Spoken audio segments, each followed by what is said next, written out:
A very good morning to one and all as we welcome you here to the Queen's Park Oval as we get ready for day number 3. And of course, it's an interestingly poised match between the Barbados Pride and the Leeward Islands Hurricanes. And there is the state of play. Barbados Pride 542 for 9 with 3 Centurions, Craig Brathwaite 189, Ruston Chase 127, and Zachary McCaskey 101.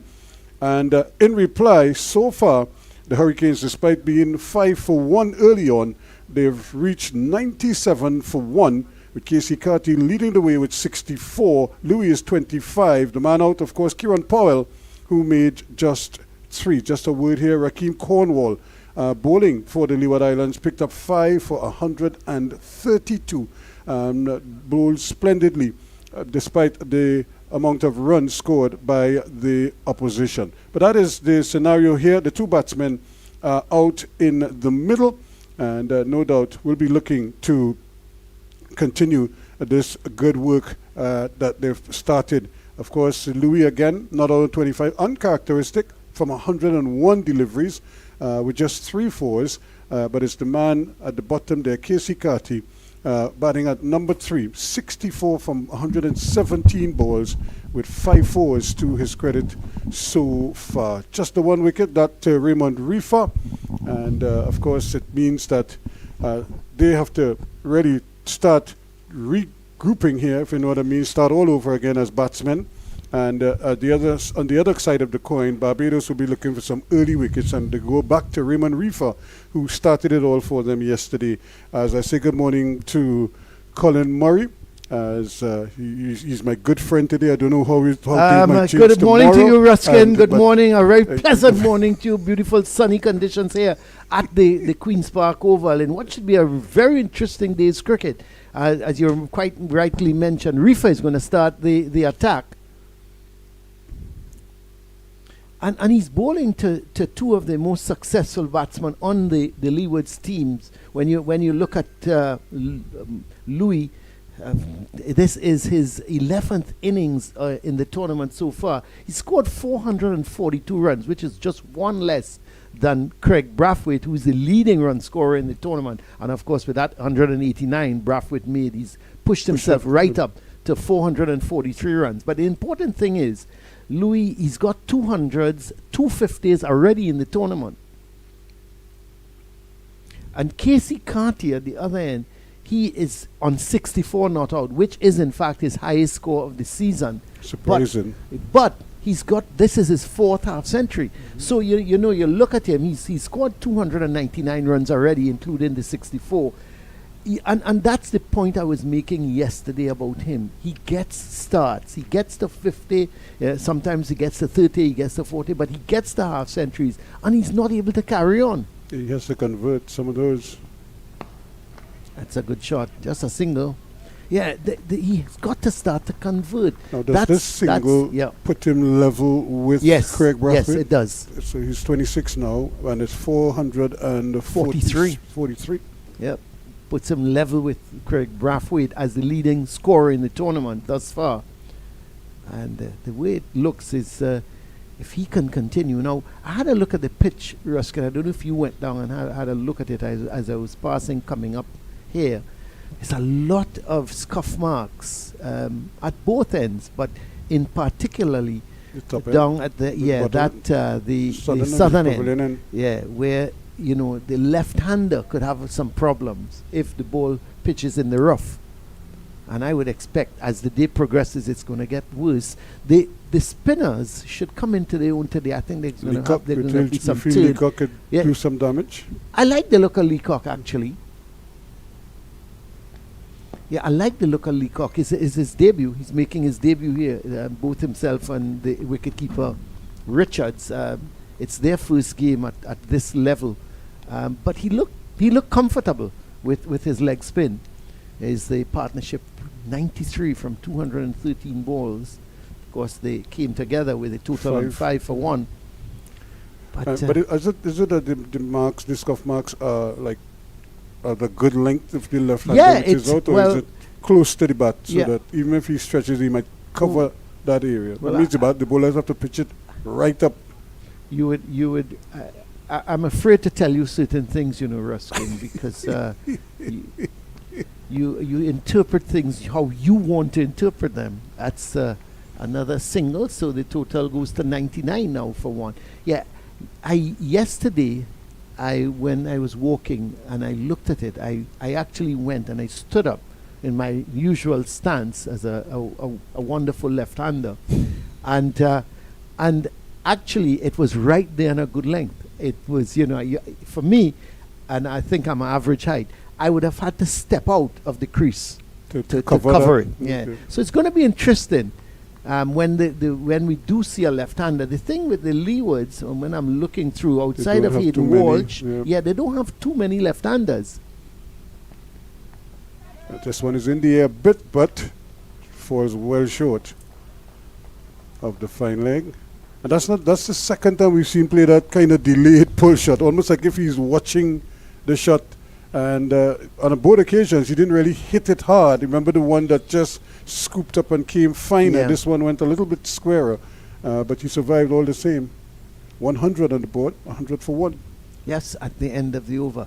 Yeah, so I'm a little concerned of that, and it's going to get worse as we go along. Now, Reefer has come over the wicket from that Branlara Pavilion in the end where you have all those scuff marks. So it's going to be interesting whether now he is bowling over the wicket, so it could affect the right-hander as well. But it's going to be the pitch itself is playing so well that you have to think that, even if the odd ball hits in the rough, they should be able to negotiate it. But Cumberbatch is the one taking over from this end. Yep. Or picking up the attack from this end this morning. He didn't bowl too badly yesterday, Cumberbatch. He did get the ball to move a little bit. But just like Louis, the movement sometimes is early swing. And the batsman had, plenty of time to adjust. Yeah, Cumberbatch with just 6 wickets so far in the tournament. And picking up 3 against the Trinidad and Tobago team. But you would say, Colin, that he's a better bowler than 6 wickets. Oh, yeah, for sure. Mm-hmm. For sure. But he's only bowled, 29 overs in the tournament. So hasn't played in all the games, Cumberbatch. Yeah, he's only played in 3 matches. But you're right. I think he's a much better bowler than his figures suggest.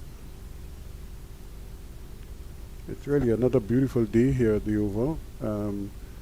No spectators. How many we seen? I counted as I came across. I counted 1, but that was before play started. Right. Maybe 3-4 of them may come in after that. That's a good delivery right up in the block hole, and that's a delivery we don't see. I would say we don't see enough of the Yorker. Yeah.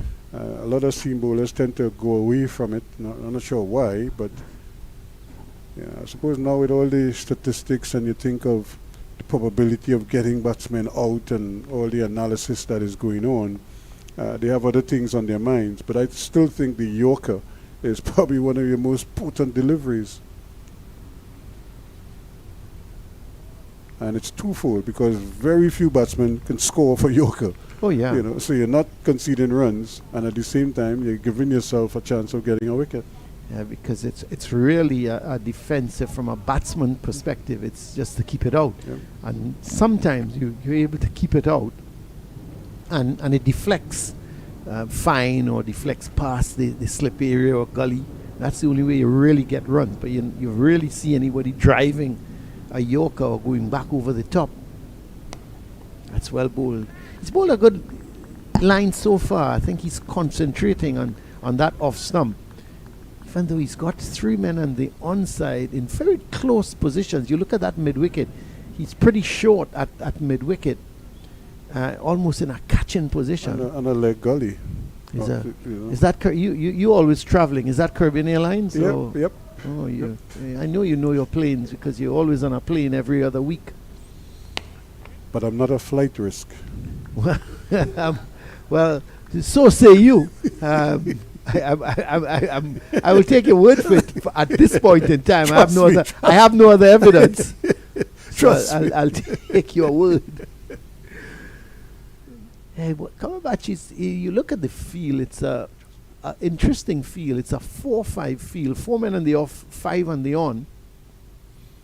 So he's that's going to be 4 leg buys. I think he got a brush the pad. Yeah, 4 leg buys. And you know the thing about it, and I was saying that he seems to be bowling a line of off stump, but yes, a leg side field. Yeah. So what he's going to do or has to do is to try to angle that ball into the right hander. And once you go offline, that's what's going to happen. It's going to flick the pad or it's going to go down fine. But it's the end of the over, 104 for 1. No early alarms for the Leeward Islands batsmen. It's brilliant sunshine, and the wickets have been uncovered now for how long? I think they took out those covers since 7 o'clock this morning, probably. Half 6, 7. So we've had close to 2 to 3 hours of brilliant sunshine on it. So if there was any overnight moisture, that might have accumulated sweating because of the covers, that would have dissipated by now. I saw a shot there of the Hazley Crawford Stadium. It's refurbished Hazley Crawford Stadium. And the refurbishing Jean Pierre complex. Yeah. But this is going to be hard work for fast bowlers on this track, as it always is. You really have to bend your back to get any kind of assistance from the wicket. What used to happen, and I don't think it's happened much here as it has happened up at UWE. Up at UWE, the ball keeps low almost, regularly. So you have to from day one. From day one. Sometimes even from day one, even though you get bonks, some would squid. Yeah, well, I mean, it tends to, in the last game, or in the last 2 games, the Windward Islands game against the Red Force and then the Barbados Red Force, it's the odd one kept low, but going into D3, and, well, they didn't have much of a D3 against the Barbados and the Red Force game, but certainly in the game against the Windwards, the odd one kept a little bit low, but not alarmingly to the batsmen. It was just, as I said, just the odd one, and they were able to keep it out because the pitch is slow. Yeah. So even if it does keep low, you're able to get your bat down on time. No, we saw a number of batsmen get out with deliveries that kept low, and they got bowled. So it meant it was keeping low on the stumps. Yeah. Sometimes it keeps low off the wicket. But sometimes it keeps low. It was keeping low off the stump. And in fact, when this boy got out on 99, was one like that. When Otley got out on 99, it was as a delivery well pitched up, and he was driving, but it just seemed to squid under his bat, and he was bowled. And that was such a deflated moment. I can't imagine how he felt. Yes. You're 98, you did all this hard work, and then just the 1 run required, and he got bowled. It was a good delivery too.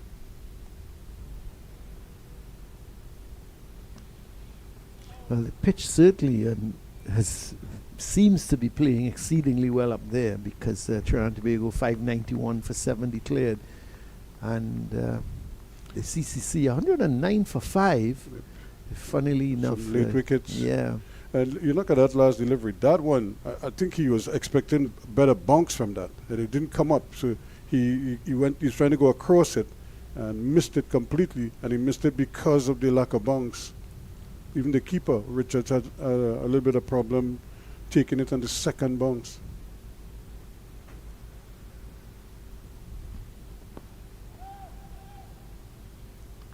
So again, Reeford holding his line very well. He's probing all the time as the over comes to an end, a maiden over, 104 for 1 at the end of it. Yes, so 104 for 1.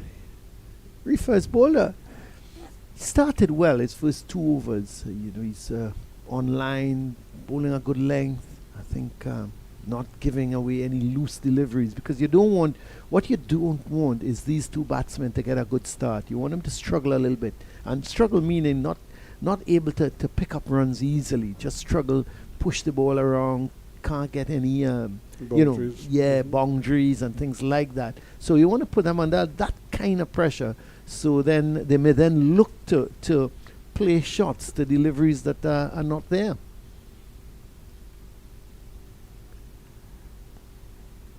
There he goes again, down that leg side.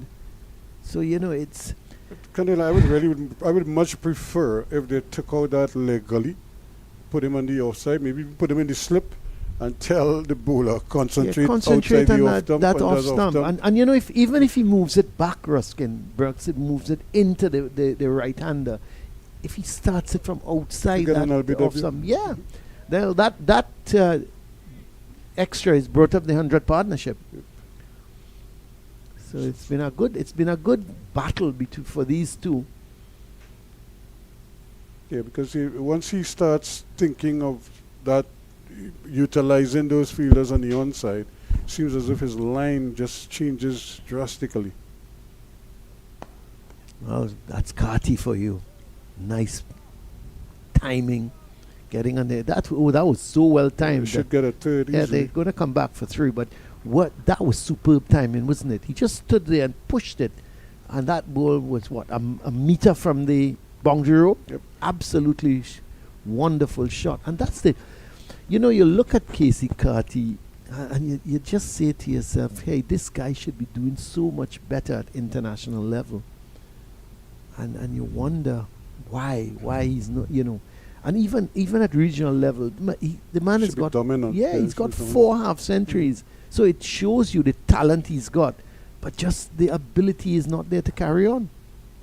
He goes again down that leg side line, and I mean that he got away with that because he missed it, but that could have been peeling through mid wicket, and the man he's bowling that to is a very strong, powerful striker of the ball. You don't want to give him too many opportunities to free his arms, because Louis does hit the ball very hard indeed. Well, this time he connects. Yeah, but they've got the protection out there. But it's a little bit confusing to me again. You have the 3 close-in fieldsmen on the onside, then you got that deep fine leg, pretty square as well, and then you got that deep square leg. So you're telling Cumberbatch, look, bowl outside the line or bowl a leg stump line, and I'm not. Well, we'll have to see if it works, but to me, it doesn't seem to be the correct ploy.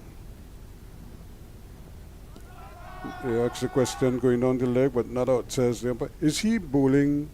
Is he going to bowl short balls? So far we've not seen any.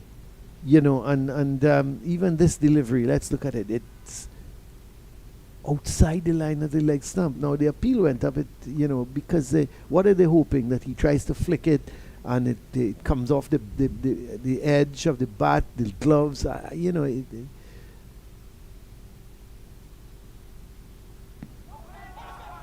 going down the leg. You can see that easily. I mean, he's not going to get an LBW decision. Because he bowls on wide of the crease as well. Sorry. You look at him, he actually veers away when he's about to deliver.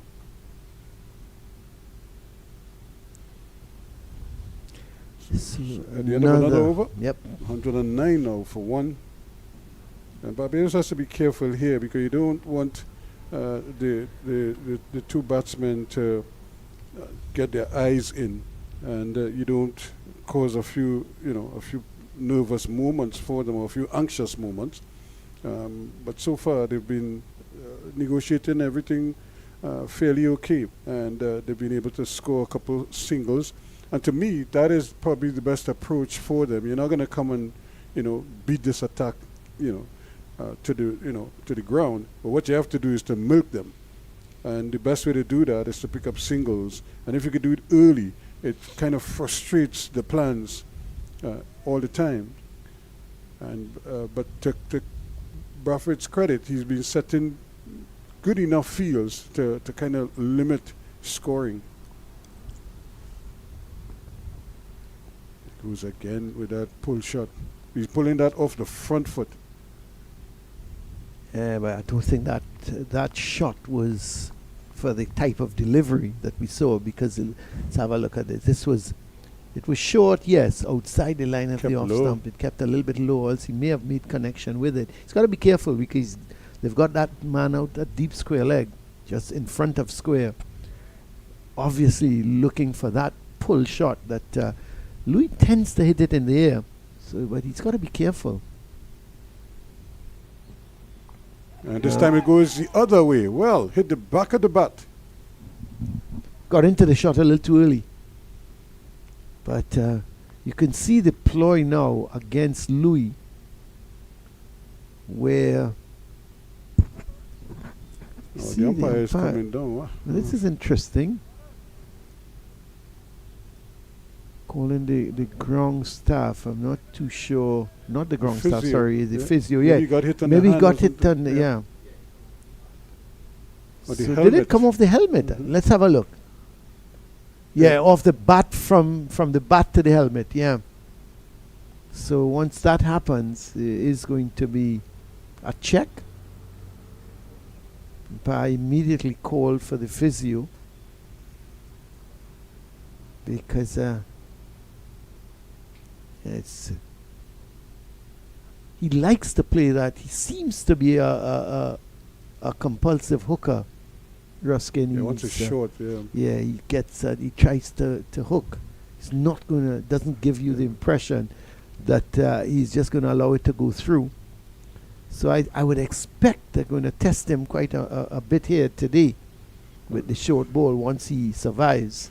And that's the thing, though. As a batsman, too, you also have to recognize, look, this may not be the ideal wicket to be hooking on because, you get in variable bounce. We've seen a couple stay down already. So he may have to work that out in his mind that this is not the ideal type of wicket to play those cross-batted shots. And unless you're absolutely certain.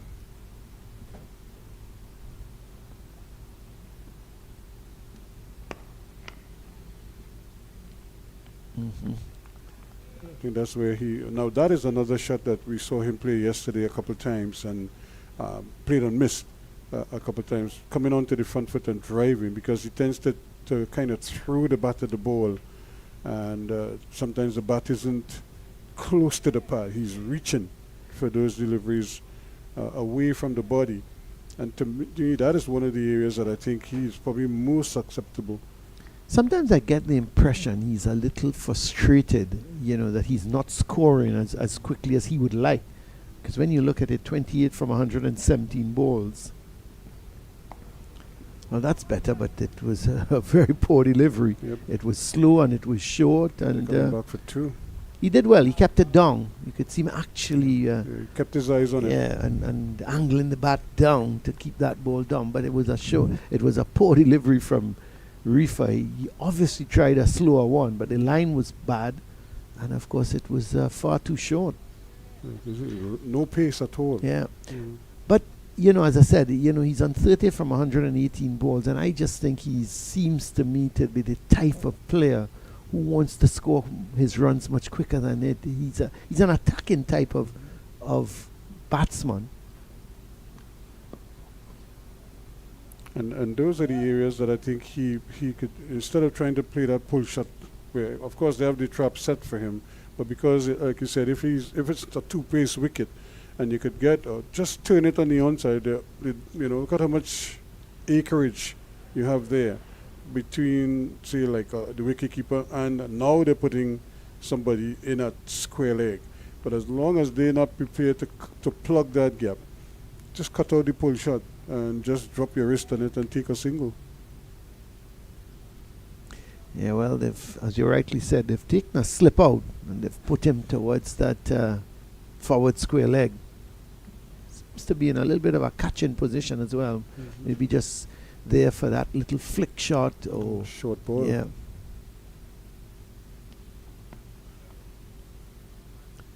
So the end of the over from Rifa and the Leeward Islands. No alarms so far this morning. They've gone from 97 for 1 to 112 for 1 at the end of the over. Yeah, this is good going on their part. They're not trying to hustle. They're just taking what the bowler is giving them, and they're just batting accordingly. Rifa 1 for 13 now from his 7 overs, and none of the others have taken a wicket. And so it's just been a bit of a grind for the bowlers so far, and it's nice hot conditions. Collins, is that your upstairs there? No, it's actually not. I'm much further west. Yeah, I'm Oh, further you're the west. building just next to it? No, I'm further west, heading down west way, Ruskin. No affiliation here at all. Yeah, I know you may think that, but yeah, no, that's sprawling complex. No. The only thing sprawling could be my stomach. That's the only thing that I'm worried about. That is sprawling. It's sprawling. Yeah, that's my only concern. You're a little portly now. Yeah, well, no, I wouldn't consider myself portly as yet. I wouldn't consider myself that as yet. That's short ball. A short delivery. Well, you can afford. The thing is, if he's going to go short, I don't have a problem with that because he's got the two men in the deep. If he's going to go short, and that's okay. My problem is when he takes the ball up to the right-hander, he tends to angle it down the leg side. And once you do that, you're not going to pose problems. I would much prefer him to, as I said before, bowl from outside the line of the off stump. Let the ball come back at him from there. Another short delivery. So umpire Butler goes up to say to him, well, that's 2. And that's the height you want to get. If you're going to bowl short balls, you want to get it up to head height. So the batsmen have to at least keep their eyes on it, and to try to catch up with it at that height. That's not a comfortable height for most batsmen to hook at.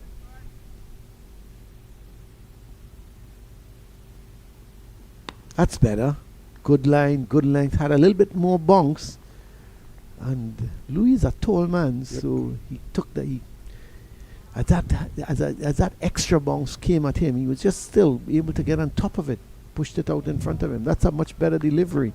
That's where I think he should be looking to bowl. He's got the protection because he's got a cover mid-off and a point. Suppose you can argue if you bowl there and he beats the infield, can run away to the boundary, but that's the gamble. You've got to bowl him off stump, let it come back in. That's it. Good line, good length, and Louis can't do much with that. He can only defend. But when I have the problem is when he tries to bowl to his field per se, as the field set for him, he goes down the leg side. Yeah, and he starts on leg stump, but by the time it gets to the batsman, it's already going down leg. Full toss, he's dropped it. But it's good run for 4. It does, it will run for 4. He hit it so hard that he actually got both hands to it. It burst through his hands, and it still had enough pace on it to go to the boundary. Well, he does hit the ball hard, and certainly it was not expected by Cumberbatch. I don't think he thought it was coming back at him. But quick reaction, trying to get his hands to it. Let's have a look. It went straight. I don't know if he got his fingertips to it, but it went straight through and had enough to get down to the boundary for 4. But you have to consider it a chance. Yep. And the thing is too, it's a little bit it's difficult as a bowler in your follow through to adjust, quickly to something coming back at you that fast. Ooh, there is the pull shot. Yeah, he seems to like that pull shot. The 4 he hit was also a no ball, so it would not have counted even if he had caught it. So you can't say it was a chance because I'm not sure if he heard the call. And the thing too is the I keep saying this the wicket is starting to play a little too pace now. You're getting the summer keeping low, and so you have to be mindful that cross batted shot could be a problem. There he goes again. Just gonna get a single. He can't seem to. He can't seem to help it, Ruskin. He seems to be a compulsive hooker. Once it's short, he's going to go for it. And that's because he's already in position. 118 for 1 at the end of the over. And that's primarily because he's in that position so early. And he just kind of stands there and, swivels from that position. But he's a big, strong man. So if he makes any kind of contact at all, chances are it could fly off the bat very quickly. And there is one of our trusted supporters. I think that's the one I saw. That's the one I saw. Yeah, it was. Can we count because him? I wanted to tell him take his feet off the chair. Yeah, that's the one I saw. Yeah. But I wasn't sure, Ruskin. These days you can't tell anybody anything. Eh? You could tell him. He's not too sure he will listen. You tell him and run. Yeah, you have to tell him and run. Or you can ask him kindly, if he would like to invest in some new chairs. But if he tells you no, you can't afford it, you say, well, look, I can't afford it either. So take your foot off the chair. Take your foot off the chair. Well, the man is relaxed. He's relaxed watching the game. He's got the edge. Of course, this is McAllister coming in now. Yep. And this is the end. You said that the batsman, the left-handed batsman, because he will be running into that area. Right arm over the wicket. The thing is, I'm looking at I'm looking at Louis, and I just don't. He doesn't seem settled. He plays one or two very good shots. He looks at, but every now and again, you just feel you have a chance. Yeah, you just feel you have a chance with him as a bowler. I would think, okay, he may hit me for a 4. He put, a couple of good defensive shots, but I always feel that I can get him out. He tends to give the bowler the chance. I know a lot of bowlers used to feel that way about tea or coffee, Theo, I remember a game up at Presal, and where we had Presal on the run, Tony Cray and Phil Simmons, who opened the bowling, and I tell you, he was bowling that day as fast as, and he was all shoulder, of course, but bowling as fast as Tony. And Theo and Ranji, they kept putting themselves lower and lower in the order. I think both of them 10 and 11. Yeah, one came in at 8 and the other one at 9. But that's only because Ancient couldn't bat higher than him. Two great personalities, though. Theo and the late Ranji Nanan. Ranji always had a smile on his face, and Theo always had a sarcastic comment. Yep. And of course, Ancient Ali, who was... Ancient was... Yeah. Ancient, there was only one Ancient Ali, isn't it? I mean, he was superb. What a great bowler he was, and a great character. Yeah, he always felt that he never felt anybody could have bat. He always felt that he had the better of a batsman, and when you played two defensive shots against him, suddenly you would hear, "What, you have no shots?" And then when you do get it to the boundary, you're lucky or something like that. But was a really great character. Yeah, he was a really great character, was Inshan. It's well played. McAllister he's had a good line. No pace yet, no express pace just yet. But at least he's keeping his deliveries off them just outside that off them. 120 for 1 at the end of the over. It's a good reply so far from the Leewards. 542 is always daunting, and you just say to yourself, boy, how do we get that? But it's it's obviously a first innings game. If the Leewards can continue batting as well as these two, because the pitch, let's face it, the pitch it's a batting pitch. It's a really docile pitch, and it's ideal for batsmen to sit down and make 100. It's not the greatest for a bowler. You know, you sometimes even say, well, bend your back. Even if you bend your back on this, it's it's going to take a lot to get a wicket. Now they're making a little adjustment in the field. The man at that leg gully position is dropping a little further back now. So he's like a short square leg, essentially. Which would have been normal. If the umpire was standing, he would have been just to the right of the umpire.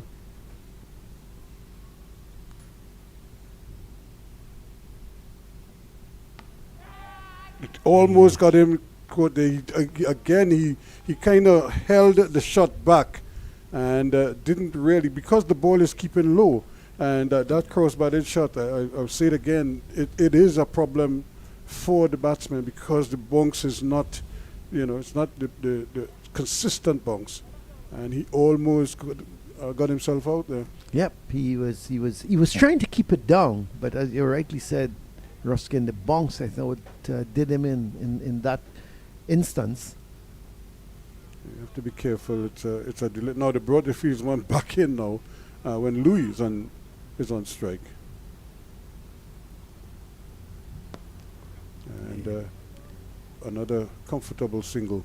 Yeah, once you go on that line and you pitch outside the leg stump, that's not a problem. They're gonna just push it, and especially if it's pitched up, they're gonna just work that ball and get it through the gap.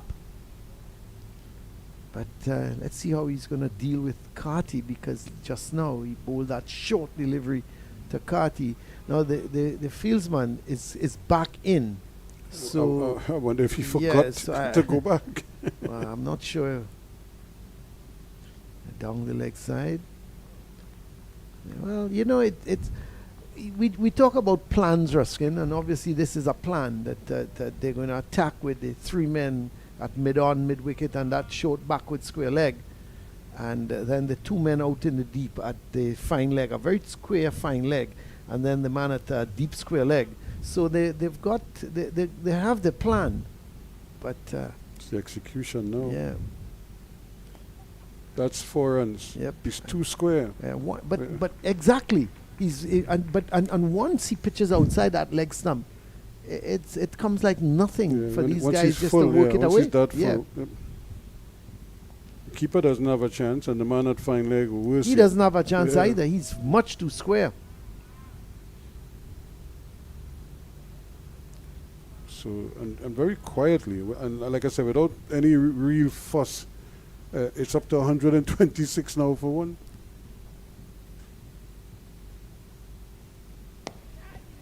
More runs. Yep. But just a single. Yeah. So you're right. You said it's up to 127 for one now. Mm-hmm. So they've added 30 runs in about 38 minutes without any fuss. Yes, Louis has had one or two. He's had that one chance. But then if it was a no ball, it would not have counted anyway. He did hit that hard, though. He certainly did. And the thing is, when the bowler is followed through and that is coming back at you at such speed, the first thing you're trying to block is your face. You're really not looking to catch the ball so much. You're really looking to see if you could get your hands up to kind of protect yourself. It's the end of the over, and it's 127 for one at the end of it, with Casey Carty on 75 and 38 to Louis. And these two have really done a good job for the Leeward Islands. You look at the situation. Colin, when we started this morning, was brilliant sunshine. Now we have a bit of cloud build-up around, just shielding the sun for a little bit. But I don't think the players would mind too much. Oh, no, for sure. It's a little bit cooler. Gives them a nice little reprieve. Yeah, no, for sure. They have a reprieve. It has been. We've had some really hot days, and I mean, even if you're not playing cricket, even you're just walking short distances.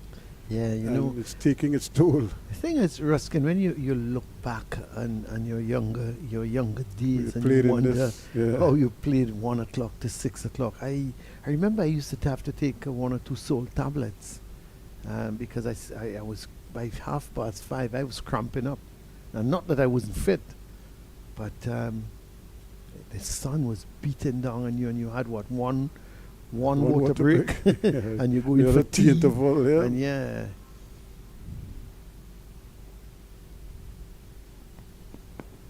You do their But call for water. somebody tells me though that the sun now is hotter than it was then. I don't know I don't know how they come up with that. I don't know if they took the test the sun rays or whatever back in the day as to now. Well, I suppose they could all blame it on climate change. Yeah? And, Well, yeah, that's the Yeah. easy thing. because it's like, how many days do you get like in the 30s? You know what I mean? Yeah. Pull shot again, and 4 runs. Yep, that's well hit, isn't Yep. it? Well timed. Yeah. He got into position so early. That's the beauty about this guy, you know, and that's why I keep saying Ruskin. This guy should be scoring far more runs than he is. Look at that, short. He into position quickly, and I like how he rolls the wrist to keep it down, away from the man. Even though the Scumberbatch is down at fine leg, he still was able to keep it away from him. He's such a talent, Casey Carty. I would just love to see him scoring more runs. But I'm sure he would like to score more runs as well. you know, I don't know if it's a lapse in concentration. Things come a little too easy for him. And he's good at all levels, all formats of the game. Yeah. If you remember the final, the CPL final, basically he stood on his own, batting for the TKR, Yeah. and wickets kept falling all around him, and he looked as if he was playing on a different pitch. It's the other person that you could compare him to is the Shamar Brooks. You know, when you see Shamar Brooks bat, you're like, really, you know, and then you see him get out, and sometimes you wonder, you know, how it is he gets out. Just the way he shapes alone suggests that he can score Yeah, but these guys big runs all the time. Yeah, but these guys have got to, you know, I looked at Jamaica's scorecard yesterday, and Brandon King, I think he got 30 odd. Kirk McKenzie got 5. This man was batting against Mitchell Stark and these guys a couple months ago. You know, When you come down, Yeah. when you have to dominate Exactly. the lower level. Yeah. Exactly, and you wonder if they just go out there thinking, well, you know, I'm a West Indian player. Yes, because of that variable bounce, you know, yeah. it's that cross-bodied shot is certainly going to be a problem for these batsmen on this wicket. And we saw Carty execute a really good pull shot, but we're yet to see a solid blow with that cross-bodied shot from Louis. It just seems he's picking the wrong balls apparently to play that shot. Yeah, but so I was just going back to these guys. You know, they've got to score much more runs than they are. Well taken again, and that's what you do. You unsettle the fielding team. You kind of mess up their plans because they can't get to bowl at the same batsman, you know, 4, 5, 6 deliveries on a consistent basis. It's one against Colin, one against Ruskin. Well, Colin might get out, but Ruskin will be batting. You know, you sometimes you amaze me. You know, you amaze me with your examples. It's just an example. I'm flabbergasted, as a matter of fact. It's just an example. I'm no longer amazed. That's a good I'm start. flabbergasted. That's a good stop. It is. It's the end of the over. Thankfully, it's 134 for 1. But I just go. I think Athenaeus got 84 yesterday out of 165, which I was happy about. I think he's such a talent, Athenaeus. You know, but so you look at some of these guys: Athenaeus, Mackenzie, Hodge. Hodge got 20 odd. Or yesterday or 40 odd. I can't remember exactly the amount. But you know, these guys should be scoring bigger when they get you.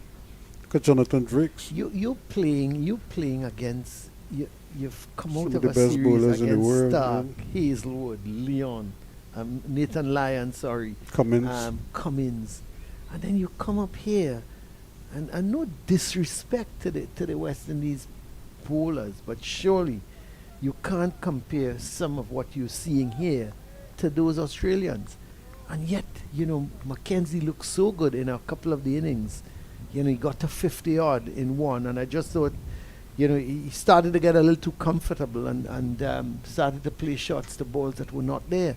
But, you should be making more runs. I'm happy to see Cartier in 81. I just hope he goes on, not just to get 100, but a big 100. Yeah. Follow the Craig Brathwaite example. That's the example you need to follow. Well, Javid Leacock is back into the attack, of course, making his debut for Barbados here. Had 6 overs, none for 15. And I thought he bowled pretty well. Let's see how he goes this morning. He's got a silly point, and that lone slipper. Getting a little turn. Oh, badly misfielded there. You have to protect the bowler in that case. He got both hands straight and Wickham, and then it just kind of eluded him. And I left it up to Reefer to complete the fielding. So it's going to be interesting for this young man also to see how well he pulls up, as they say. It's well played. He's getting a little some turn. Got one to bite yesterday. Remember one that went right through, it spun right across Cartier's bat. I tell you what, and I don't think he's experienced enough at the moment, Ruskin, and I don't know the Leacock. It's the first time I'm seeing him. I would go around the wicket and aim for the rough. And just for an over and see how the batsmen cope. What would they do? I think, it may come eventually, but I think now he's probably just trying to get a line, get a length right, just get his rhythm right. There's a short ball that kept low again, and he's on the back foot, but he's going across the ball a lot. He's probably better off playing that ball through the offside. The thing is, and the reason I'm saying that about him going around the wicket, well, doesn't have a second slip. Nope. Yeah, I've seen West Indian batsmen struggle against leg spinners who go round the wicket and bowl in the rough on a third and fourth day of a game, and they're not sure whether to play it or to just pad it off. Mm-hmm.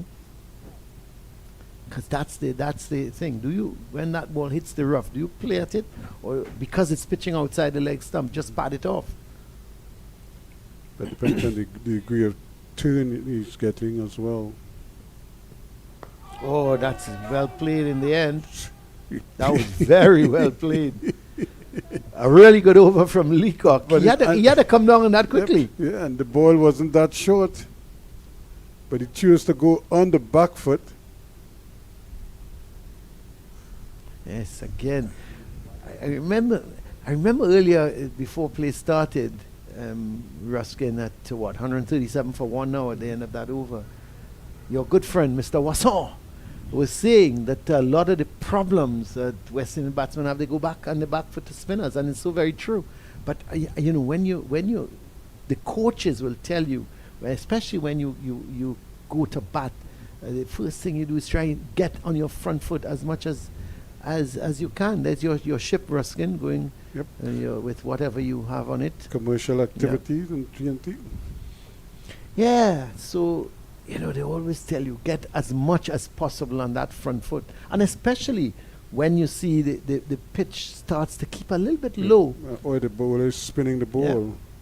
Yeah. You want to try to get out and kind of kill the spin. It's a double change because at the other end we're seeing coming back into the ball now, Warrican is going to try his bit. Very interesting. I would have liked to have seen Warrican, and I keep saying it, but he got all his 6 wickets against the Red Force from the Grand Lara Pavilion end. I would like to see him from this end. The Jerry Gomez Media Center, Willie Rodriguez end. I would have liked to seen him here, but and Leacock at the Brian Lara Pavilion end, but they switch it around. And let me see how it will work. That is the traditional leg spinner's end from the pavilion. And again, Yeah, because you're facing somebody like a Imtiaz Ali, and Imtiaz will bowl predominantly from that pavilion end. And talking about leg spinner, he was a very tidy leg spinner. we've had a lot of leg spinners. They talk about wrist spinners bowling bad balls, a bad ball and over. But I find of late a lot of leg spinners, they have good control. Yeah, they're plus a lot of them are also holding their own in the white ball formats as well.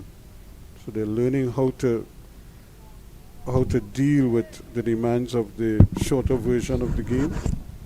And I think some of them are transferring that now to the longer formats, 4 and 5 day cricket. Yeah, the Australian Adam Zampa, for example, he's a white ball specialist. He only plays in the shorter version of the game. The end of the over, maiden 137 for 1, and a good first over from Warwican, but again, not really troubling the batsmen very much. Just came and dropped on a good line, a good length, and there's 10 minutes to 11 o'clock here in TNT. Yep, just 10 minutes for the first drinks break, which I think the players would be very happy for. But in the meantime, Carty, he's on 82. Louis is on 40. Of course, Carty started on 64, so he's added 18 runs. And Louis, he's added 15 runs. You know, Colin, as we sit here, we just saw this sign up there, the Queen's Park Cricket Club. This club was founded in 1891. And, you know, I haven't seen the museum lately. I'm trying to think back. What were the pictures like when the club was first started? Well, because I remember that galvanized fences. You asked me when it first started, there was nothing. You know, there was nothing basically except a pavilion. You know, was this always the original ground, or was it some other? No, it was always just that they expanded it just and the whole area. And stands then came into being, corporate boxes. The Maurice invested in it, and they bought the whole block. So it's now the Queen's Park Oval. That's a good shot. They where the Errol dos Santos stand is some plans, a lot of different ideas and different plans for that area, and nothing concrete yet. And but of course everything, Ruskin, it's all dependent on dollars and cents. That's right. Finances. Dollars and cents. I was just about to ask you if that was a pun. When you said nothing concrete, there's nothing there for the Errol dos Santos. Yeah, it is. It's a bit disturbing. And what I mean a bit disturbing, I mean there's, it's been a while since they tore it down. Yeah, and it's just, and COVID didn't help matters in terms of finances. There was absolutely no revenue coming into the Queen's Park Cricket Club outside of the members' subs. And unfortunately, that can't sustain. What is the membership? Building. What are the numbers like now? About in terms of there's a limit. No, it's about closer to 3,000. 3,000. You know, but then you have a lot of members that court members. Yeah, and then you've got those that are life members, and then if you're a member for over 40 years, you know you get a reduction in your membership. So it's in other words, the subs alone from the members can't sustain a facility like this. Yeah, because when I think of, first of all, the maintenance part of it alone, in terms of the physical, the facility itself, it's a big facility, so, you know, just the garbage collection on a daily basis. And then with the advent of with the 2007 World Cup, that there were so many other stadia around the Caribbean now that less and less everybody's fighting. So there's less and less cricket you're getting, even though we at the Oval, we've think we've gotten our good share in the last few years of cricket. The end of the over. 139 for one. Yeah, 139 for one. You still have to and then now, of course, most of those facilities are government assisted or government owned around the region, and it's just they're like subsidized. and they're subsidized, yeah. and just like the Brian Lara, for example, I understand Brian Lara has gone under a huge Due to cuts. facelift. They've added some 2,400 seats, and they've redone the corporate boxes and things like that. Okay, because they can just go into the purse and say, look, we need $10 million. Unfortunately, we have no purse. Our purse has a hole, But then how do you get to the money? How much are you going to get to your 10 million? Because it must have a hole. So it's very, very difficult. That's 2 runs there for Carty. Good running again by these two. Yeah, so it's it's not as easy. It would have been great if the Queen's Park Cricket Club could have just said, listen, we need 10 million, which we do need actually to do a lot of. I mean, even the media centre here needs some work. Yeah, you need to put a lift in here, one. What is the situation with the? Is it Queen's Park who's funding that? Yeah, the repair work that is being done here right now. Yep. But the dressing rooms the the third umpire's booth, we're giving it a little bit of a lift with replacing the glass, painting the booth, things like that, so the dressing rooms are being redone as we talk. So it's quite a lot of things to do. And then you've got the facility in terms of the stands and the corporate box holders. They always want additions. It's a stifle appeal, but seem to be going down the leg, was it? And it's going to be leg buys, or a leg buy, I should say. So one more to the kitty. 143 now for one. Let's see the delivery from Warrican. Yeah, it seems to be going down the leg, no doubt. Mm-hmm. Because he's not getting turn, he's not getting much spin, so the ball isn't coming back as much. So he has to start it maybe on the stump and hope it straightens onto the stump. But once it's a little bit offline, there's no coming back for him. And I'm surprised that the bowlers can't really extract any spin. That's a good shot, but it's blocked. He's got on some pads. Yep. Yeah, and that some shin pads. He doesn't even rub. Yeah, he got on shin pads. Yeah. Very smart. That's a Jim Brown feeling. Never let the opponents know that you're hurting. I remember many years ago, Ruskin, because that's how I have to remember things now. Many years ago, it's the end of the over from Warwick, and another pretty good over, just 4 runs coming from it, 3 off the bat and a leg by, but he continues to bowl very well. Yeah, and we were playing a game against Presal, as you talk about close-in fielders, and I was bowling to a guy called Remy Manbo. I don't know if you remember him. Remy? Short, Remy, short, stocky guy, opening the batting. And he was just prodding and blocking, and I was getting really fed up and frustrated with him. He wasn't playing no shots or anything. And your good friend Tony Dawson, I said to him, he was feeling at gully, and I said to him, Tony, go to forward short leg for me. And he said to me, he said, Skip, I need a helmet. I say, you need a helmet? The man is not hitting and no ball. Everything he's just blocking. He said, but I need a helmet. I'm not going that forward. I say, okay. So we called for the helmet, and the helmet came out. And as we look at Leacock starting a new over, they're going to pick up a single. Yeah, McCaskey failed to it was a nice cleanly. firm drive. Yeah, and so the first ball, he went to forward short, he put on his helmet and thing, and he was all geared up. I think he had on shin pads as well, but he was all geared up to feel at that forward short leg position. And I was running into bowl, and for some reason I decided at the last minute to try a little slower delivery, because all the time, I was bowling and he was just pushing. and it sort of slipped out my hand. It sort of slipped. Yeah, it sort of slipped out my hand. And it was this juicy, really Full juicy toss. full toss. And Remy got onto the back foot and he absolutely hammered. He absolutely Glenn hammered Dawson. it. Well, that's a good try, but no run. He took evasive action. But he left the ball hit him straight on the helmet. You just heard talks and he fell backwards.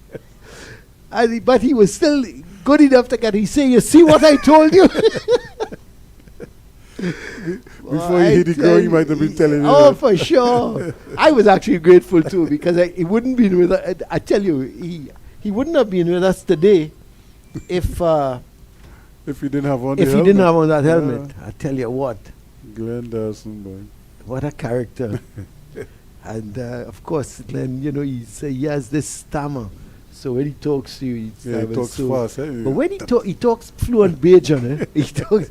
So we sometimes when he's telling a story, we say, "Look, tell us in Bajan." And He doesn't stammer. he there. doesn't stammer. He doesn't stammer with that, or when he's singing. He loves Kaiso, of Calypso, course, yeah. Calypso.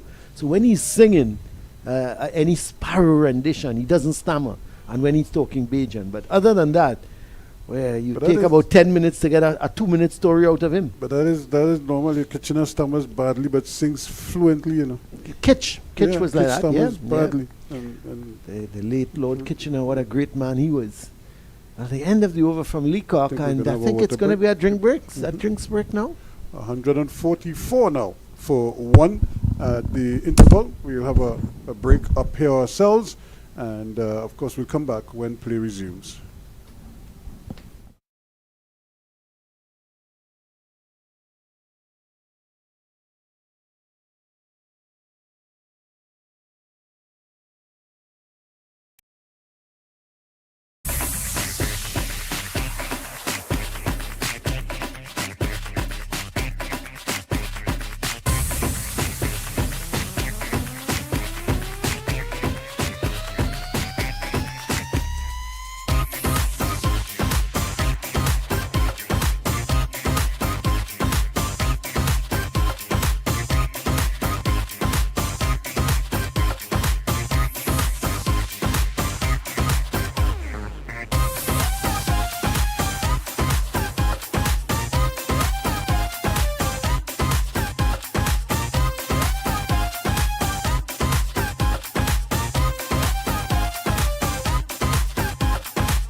So welcome you back here as we're getting ready now for the resumption of play. 144 for 1 right now. Louis is 42. And there's a stifled appeal and the hands go up, but he's a long way forward. And of course it's just a question because that's the advantage he has as a batsman. He's a tall man. He really puts a lot of doubt in the umpire's minds, especially if he pushes out like that. He is again coming forward, and more bat and pad, more hands going up, more appeals, but same result. And let me say good morning to Ian Wason. Look at it again. The ball again probably just pitching outside leg stump, so and he probably even got the inner edge as well. McCaskey at that silly mid-off of position. There's a forward short leg and a slip plus a short mid-off, short extra cover, short mid-wicket as well. So there are a number of players in catching positions as work can continue. In his 15th over, North for 22. And again, this one coming with the arm. No real spin there for him. And he's asking the forward short leg to come a little bit straighter, come towards the wicket. And McCaskey, yes, so I think so we have McCaskey at one side and also there it looks like Wickham is on the other side. And that's a good drive. That's going to go down into the deep for an easy single. There is that man covering out there, Reefer. Actually, it's Jonathan Drakes who is the other close infielder just under the bat. Wickham is at that straightish mid-off.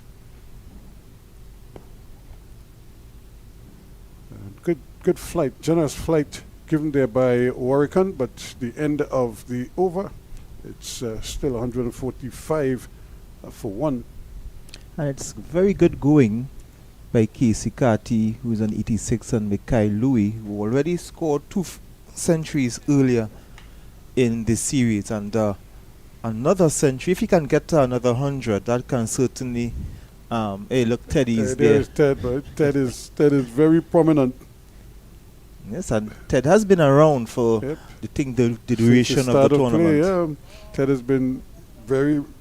we now have an assignment for you. I need you to tell me whose teddy bear that is. Okay, I'll find out. On the Bajan team. I'll find out. We just want to know who owns Ted. I'll have a word with the manager during the lunchtime, so I'll find out about Ted.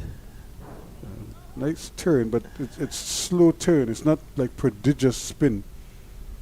And so he's just doing enough. And as it was the youngster, started well. He's not trying to do too many things. We haven't seen the googly just yet. But we saw him yesterday spin one right across Carty. Carty's on 86. But he watches as Louis coming along forward again. And this is a period where, they just had a little water break. They've kind of weathered the storm. They battled the first hour. So now they must be thinking maybe we could just step on the gas a little bit. Yes, they have been batting for quite a while. As they say, they come back in the morning, they start back on 0. They've weathered, as you said, the first hour. But looking at Mikhail Louis, he already scored 200s early in the season. If he can get a third 100, certainly he can let his name be known to Desmond Haynes and the other selectors, at least for the A-team series. Because we have a couple A-team series to come as they drive to get one more comfortable for Casey Carty. So maybe he will be able to put some pressure too on Chandler Paul, because Chandler Paul just scored 100 in this tournament. Have been out of form for for quite a while. And the thing with Louis is that he is now the leading run scorer in the tournament, just ahead of Brathwaite. So, and if he gets a really big score here, he would, extend that lead even further going into the final round of matches. So if he can get 100 here and maybe get another good score in the last game, he may very well finish as the top scorer. As they take another quick single here, not much McAllister could do about that. And he will be really doing himself a huge favor, especially with the tests in England later this year.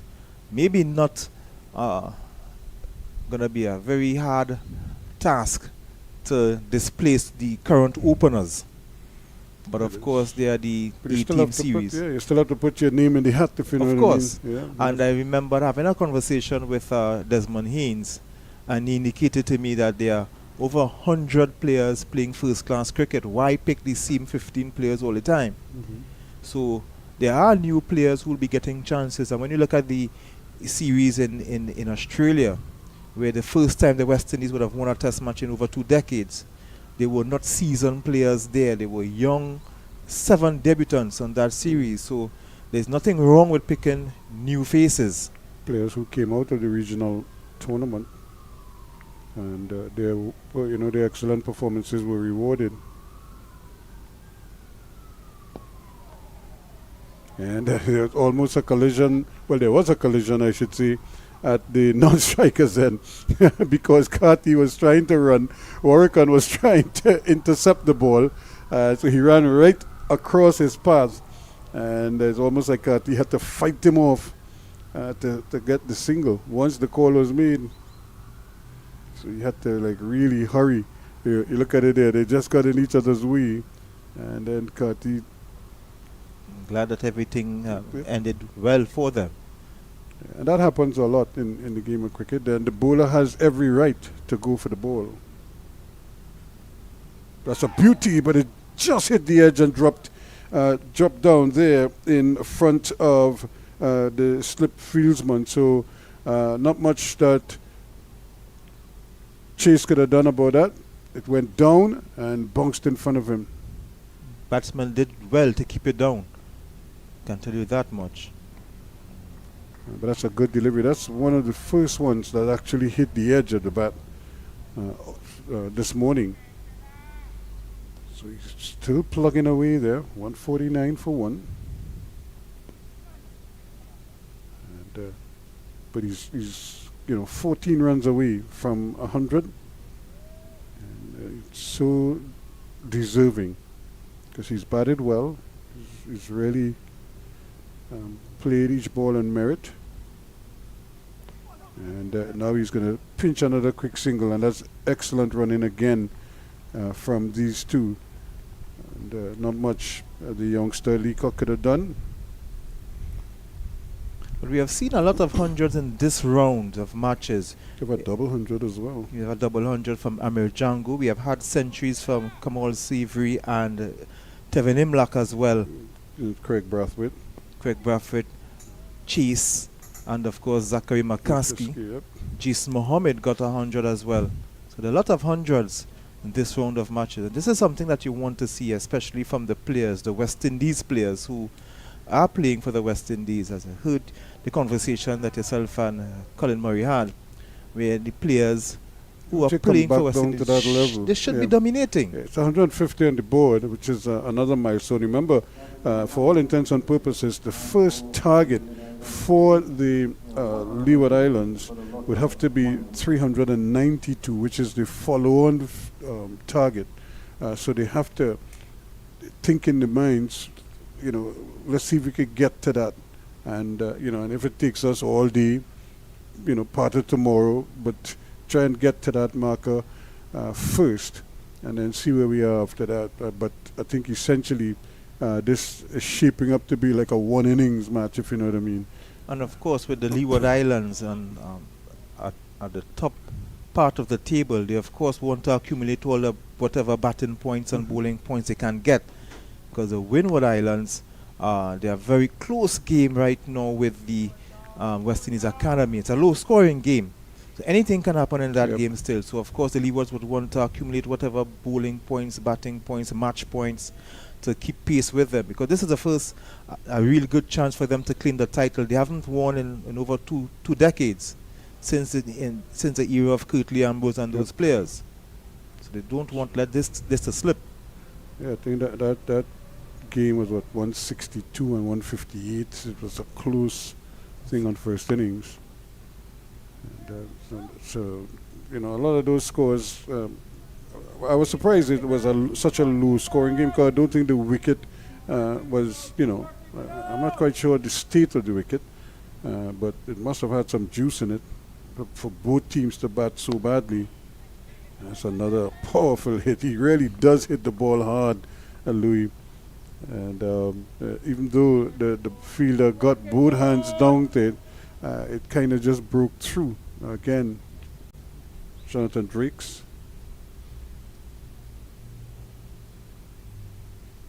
So there is that straight, short mid-off and a short cover, both in catching positions.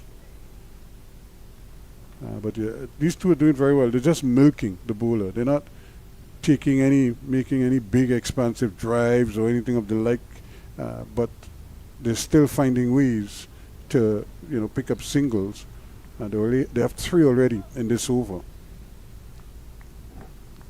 And I think Craig Bradford must be thinking, how do I stop that? And but it's more of the same. So they going along merrily, not really taking any risks, but finding ways to get runs and to keep scoring. 48 now to Louis, 98 is to Casey Carty. So Louis is approaching to what could be his third 50. He already had with 2 200, centuries. so this could be the 5th time you've crossed 50. And there's this one kept very low indeed, and it hit the helmet. Well. How unlucky could you be? Because it was one that kept very low. The wicketkeeper couldn't stop it. It seemed to fool the wicketkeeper, because he was going one way and the ball just seemed to stay down, and it actually rolled past him. Watch how low the ball kept. And it passed his right leg, and it just came back down.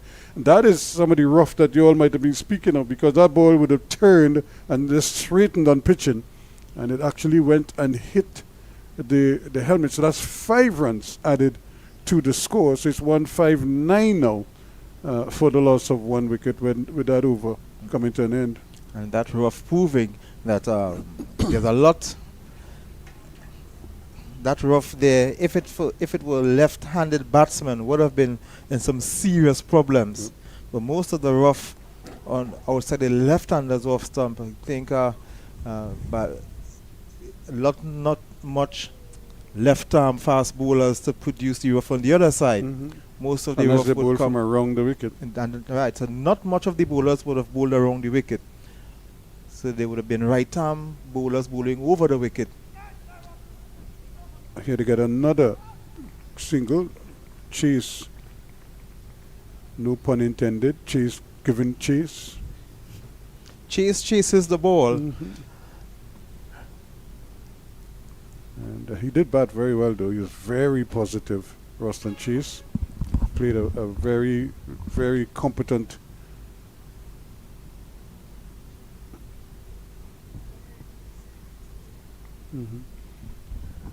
So they're trying to get him to lull them into that trap there. So still behind by a fair distance, but these two need to keep going, and with shots like that, they will just keep the scoreboard ticking over. And both batsmen are doing a splendid job for their respective team, or for the team. The bowlers, though, are the ones who really have to come to the party now for Barbados. So 49 to Louis, bordering on another half century.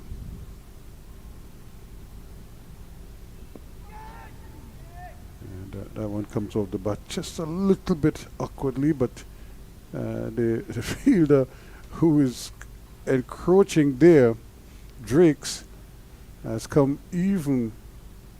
Well, now they're switching. So Drake's goes to the offside, and it is coming on the onside there to do the honors is McCaskey.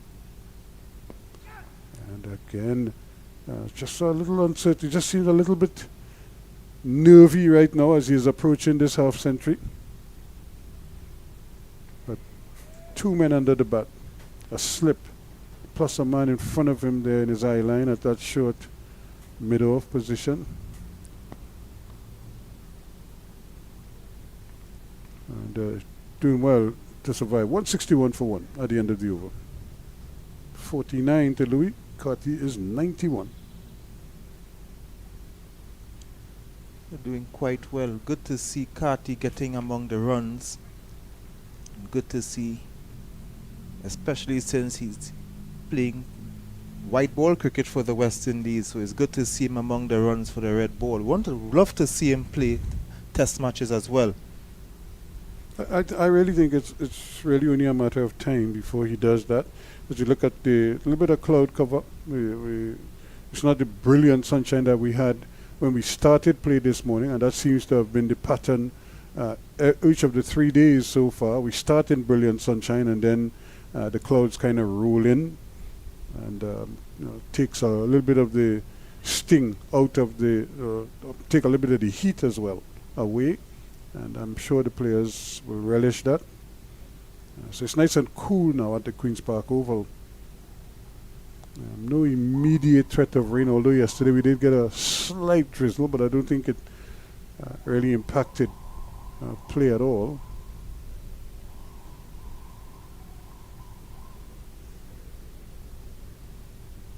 And now he's decided he's going to go around the wicket.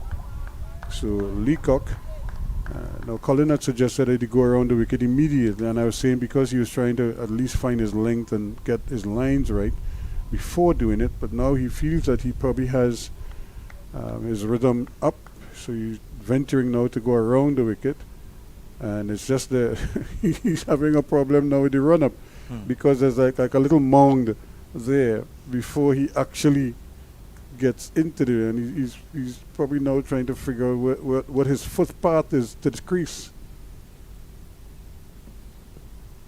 And a big drive outside that off stump there, and play on a miss. And so just changing the angle just a little bit. But again, I think the rough is where he will probably be aiming. And that's exactly where he wants to go. Yeah, that's a lot better from him, drawing Casey Carty forward. Really asking some questions of him. In fact, I would probably bring a close-in fieldsman for him as well. This one is pushed up into the offside, a little bit uppishly, but didn't really try to hit it too hard. Kept it away from that short cover. He ticks on by 1 to 92 now. And it brings Louis, who's on 49, back on strike. He played well, should be really, that's a no ball because, and he did it the ball before, and I'll tell you why. He was cutting that pop-in crease. Yep, you could see him stepping outside the line. And that Mikhail's, that's his 50. Yep. So this is his third 50 and the fifth score that he would have reached 50, because he has 2 centuries to go along with his 2 50s before this one. Yep, and he should be thinking 100 here as well. He would have been in the field and watch, 3 batsmen get hundreds for Barbados. So I think he must be thinking, putting in all this hard work, I might as well stay out here and get 100 myself. So if both he and Carty can do that, the Leewards would be very well placed. And with players like Joel Andrew to come still, and Rakeem Cornwall, who can replicate what Chase had done yesterday with that up the tempo. Up the tempo. That would be good. The Leeward Islands will be in for a good innings later today and into tomorrow. I would really like to see them bat through the D and and challenge that score. That's more like where he wants to be. Just force the batsman to open up a little bit to cover that spin from outside his legs. And especially for a tall batsman who probably not inclined to bend the knee on impact. He's going for the big one there, really. I could see him shaping to hit that over long on, and made no contact. Had he hit that, that was going to go a long way, but he missed. And it goes now. He's explaining to the umpires, explaining to the bowler why it is he was no balled, because he's cutting that line there, and he's not allowed to do that. 165 for 1. The Javed Leacock, his debut match here in the 4 days. He did play in the Super 50 last year for Barbados, and did well enough to be included in the 4-day team. Taking a look at some of the Leewards players. They look very relaxed. Yep. Next to come in is Graves, and he was part up since yesterday. So he's next to come in at 4. Another West Indies player who would want to show his class and dominate. Yeah, that alone should make him want to score runs. Been padding up for so long. And Rakeem Cornwall is not even in his whites. Some of the players, they don't expect to be in action anytime soon. It's Chase now as they make a little bit of change at the pavilion end. Chase coming into the attack. 4 overs prior to this, not for 15. And just a little bit of turn there and some bunks as well. And you can see Carty, very relaxed there though. But everything is on the back foot, or at least I shouldn't say everything, but a lot of the play is off the back foot, even though the ball is well pitched up. So there's a little bit of rough there because we had a couple left-hand bowlers, Colin Archibald, Raymond Reefer. And we just saw Leacock bowl around the wicket as well. So a bit of rough created here for Chase to operate into. Once more, he's on the back foot, so he's not really prepared to come onto that front foot too much, and we prefer to just sit back and play. I suppose it allows you to see just how much purchase the bowler is getting out of the wicket. Once again, he's on the back foot, and once more, the ball is keeping a little bit low. One jumped earlier, this one almost crept on him. And you would think that because Chase is a tall guy, you would expect him to have some extra bounce. Yep. When a ball from Chase is staying low. And that's going to be 4 runs, because I don't think anybody's going to come around to get that. That's 4 runs. Once it beats that man's there at that short square leg, that's 4 runs in the books. So that pushes Carty now up to 97, and it's 169 for 1 as the over comes to an end. So as Chase just drifting a bit there, and Carty was able to pounce on that. So he moves on to 97, 3 runs away from his 100, and the Hurricanes are 169 for 1.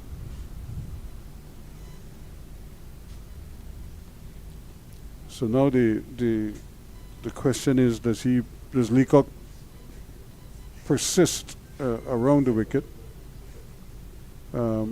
Because he did seem to ask a few questions of the batsman from bowling around the wicket, and then he has the benefit of that rough to work with. He just needs to kind of tidy it up, and plus he needs to be careful of where he's landing his his feet. Landing. The crease, he can't cut that line. He goes very close to it. And this time, although he was close to it, he didn't step out of it.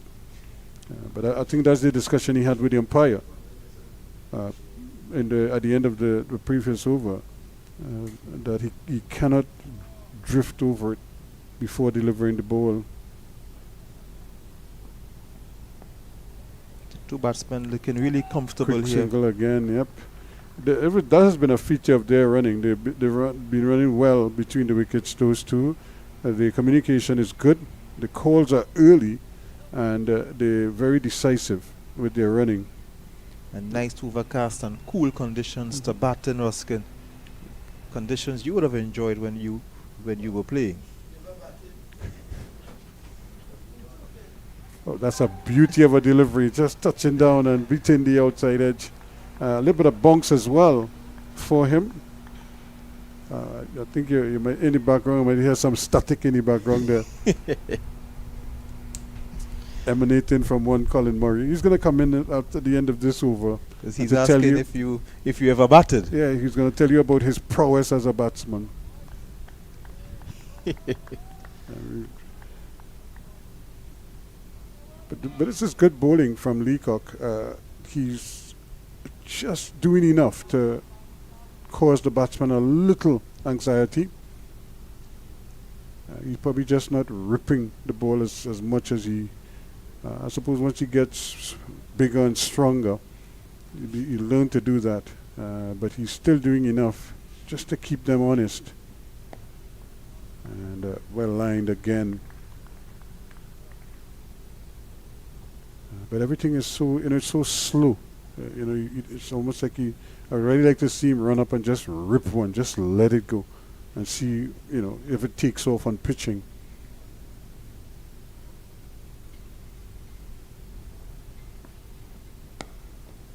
That's well played. He covered the spin, and no googly just yet. I haven't seen him produce the googly, but it's the end of the over.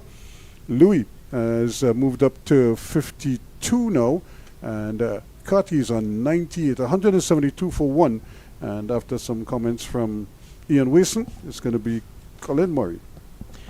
Yeah, so the Leewards going quite well against the Barbados Prize. The Hurricanes not getting that scoreboard pressure get to them. They are batting comfortably. The two batsmen looking really comfortable. No demons on the pitch yet. But of course it's just the third day. The rough is starting to show. And of course the spinners would want to exploit that as we welcome Colin Murray. As we welcome him back onto into the commentary booth, doing his last minute work here, because hopefully by tomorrow so we have four more fans, so that should be 5. Still expect to see a few more people later. One of the guys taking his feet off the seat. We were trying to see if we can locate him, but he was there from early o'clock this morning. Boston Chase is going to continue. Interesting field there. Because they've got, I would say, about 3 men in catching positions. But Louis continues to bat well. He's on 52. That's his third half century of the season. And to go with his 200s. Yeah, he's been a very productive. He's the leading run scorer in the tournament. So I think he's holding up his hand to the West Indies selectors and say, listen, are you looking for openers? Well, you got one here. And this should spur Tejnarain Chanderpaul to get more of the runs, because Chanderpaul for me has been less than impressive. It's been a bit disappointing. I know he has been out of form. All players go through that from time to time, but Mikhail Louis certainly putting him under some pressure. Yeah. Yeah, it's he was Chanderpaul is strange, because he started his career so nicely, and it seemed that he would be blossoming almost in the same footsteps as his dad. Yes, he scored that double 100 against Zimbabwe. Yeah, and he just hasn't carried on from that. He's sort of, as a matter of fact, I think he's gone backwards. Yes, he's gone backwards. And in Australia, in the Test series, the West Indies lacked proper starts. And even Brathwaite himself didn't do well. He didn't do well against the Australians. The end of the over from Chase, 172 for 1. Yeah, even Brathwaite didn't do well against the Australians. There's the lone man to take a wicket at the top, Raymond Reefer.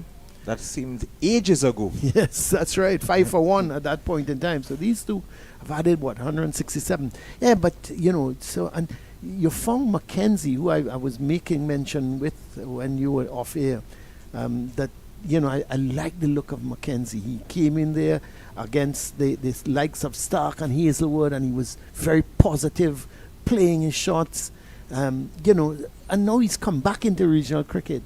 And, he's just not doing well. Yes, he got 5, I think, yesterday. He's one who needs to step up. He needs now to get 100. These guys, and I'm happy here for Carty. Carty has had 3 half centuries already for this season. Well, together with this now it's 4 half centuries. But he's yet to carry on to get 100. And when you're an international cricketer and you come down to regional level, you have to score hundreds. And that's why you've got to admire Brathwaite. Brathwaite is his second century of the season, but he doesn't give away his knock. He got to 100 and you could see he was looking for 150, and when he got to 150 you could see he was looking for 200, that kind of thing. And that's how these guys have to think. Yes, of course. And Brathwaite, as the West Indies captain, he has to show himself. I am the West Indies captain. I have to dominate here. And this is what he has been doing. And that is what we wanted to see from Chandra Paul, the other West Indies opener, test opener. We want to see some runs from Chandra Paul. But we are seeing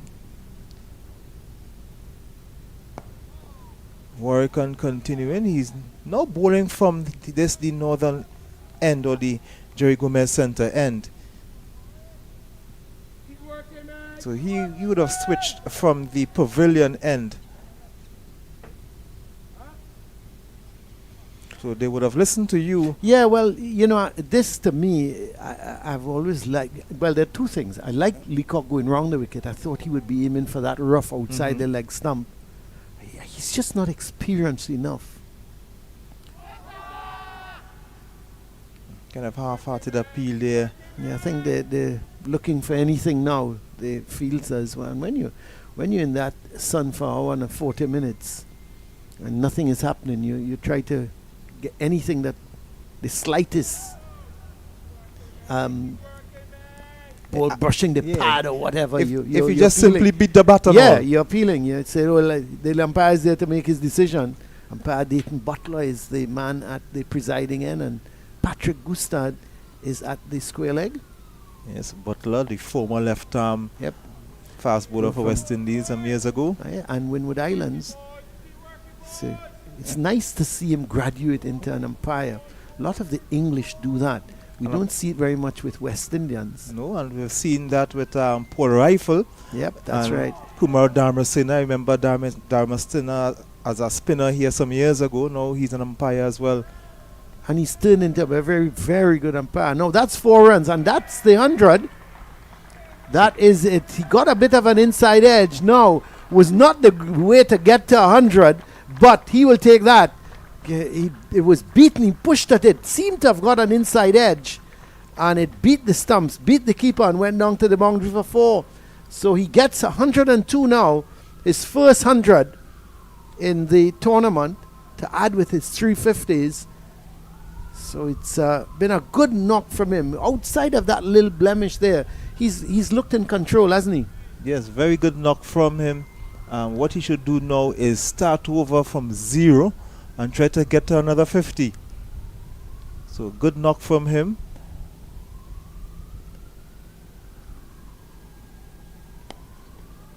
The batting is really looking comfortable now. They're really looking comfortable. Yeah, the end of the over from Warwickon. At the end of it, it's 176 for 1, and Casey Carty 102 not out. And with him, of course, is young Mikhail Louis on 52. Now, what will be going through Craig Brathwaite's mind? Need to get this wicket, this partnership broken. The partnership now is 171. Casey Carty is on 102. Louis on 52. What do you do to break this partnership? Well, you got to continue going along the same way, and you're just trying to create the pressure. What you got to do when a pitch is this good, you got to try and create pressure, dry up the runs, and see what happens.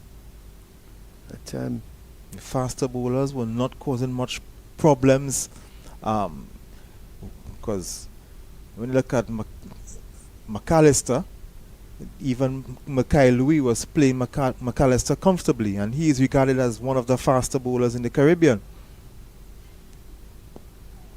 So the pitch really not offering much for the faster bowlers. so the third first-class century for Carty. Born in St. Martin. Have you ever visited St. Martin, Ian? I haven't visited much countries. You have not visited much countries, so I think St. Martin is one of them that you've not visited. Not visited. Yeah, well, it's a really nice place. I I've understand. been there once. The thing is, you've been to Diego Martin, right? Yes, I've been to Diego Martin a few times. Well, that's good. Now, I'll tell you something about St. Martin, Ian. There's a particular beach that is very close to the airport. And I went to the beach. I even went in the water, I'll have you know. And all of a sudden, there was this plane from a distance coming. And it looked as if the plane was going to crash into the water. But they said, no, the airport is just behind.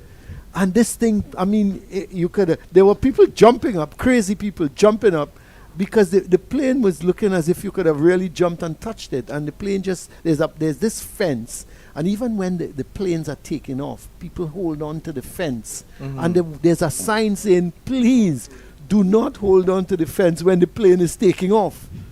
Right? Because, of course, they when this thing is taking off and the roar of the engines and people hold on to the fence. I mean, you have to wonder. It's the end of the over from Chase, 176 for 1. But it's a lovely country, a lot of nice beaches. So that airport is kind of like how Crown Point is, close to the beach, or even closer. Well, yeah, it's. I tell you, you're in the water and the plane is flying just overhead. It's. I mean, you could. People can just watch out the plane and see the people swimming in the water. I mean, it's that close. It's amazing, absolutely amazing. I think that's one. And I've seen postcards, etc., with that, where we've taken pictures with this plane, people in the water, and this plane coming down. It's really a lovely country, and of course, but Carty being the firstborn out of St. Martin to represent the West Indies, must be very proud of that. Teddy there is there again. Ted. Well, Ted, but you notice Ted is all by him is lonesome. I think he's a little disappointed. He can't get a wicket. Yeah, he's a little disappointed. Maybe they need to take Ted onto the field. Well, Ted is there relaxing, though. He's obviously a little disappointed. We were talking. Did you saw those movies, Ian? Ted 1 and Ted 2? I saw Ted 1. Yeah. And you didn't see Ted 2? No, I didn't see Ted 2. You must have a look at Ted 2. It's just as hilarious as Ted 1. I couldn't believe it when I saw it, And Ted had a girlfriend and got married. Unbelievable. And very upset that he wasn't. People didn't take him seriously. So Warrican in his 19th over, he's gonna have a lot of bowling to do, Jamal Warrican.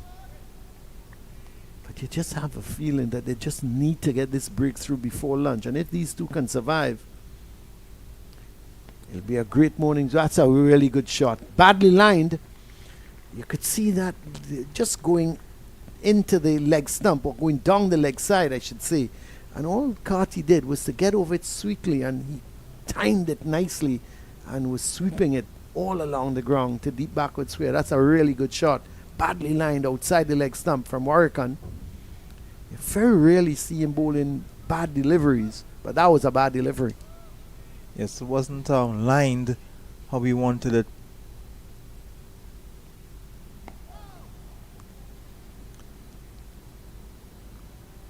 Did your program this morning, Ian? Morning shot, is it? That was yesterday. That was my apologies. Thursdays. Yes, a Thursday morning shot. You seem to enjoy yourself immensely with that program. Especially when I'm talking cricket. Oh, you love cricket, yes, okay. I hear you. Just looking at some of the exploits of some of the West Indians in England, of course, but Jason Holder, who would have been here, because he did take part in that match against Trinidad and Tobago before the break. Well, Worcestershire, he's playing for Worcestershire against Nottinghamshire. Just the end of the over from Warwick, and just the 4 runs coming from it. 180 for 1. It's going quite well. So Jason Holder wicketless, but he have bowled 10 overs for 12 runs. So he's gathering a lot of experience ahead of the Test series in England that we'll play there after the World Cup. Are you taking Jason Holder in your squad? He's the most experienced, well, one of the more experienced bowlers in the team, and of course I will pick him. Because you've got Roach, Joseph, and Joseph. So yeah, that's 3. That's the 3. Are you going with Holder? And I will go with Holder as the all-rounder of the team as well, and yeah. the 4th seamer. What about Jaden Seals? Jaden Seals is another bowler who did quite well, especially in the last game when he got 6 wickets. So Jaden Seals is a bowler, and he wasn't into the team not because of his form or his performance. He was there because of injury. So once he's fit, he deserves to be back into the team, and it is a very good headache for Desmond Haynes to have, because you have Shamar Joseph, and who is going to drop Shamar Joseph? Hey, you've got to be a brave man. You're not going to drop Shamar Joseph. I don't think that will even come into the equation. And then you have Alzari Joseph. Yeah, and he is the premier fast bowler in the Caribbean to date.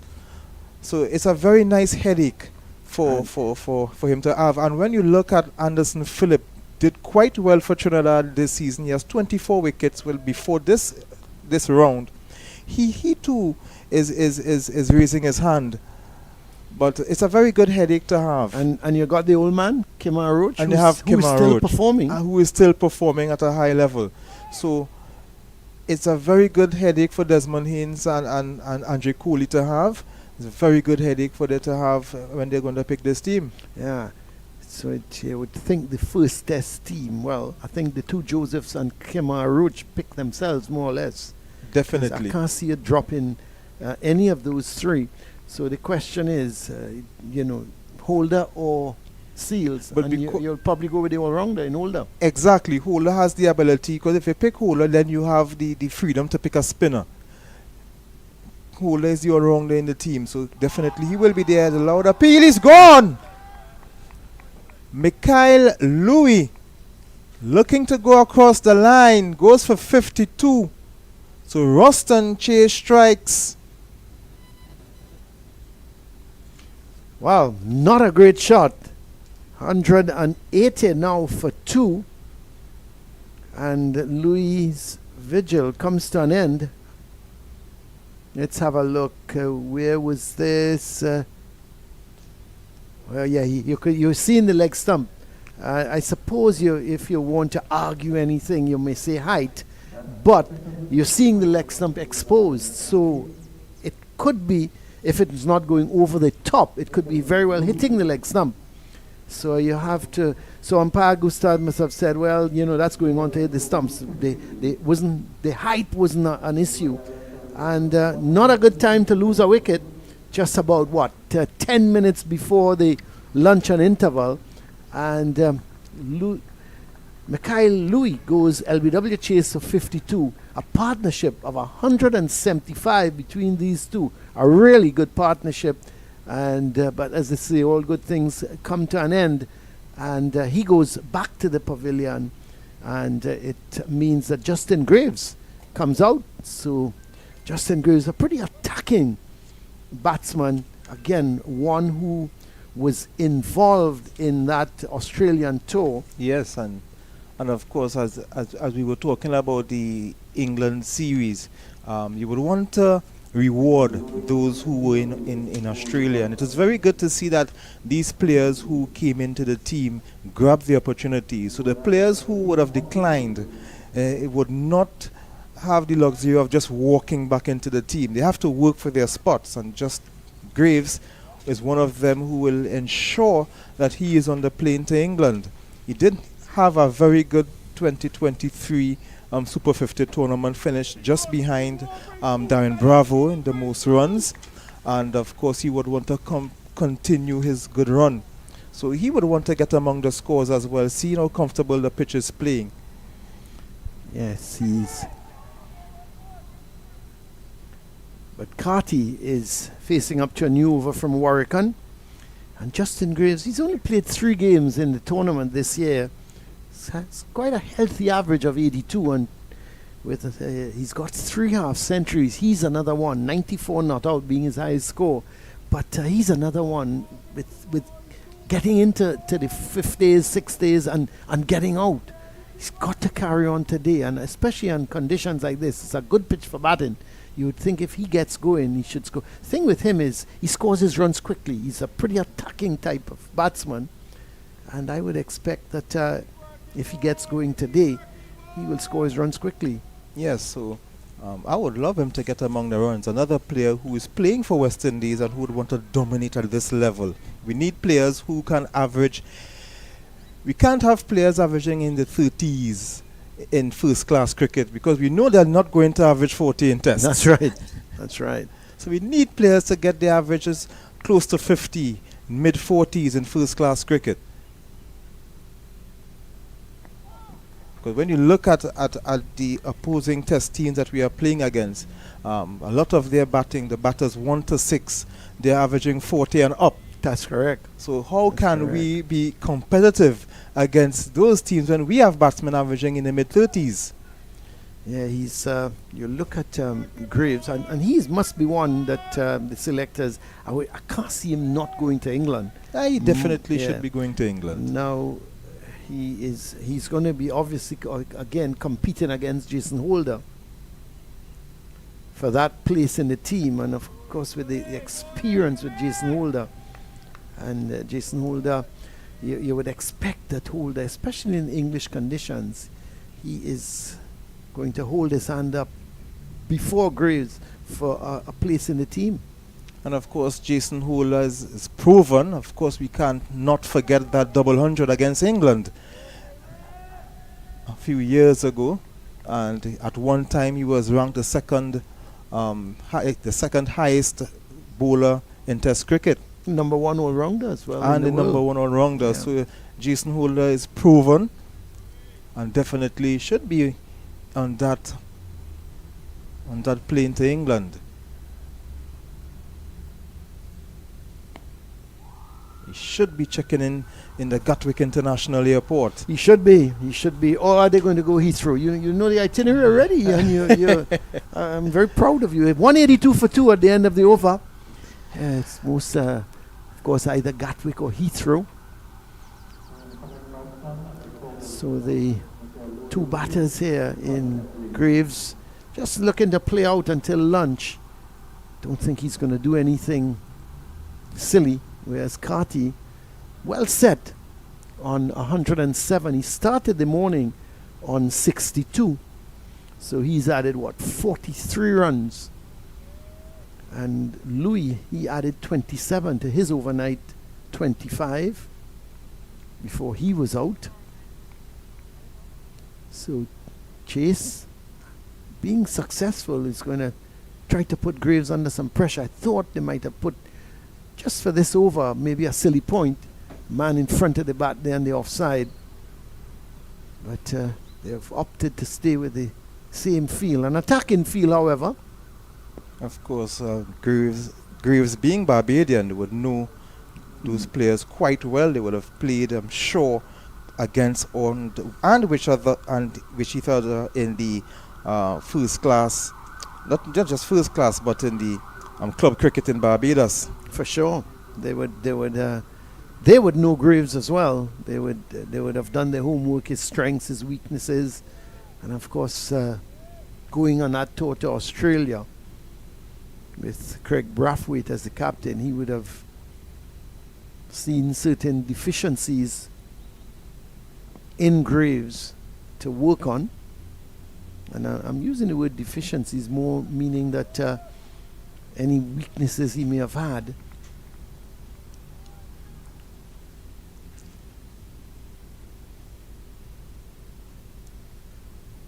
not much rough. And this In is the it. air. Another one goes. Graves before lunch. Not a great. He was looking to attack Ruston Chase and never got over the ball. Hit it in the air and a smart catch taken there. Was that McCaskey? Not sure who took the catch. But a really not a good shot at all from Justin Graves. As it was Warwickon, it seems to be the man taking the catch. And going to his right as well. He is left-handed. Really a good catch, but not a good shot from Justin Graves. You just have, 5 minutes to go before lunch. Why were you looking to attack Ruston Chase? Play the ball out in front of you. But makes his way back to the pavilion, and he would regret that because it's a really nice pitch. But Ruston Chase has picked up 2 wickets. And that is after scoring that beautiful 100 yesterday. But that is certainly not the wicket that the Leeward Islands Hurricanes needed at this time. They wanted to go. It would have been ideal if both Nikai Louis and Casey Carty would have gone in together. They already lost Nikai Louis, and now Graves soon after. Certainly not what the Leewards wanted. Certainly not what they would have wanted.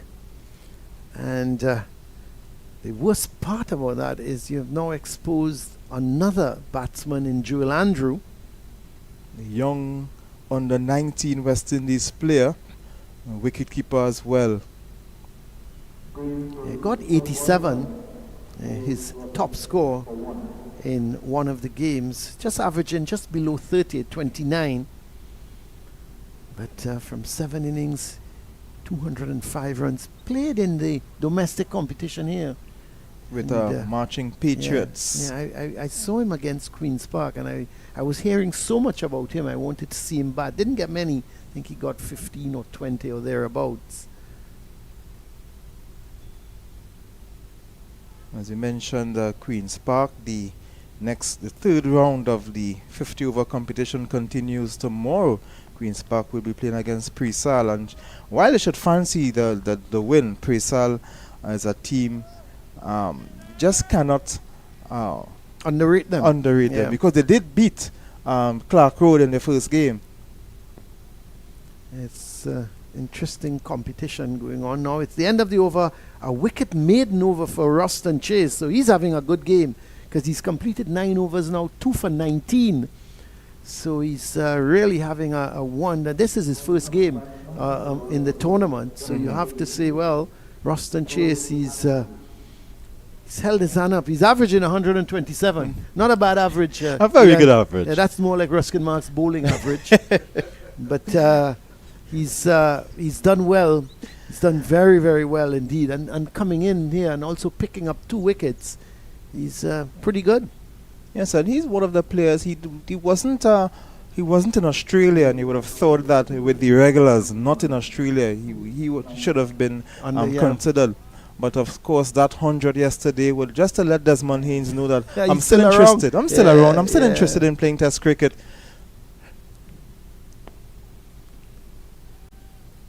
Casey Carty, so much depends on Casey Carty now, not only in terms of him getting runs, but staying there and occupying the crease for far longer.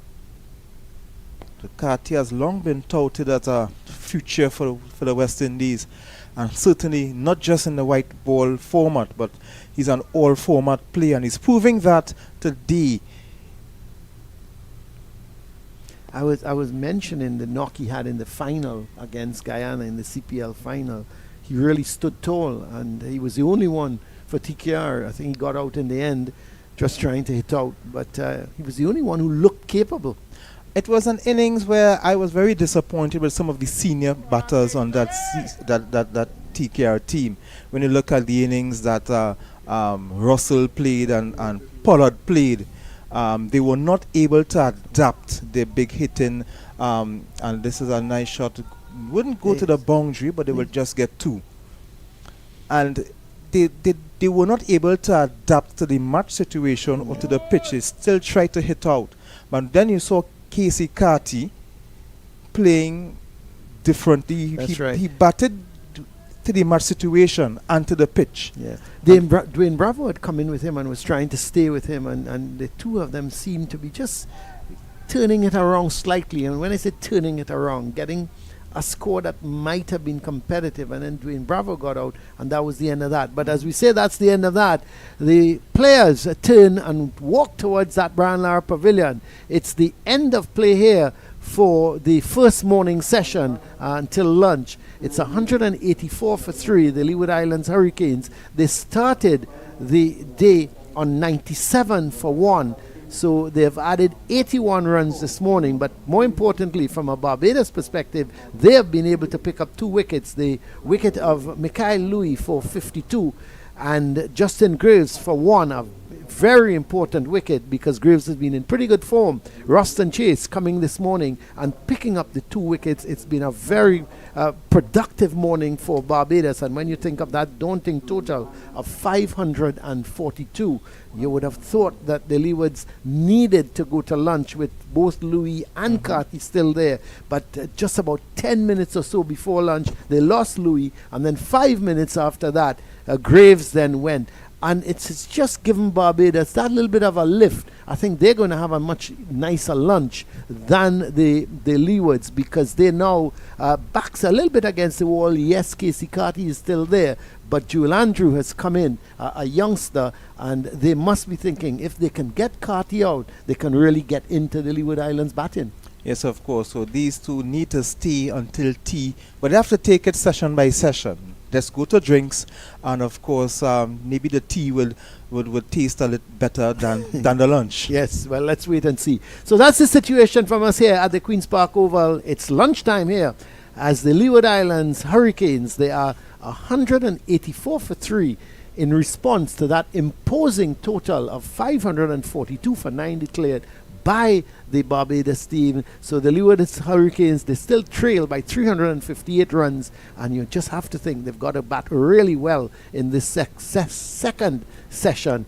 Casey Carty, he's still there at 109 not out. Joel Andrew has just come to join him and note. So we're going to take a break here as well, and we're going to come back for the resumption of play after the luncheon interval. Until then, it's goodbye from us at the Queen's Park Oval.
A very good afternoon and welcome back to the Queen's Park Oval, where we're getting ready for play after lunch on day 3 of this 5th round encounter between the Leeward Islands Hurricanes and the Barbados Pride. The Hurricanes at lunch 184 for 3, having lost 2 quick wickets at 180 and 182. But the main man, Casey Carty, is still there on 109. And Jewel Andrew, the youngster, has just joined him. He will resume on North not out. But that's the man on your screen. He has been doing the damage. Ruston Chase picking up 2 quick wickets, 2 for 19 so far from his 9 overs. And that comes after he scored a breezy 127. And so it's, but it's still a long way to go. They added 81 runs in that morning session, but they still need a further 358 runs to overhaul the 542 for 9 declared as scored by Barbados. So a lot of work to do, and of course the first target would be that 392 follow-on target with a slip and a forward short leg as well as a short straight mid-on.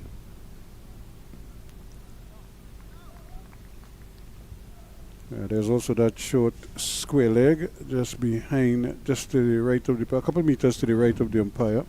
And then there's a mid-wicket deep on the boundary, fairly square.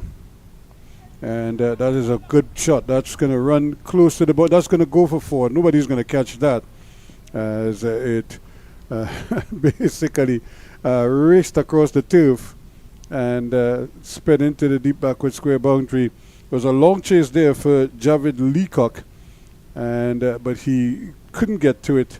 And his momentum, you look at it again, his momentum took him off the field into the, just as he spotted the covers. A pity we didn't see the shot continue there. He had to slam a brakes, and in fact, he fell over and ended up lying down on the covers, almost as if he was taking a little dive in a pool.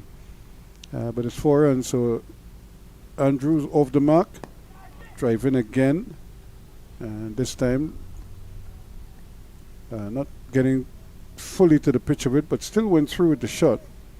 I think Chase would be happy to see him play that shot.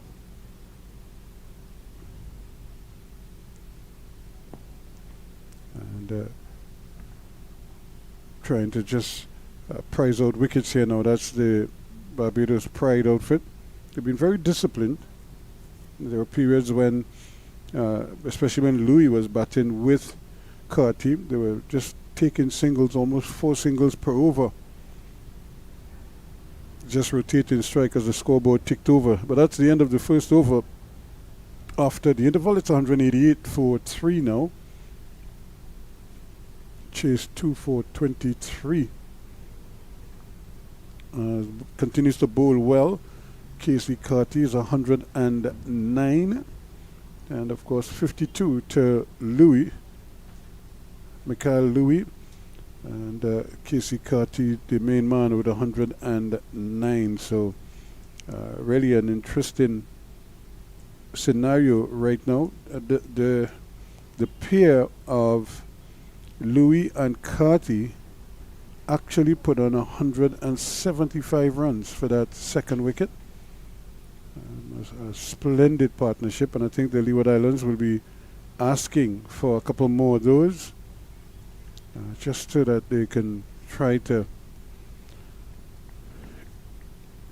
get as close as possible, even if they don't overhaul it, but try to get as close as possible to the prize 542 for 9 declared. We look at the field placing. They've been very meticulous here, Craig Brathwaite. He was the man at square leg to be just behind, to the right of the umpire.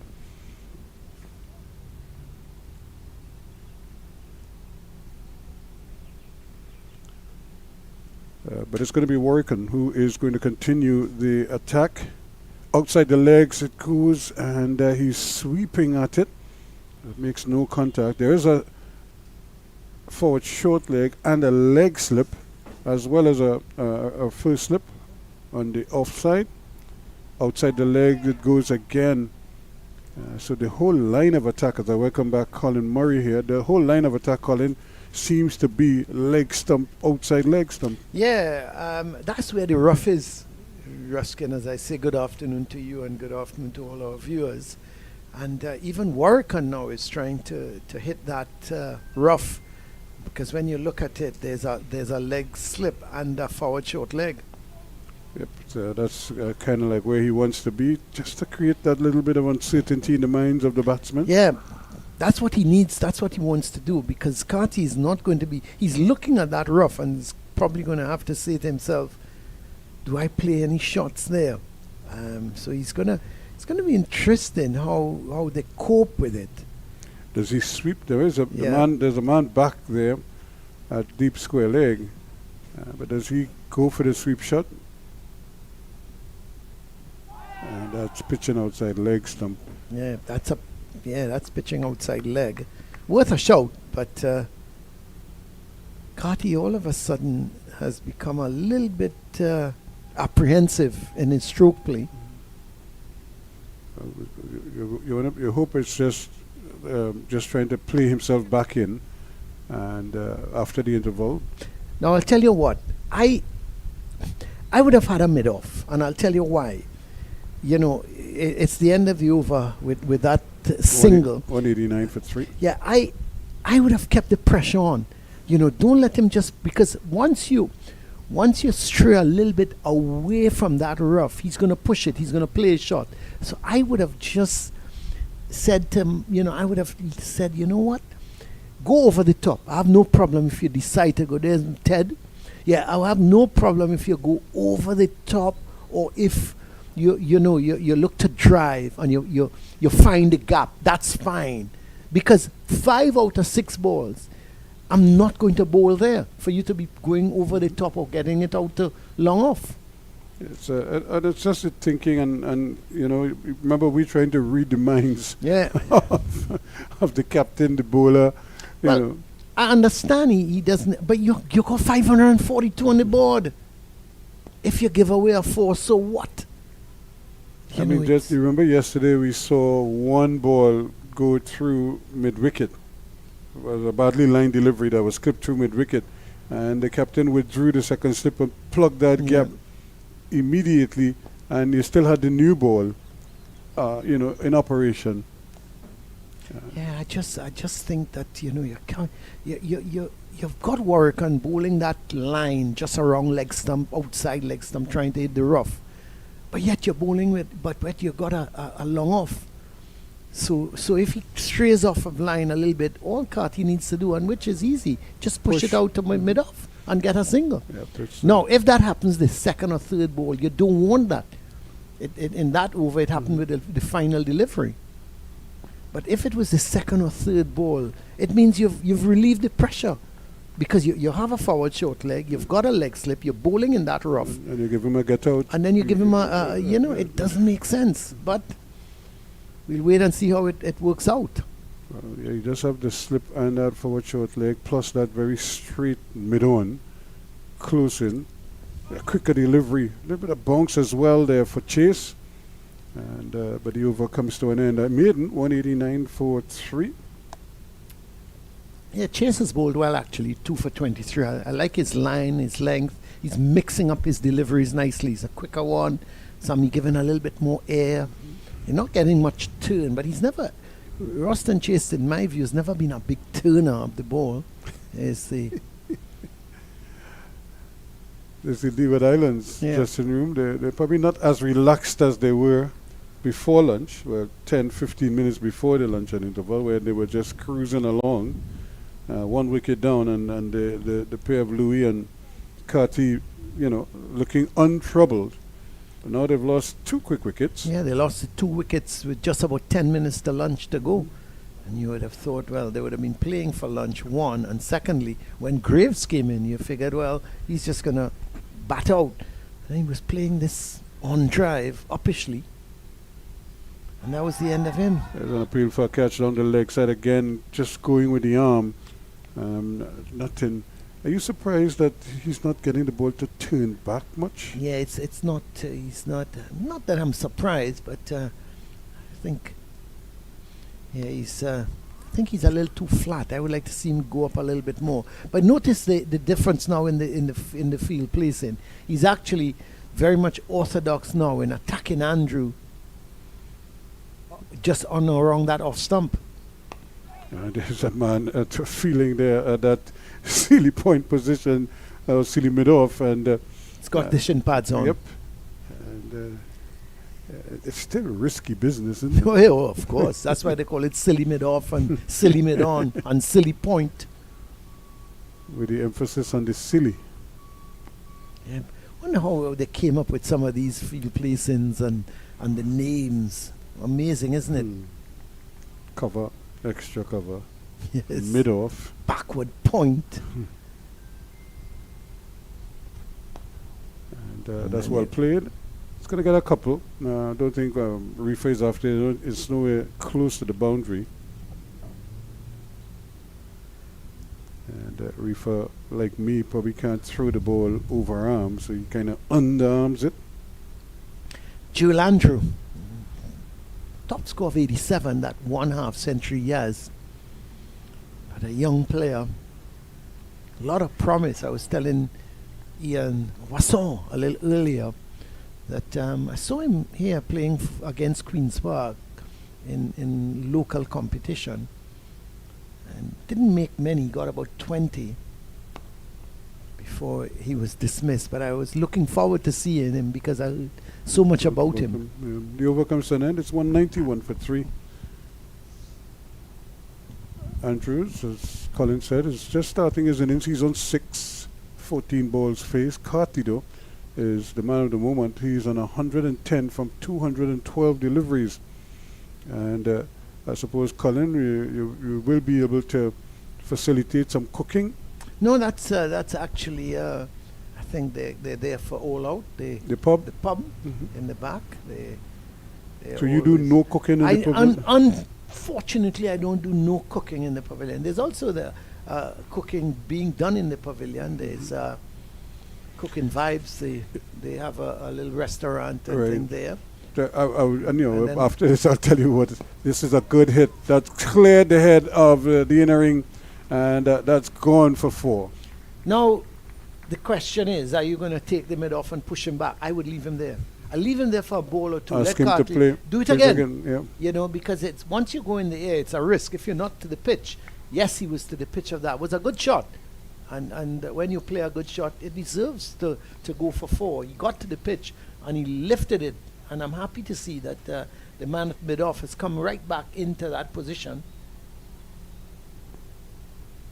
They're going to take another quick single again. The running is excellent. And a good call. Now, that call had to be made by the youngster, Andrew. Correct. And so he made the call. And he's quick. He's a young man, so you would expect that he would get up to the striker's end quickly. But he called early, and I think that was the important thing, especially from... Oh, he's throwing the bat at that one, and that might actually run down to the boundary as well. I don't think anybody got a touch onto it, and it goes for 4 byes. He just threw the bat at it, and it missed everything, including the keeper. And came down here to a very straight, fine leg. Now, Carty is going to have a word with him. Carty is actually showing him, look, played straight. Played straight. He got away with that one. You have to say the impetuous nature of a youngster. He just saw it pitched up and he decided to go after it. The 200 is on the board, 200 for 3, but they still have a long way to go.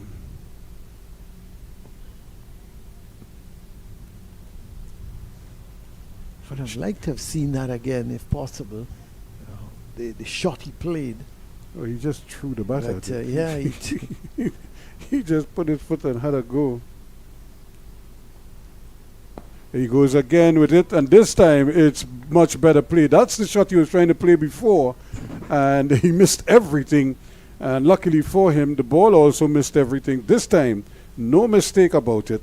And that's 4 good-looking runs. Yeah, it's. Let's have a look at the one where he had a wild swing at it. Well, oh, he is lucky. Was nowhere near to it. It actually turned a little too much. And it jumped. Yeah. He is driving again. Now they've pushed him on. And I have no problem with that. Right back You to know, long off now. Stop that shot. Because if they're going to go in the air, let them play it in the ground. No problem with that. If they're going to play it in the ground, get a single. But you got to plug it now. 204 for 3 at the 205 rather for 3 at the end of that over. Yeah, they've just got to decide, you know, and I have no problem with that. They've left it open. Carty went once, Andrew went once. Now let him play it in the ground if that's and let them get the single in a situation like that. Play another shot, play a different shot now, as opposed to that one. That's going down Traggart Road there, the GMMB Bank. Is that your investment hub? Well, that used to actually before it became a bank. That's where you used to live. That's correct. I grew up there. So you were always I always had a bank near to me. Yeah, you always had money. A bank. I didn't say that. I didn't say that. Why do you continually put words in my mouth? I never said that. Ooh, this one kept very low indeed. It was a quicker delivery as well. Yep. I said. So, let me rephrase it. To our bank. Let me rephrase it. You were always sitting on money, sleeping on money. Woke up with money. You know, if I was a lawyer, I would write you a little note right now. Say I'm going to take pre-action, the pre-action protocol note about what you keep saying about me. And so you're quite lucky that I'm not that. Because again, that's a big hit. There's nobody out there. And he has just come out here and decided that he is probably going to put bat to ball and try to ruffle a few feathers here, and that was good contact. I like that shot. I tell you what, this young man he's just come out there and says, I don't care who you are. You could be Warwickon, you could be Chase, you could be whoever you want.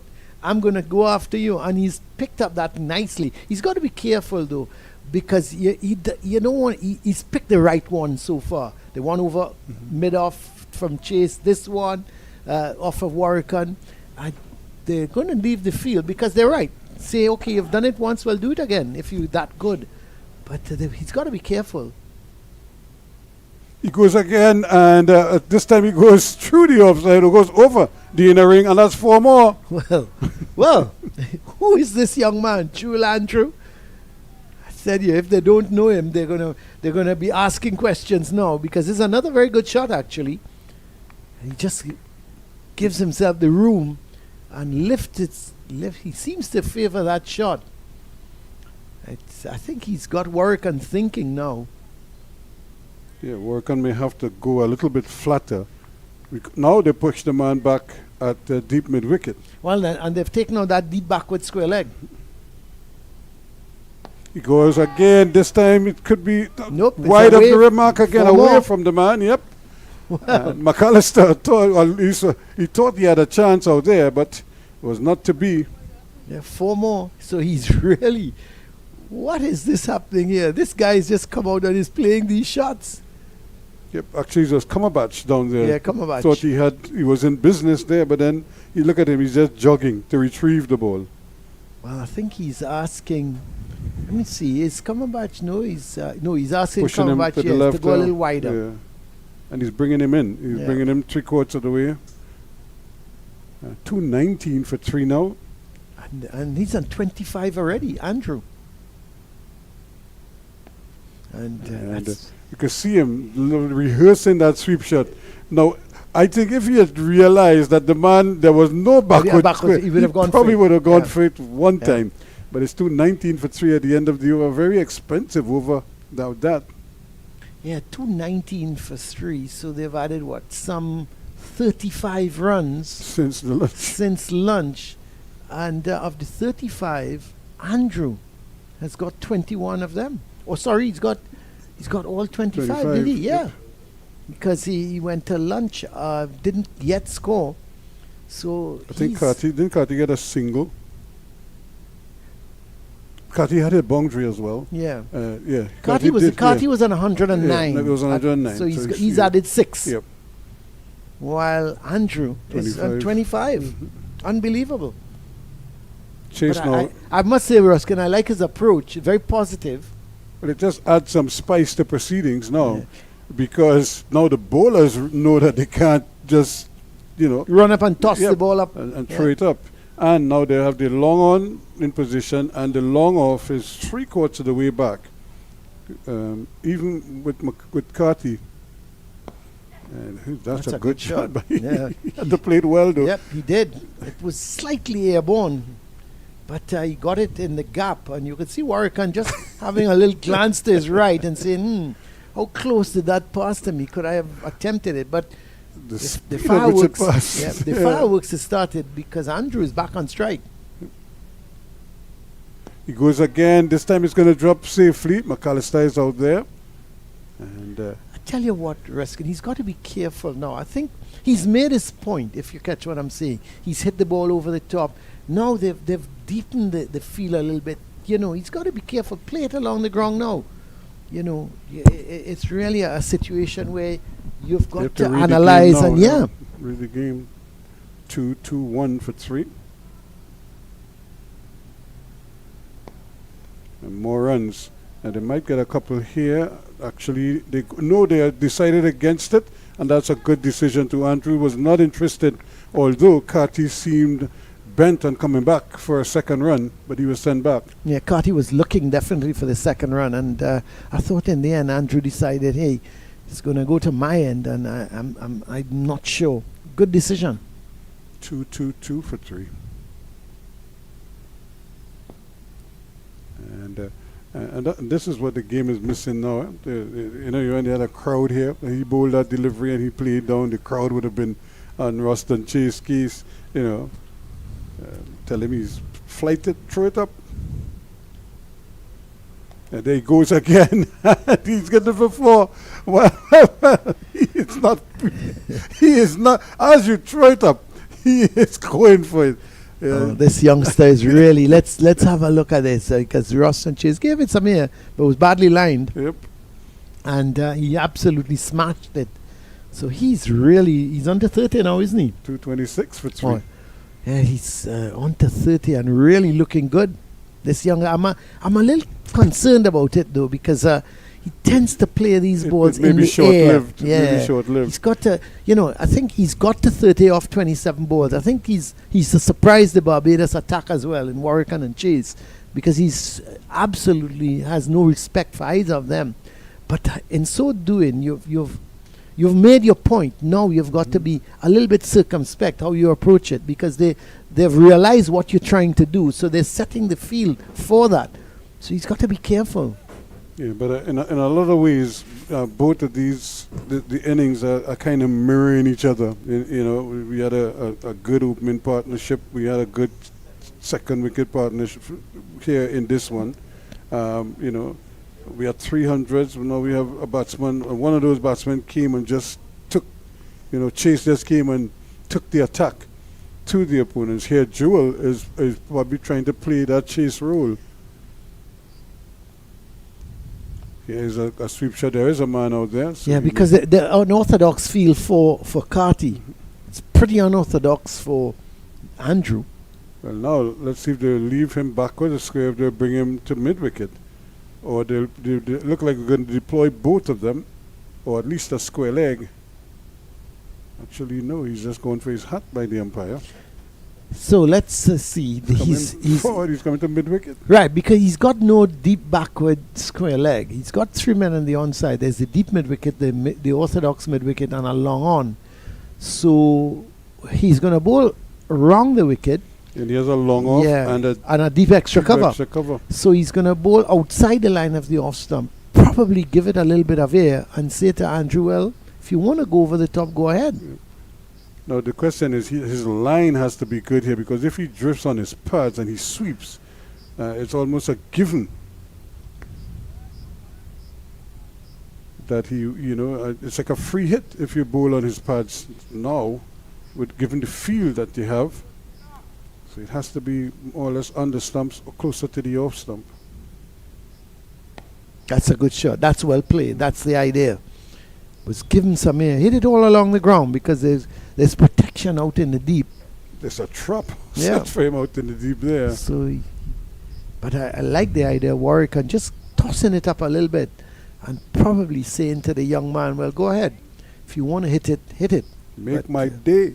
But he did well. He hit it all along the ground. And it was an easy single.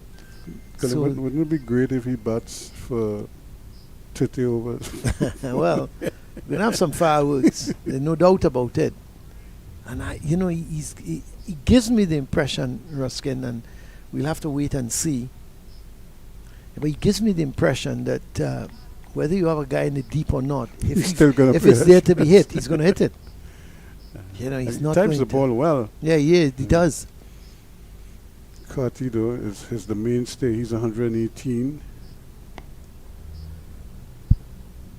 And Warwick's probably saying, but I bowl at Carty, yes, and keep him down here rather than go at Joel. 228 for 3 at the end of the over. But I like Carty innings so far. It's really mature. I think this innings hopefully will do him the world of good because he's been there for 221 balls now for his 118. And Did you see Louis scored 52 with 4 fours? yeah, Joel is at the wicket with 31.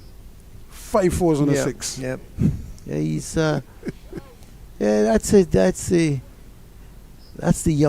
youth in the man. He's the youth in the young man, I should say, where he's decided that he's gonna no matter what happens, he is going to go over the top. He's gonna go over extra cover. He's gonna go over mid off. And we see for Chase, the man at mid off has gone about 3/4 way back to a wideish long off.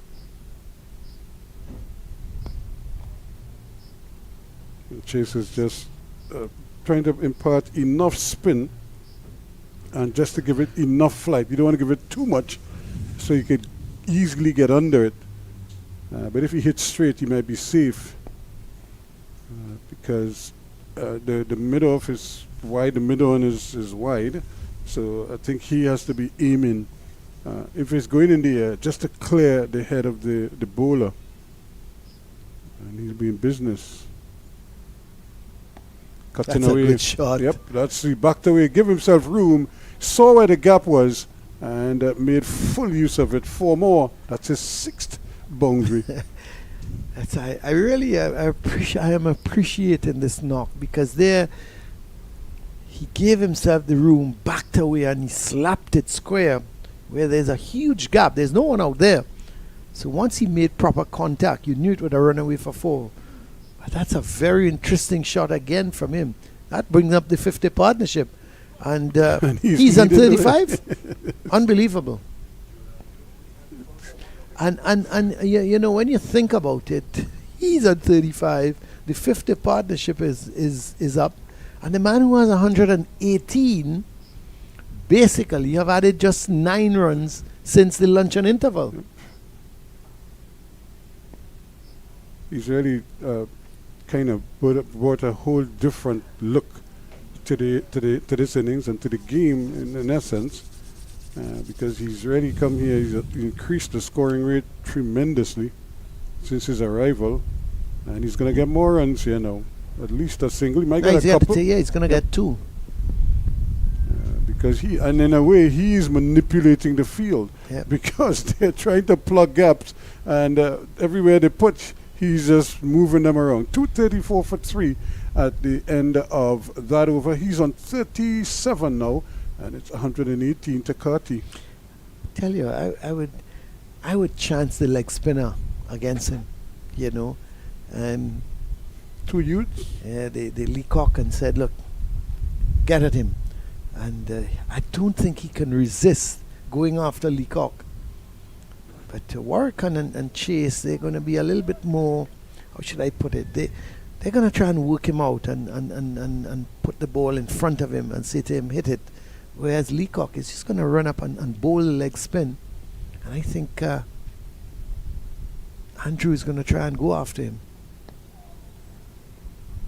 But he's got his two experienced bowlers, Brathwaite. He's got his two experienced bowlers bowling at the moment in Warwican and Chase, and hoping that they can somehow get the youngster to play a fall shot. Quicker, flatter. And again, if it hits something in the rough, you never know what the ball is going to do. It could turn, it could roll, it could jump. And it just got past the leg slip. He was up and had to go down low down. That was down to his laces, his boot laces, and he just couldn't get under it. Yes, it picks up 2 runs, but it went quickly off the bat. Let's have a look. As Carty was just flicking at it. He was trying to work it past square leg. Got a little bit of an inner edge, but it went off quickly off the bat. Got off the inner part of the bat. When you're in that position, Colin, you really have to stay down. And you don't move. You just wait and you respond to the ball off the bat. Well, that's a big hit. That's in the air. That too is It's going to to clear him. And it just goes in for another boundary. So this one is over the long off fieldsman. Well, you're saying long off, Ruskin, but I think he must have been about halfway back. It's either you're back on the boundary rope or you're in. You know, it doesn't make sense. He was about, I would say, halfway between the boundary and the bowler. And it's the bowler who set him there. Yeah. You know, he asked him to come in. And look at him there still. He's in no, to me, he's he in can't no man's stop a land. single there. He can't stop a single. He's there for a miss hit more than anything else. Now, if he was back, they always tell you go on the boundary rope and it's easier for you to run in than run back. He can't stop a single. So what is he doing there? What is the purpose of that? Is it for the miss hit? Okay. If it's for the miss hit, then fine. 2 more runs. Yep. Another easy couple of runs. So the scoreboard has really picked up here now since the luncheon interval. And it's 242 now for 3.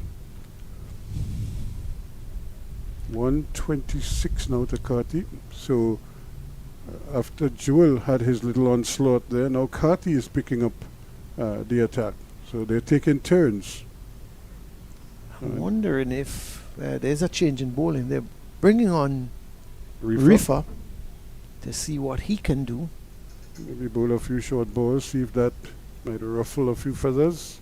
Don't think Andrews is going to take that on too much. He's going to look to pull it if it's any short deliveries. You look at this young man, how he started his innings totally fearless. He's trusting his ability. He's trusting his shot making, and he's going after it. He's done well. He's done well so far. I think the one fall shot he played was when he tried to go over the top and it missed the leg stump and missed the keeper, everything. He came down here for 4 byes. Yeah, but since then, though, he's been still going after the bowling. He's been playing his shots. I like his approach, but it's very positive. But he's got to be careful, because you don't want to give it away now. No, because there's a big job. Yeah. You still have a huge job to do. And he's got to 37. So, you're not saying to him, well, look, change your positiveness. But you've just got to be, you got to be careful in your shot selection. Yeah, and the Reefer is going around the wicket to the right-hander. And the first delivery is badly lined. Apart from taking a wicket, what do you think he's asking Reefer to do here for him now? How is he going to approach the young man? He does have the fine leg fairly wide and the square leg, and that is kind of like a standard feel we've seen. Yeah, I think he's asking Reefer to tighten it up a little bit as well. In addition to getting a wicket, tighten it up. Don't let him score freely. Just get a couple dot balls at him and see what he does. I don't think he gives me the impression he doesn't like to be tied down. Play on his patience a bit. Yeah. That's it. You need 2-3, another 2 deliveries like that and see what happens. And then you take one up to him. just short, just back of a length, and then take one up to him. You know, say to him, well, drive if you can. And if you can get that little bit of movement as well, who knows? There's a wide slip in chase. He's almost like a standing in, Really I would say, like a second, third slip. And then there's a man at third man on the boundary. So this is good from Reefer, just keeping it. Yeah, keeping it tight at the moment. I think Brathwaite would be happy with this. Let's dry up some runs from this guy. He's 37 from 38 deliveries. Doesn't Dry look up like some he's going to runs. slow down anytime soon. Dry up some runs. See what he's gonna do. You know, let him play out a maiden over if it's anything. I think Wilson is going to come and join us in a little while. Is he? But the thing is, I think he went to the Barbados camp, so he may tell you About Ted? Ted. Yep. Oh, okay. His name is what? Becker. Becker? Becker? I've heard that name somewhere. Ted sounds better. Yeah, I prefer Ted. Becker? Who is Becker? Is it short for Beckham? who is Becker? Tony Becker, the former The Jamaican journalist. yeah. Tony Becker, maybe. But that's a Bajan Becker. You never know. That's well played. He actually allowed that ball to run off the face of the bat. I thought he was in control. Didn't take it.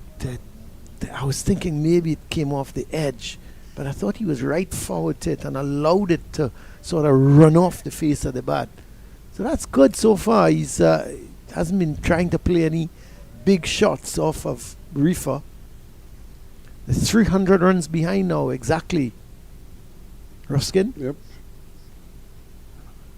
And they just need to keep bringing it down as much as possible. And when they can't get boundaries, they take in the singles. So they're really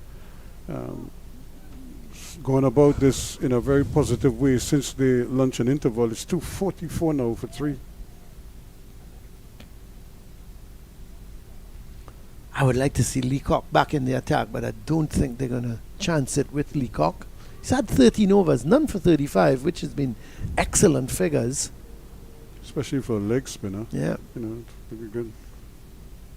So they seem to be going to an all-out pace attack because Cumberbatch has been given the ball. So Reefer from the Brian Lara Pavilion end. There is the Queen's Park Cricket Club, the balcony. Some beverages being served, Ruskin. I wouldn't say your favorite beverages, because I'm not sure what you drink these days, as you've got to an age where you may be more looking at lime and things like that, you know, rather Preparation than itch.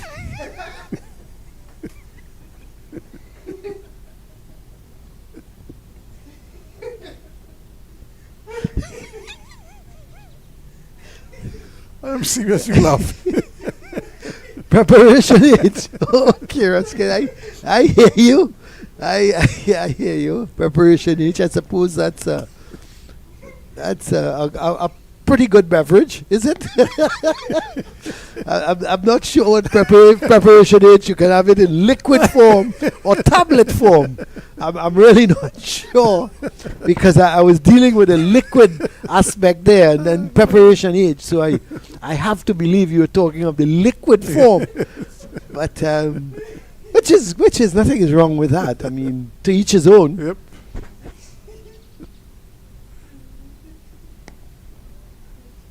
You know, we used to say it was just for limacol or something like that. That's what you said. Yeah. You know, it's what some people use to sap their knees with other people drink. Yes.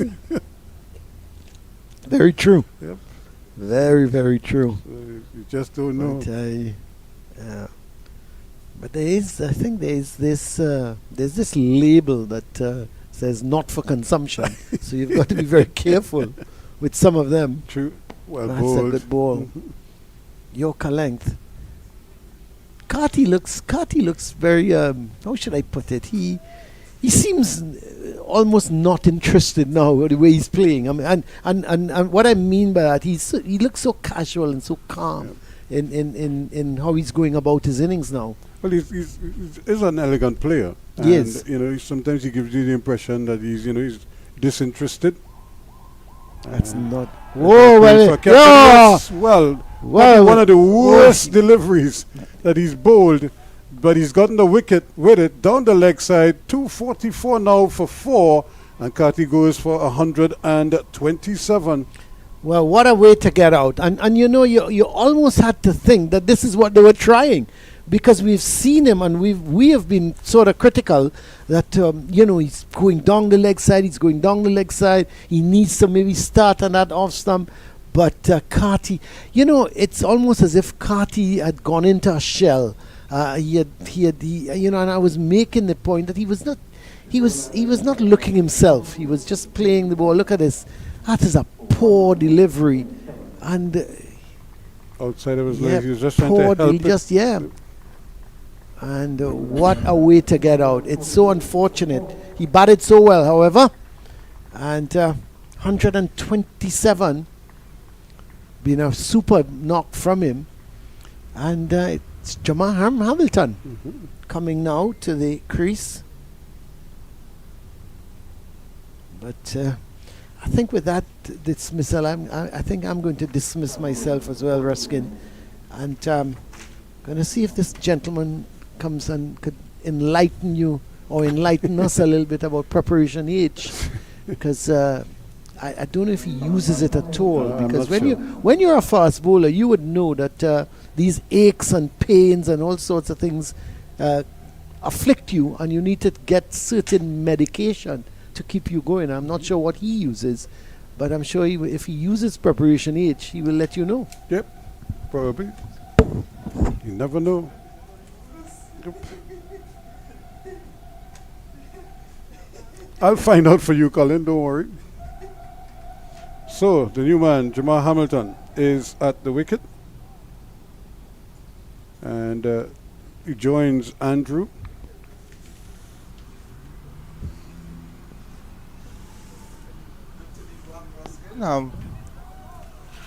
Good to be back. I've heard you all talking about all kinds of medications, but I just use a bit of muscle rub of my shoulders after I bowl a few overs. A relaxer. Yeah, a muscle relaxer. When I bowl a few overs.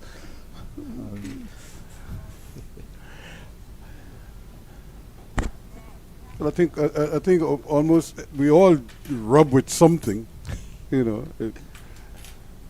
because you're never quite 100%. Something is always aching, when you play sport at a particular level. It's the end of the over, a successful one at that for Shakil Kamabach. He now has 1 for 30, and it's 244 for 4. I don't know if you ever passed by a locker room of one of those over 35, those masters teams. When you just pass by the locker rooms, you get the scent of muscle rub, and all kind of different. It burns your nose. Yeah. First, it's so much. Because everybody's rubbing something. Everybody's rubbing something. Yeah. Now the Hurricanes, they are 244 for 4. That 542 seems a long way ahead, but long way off. But they're still there. They have Joel Andrew, who's in good nick. He's running back, running the hands back on the clock. Looks like he's still in Potchefstroom when he was with the West Indies under 19 team. That beautiful 100 he scored in the under 19 World Cup just earlier this year. So but they have all these players who are just thereabouts, and looking to. Now they go for a single. It's not there. He's have to hurry back. The throw is not a particularly good one from Rodson Chase. Almost because Andrews was kind of standing directly in his line of sight. He had to throw it around him, and by that time, Hamilton had scampered back. But Hamilton seemed so determined for that single. And Andrew never moved at the other end. And the funny thing is, Ruskin, that was Hamilton's score. It was behind the back of Andrew, but in the end, it was a good decision to stay. Yep. I'm not sure if Hamilton misjudged how far the ball really was, but it would have been a suicidal run. Yeah, it would have been a risky single anyway because the ball didn't go that far from Richards, the wicketkeeper, and then Chase, who's standing there, at slip.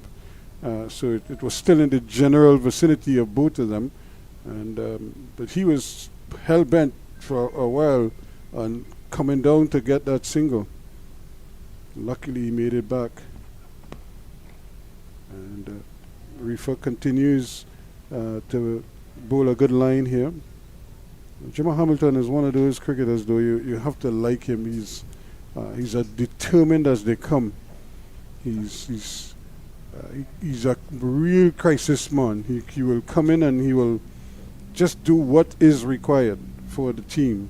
And he's very chatty out in the middle as well. Oh yeah, man. He give you lyrics right through.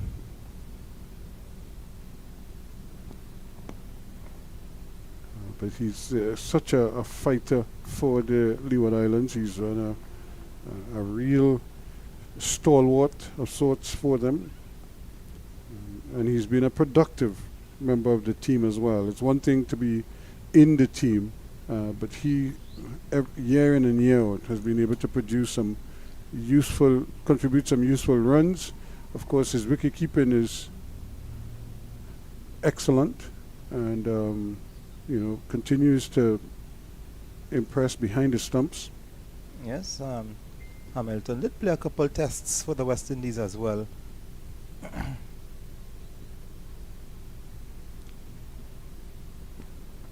That's well played.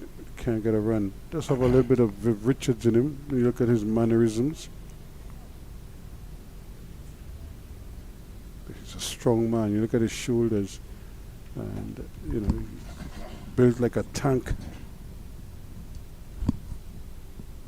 He's like what you would call smoking Joe Fraser.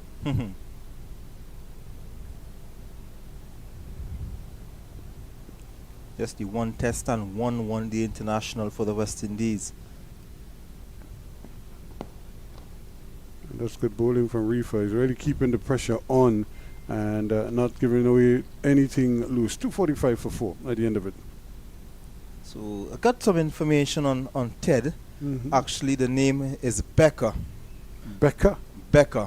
And as in Boris Becker? As in Boris Becker. Now, Becker, it's not just Becker. If we have looked closer, there is also a bando with 2 rabbit ears. Mm-hmm. Now, that bando with the 2 rabbit ears, along with Becker, that is awarded to the man of the match of the handball game they played during the warm-up session. Now, the man of the match is not the best player. It's in fact the worst player. So I was speaking with Jacqueline King, the physio who has been with this team for a long time. Mm-hmm. Of course, she was once a West Indies physio as well. She was to give him the story, and Becker, the bando with the rabbit ears, must be worn by the man of the match. Well, now 80 overs have been completed, so the new ball is available. Is available to them now. So the umpire with a new ball in his hand, it will be close enough. So anytime Craig Brathwaite is ready for it. Actually, I think he might take it right away. Yeah. I think Brathwaite is not wasting any time. He's gonna take the cherry right away and see if this could really break the innings open. There you go. There's the signal from the umpire. So Cumberbatch will be the bowler entrusted with the new ball, and Reefer, who's already in the attack on the other end. Yeah, both of them got an over with the old ball just to loosen up. Yep. So very soon we'll also see McAllister back in the attack as well. Yeah, probably get a spell. And so they're working out their plans here. They really went to the quicker bowlers just to try and stem the run flow, which they did, but they also got that crucial wicket of Casey McCarthy for 127, which is now the 4th centurion of in this match. We had 3 in the Barbados Pride innings, and he has contributed another useful score of 127, the same as Ruston Chase.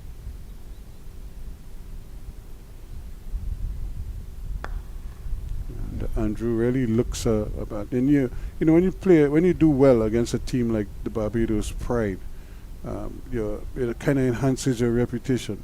You know, people will. It's almost like you do well against the Los Angeles Lakers. People would look at you and see, well, what are you doing when you do that? You do well against Real Madrid or, one of those big teams. Everybody kind of takes notice of what you're doing. So if you can get a good score here, Joel, and that's well played, brilliant stroke play. Only going to get a single, but you could see the timing. And he kept it all along the ground, which in a sense was the shot that Carty was trying to play, only he got so far inside the ball. In fact, the ball was outside of his legs, and he was just trying to turn it. Got a tickle.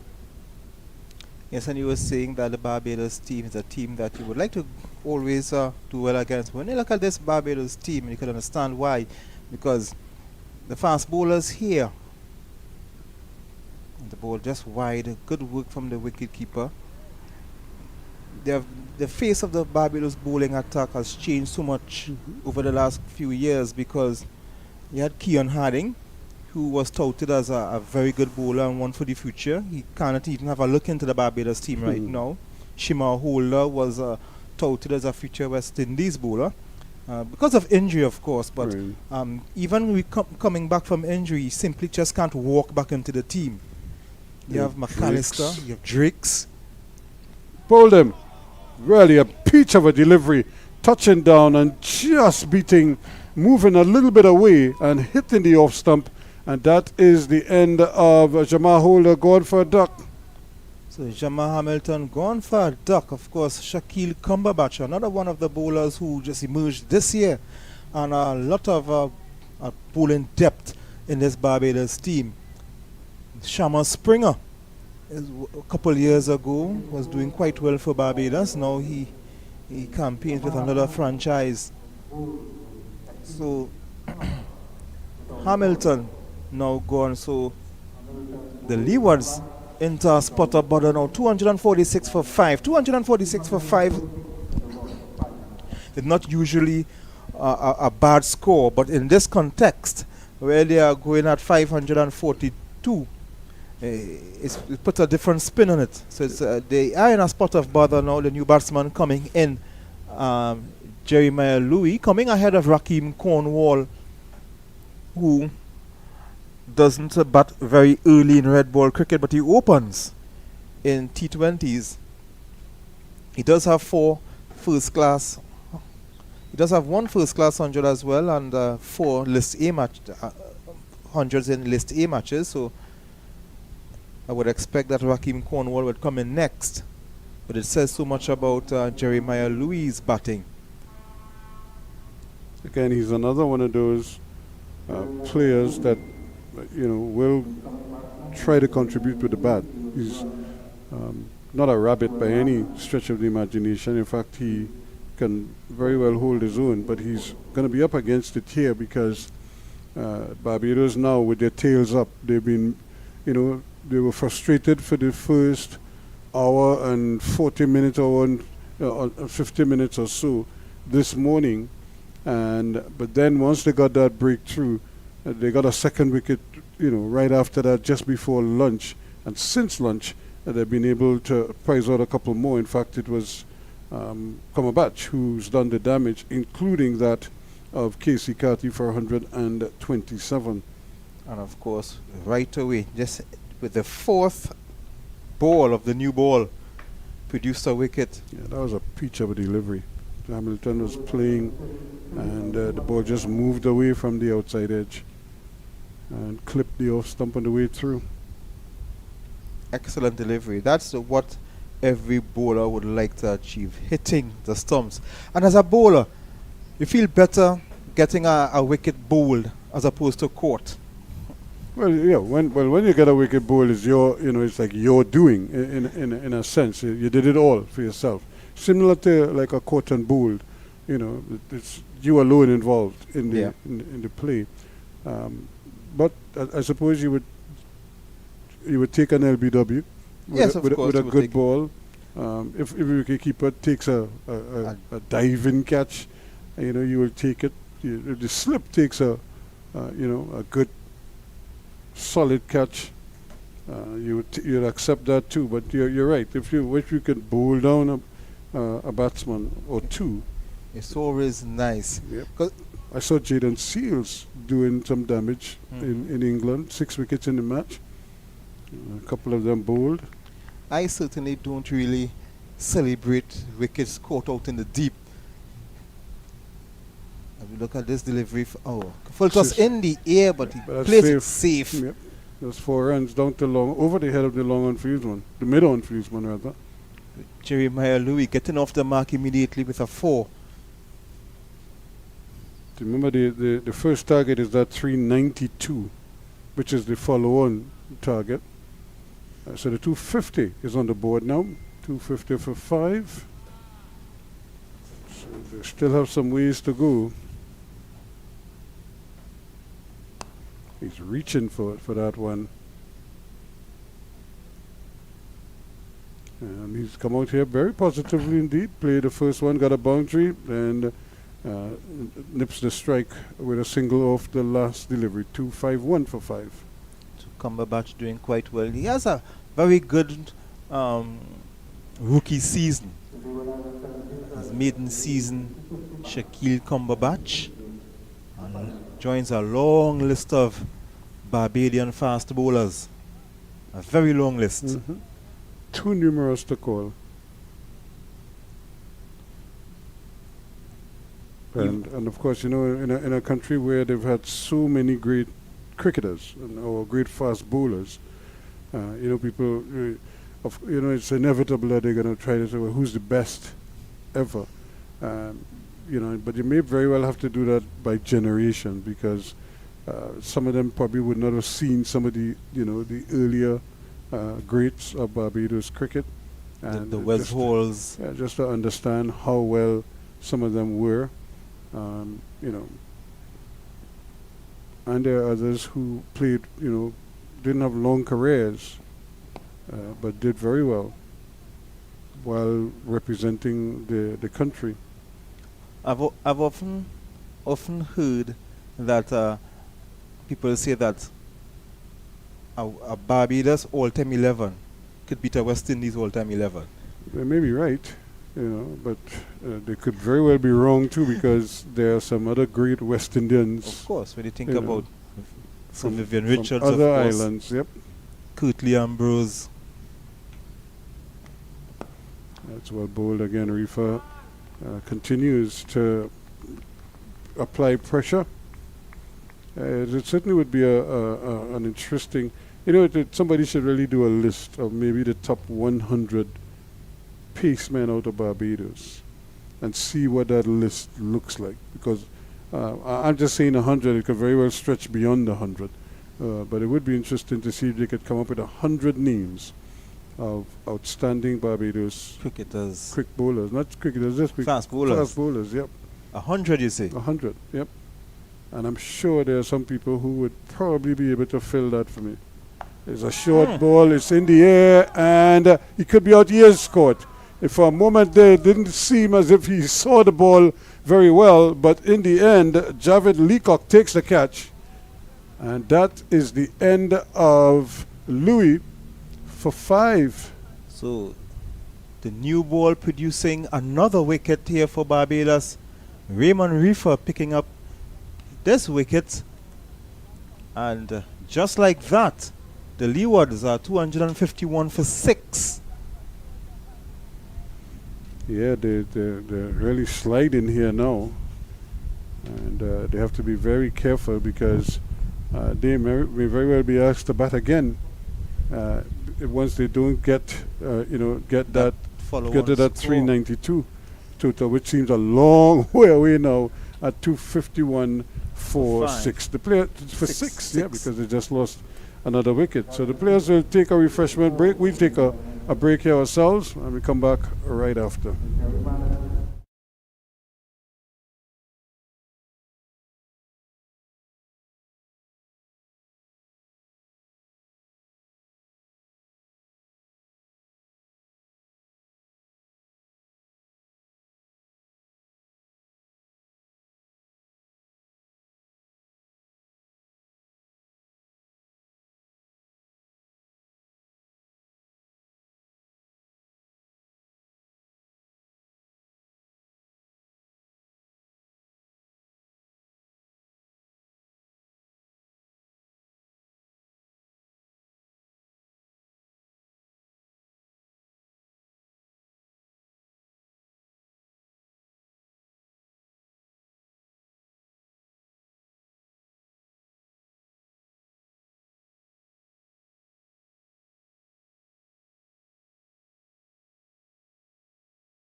So welcome back here at the Queen's Park Oval. The players are refreshed. It's 251 for 6. The Leeward Islands, suddenly they have reached a stage where things are not looking as rosy as they were.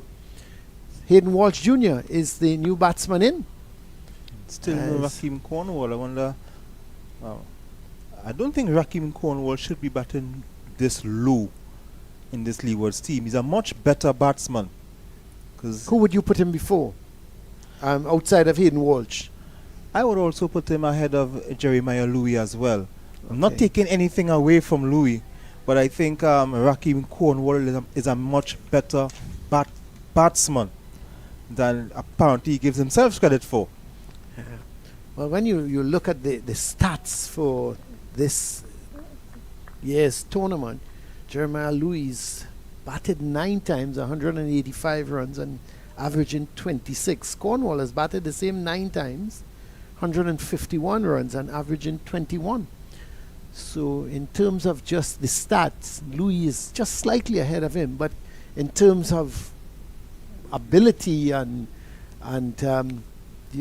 performance, past performance, yes, he should be. He's a very good, much better batsman that he gets credit for. But that's the end of a very good over from Reefer Wicket Maiden. As the Leeward Island Hurricanes, they are now slipping. They were in a good position earlier today when Casey Carty and Mikhail Louis were in the wicket. When they were at the wicket, they were going quite well, but sometimes it's just that breakthrough that you need as a bowling team. And once you get that crucial wicket, then everything else falls into place. Yeah, well, Rifa, as you rightly said, 2 for 16 from his 10 overs. He's been steady without being spectacular. And this man, Shakil Kamabach, 2 for 36. He actually, in terms of after the luncheon interval, started the slide when he picked up that wicket of Casey Carty for 127. And right after that, bowled Jamar Hamilton without scoring. Jamar Hamilton has been doing pretty well. He's averaging 32 with 2 half centuries for the tournament. So you'd have thought on a pitch of this nature, good batting track, that he would have been able to get some runs. And he's gone down that leg side again. I think he just needs to get back onto that off stump and slide the ball into the right-hander. Now he's going to carry it away from the left-hander. One would think he would go across the body of Hayden Walsh. Yeah, so Kamabach started that slide, and you have to say, when you look at the score sheet and you see Graves 1, Hamilton 0, and Powell 3. 3 really excellent players, and all averaging in their 30s. It's been a disaster for the Leeward Islands that they have not got off, because had they got off, they would have been in a really comfortable position. As it is now, they're facing the follow-on, and that's a decision the Barbados team will have to also make. Yes, and they're letting this game, and it's a good delivery. Good delivery. Good Yorker coming back with him. It swung a long way. And what is more, they started this game on top of the table on 80 points, and the Windward Islands Volcanoes, they are leading in a low-scoring match against the West Indies Academy, so they can go on top of the table after this round with one more round to go. And Barbados, who started third on 67, can give themselves a chance. Another nice delivery from Cumberbatch, who has done quite well in his debut season. I was saying to Ruskin earlier. Yeah, he's done well. He's picked up, I think 8 wickets so far for the tournament, with the 2 he got today. But I think the final game is the Leewards Windwards, isn't it? And that will be a very interesting game. And that's supposed to be played right here at the Queen's Park Oval. That could very well be a final. Could be a final, or Barbados, according to what happens in that game, can sneak in a victory as well. And are we counting out Ghana? Because Ghana, if they win outright, they're going to climb the table as well. The end of the over from Kamabach, a pretty good over, just the 1 run coming from it, which was a leg by. And at the end of it, it's 252 for 6. Yes, so Guyana cannot be counted out neither because they would have started this match just 1 point behind Barbados on 66. So it's very close And, for and, all and four then teams. they appear to be heading towards an outright victory against Jamaica. Of course. So it's going to be really interesting today and tomorrow, and of course that will set up the final round really nice starting next Wednesday. Yeah, it should be interesting. We could very well just have a final here. There is the Points table. points table, 81.2, 71. If Windwards win outright, they should get up to over 90 points. The Hurricanes, they will remain maybe 85, 86. The Pride could very well go mid-80s as well. And the Harpy Eagles could go mid-80s. Yes, so even the Red Force, well, we would be able to jump. Yeah, I think they're out now. But they can jump ahead of Jamaica and Yeah. see how far they could get the combined colleges, campuses, the West Indies Academy. Not doing quite well, but of course, it's all developmental for them. Yeah, so Rifa starts his 11th over. It's shaping up nicely coming into the final round. And it's one of 4 teams that may very well can still win it. Yes. But we should have the final here at the Oval, Windwards and Leewards. Very interesting game. Now the Leewards will have an opportunity to win their first title in over 20 years. They haven't done so since the last time Ambrose and these guys were playing. I think it was And what about the Windwards? I think they have won for a while, or have they ever won? even longer. Yeah. Even longer. They've got a pretty good squad. I saw them here when they played the Red Force, and unfortunately they didn't bat very well. And the batting let them down. Well, they have improved a lot over the last few years, but one player I was actually looking forward to this season from the Windward Islands. I haven't seen him at all. That's Preston McSween. Yeah. I haven't seen him, so I have to try to get some information of what would have happened, to him. He didn't turn out for one match, Preston McSween, and to me he was a very good up-and-coming pace bowler for the Windwards. Yeah, he's not sure what his why he's not been playing. Usually he would be in my starting 11 for the Windward Islands.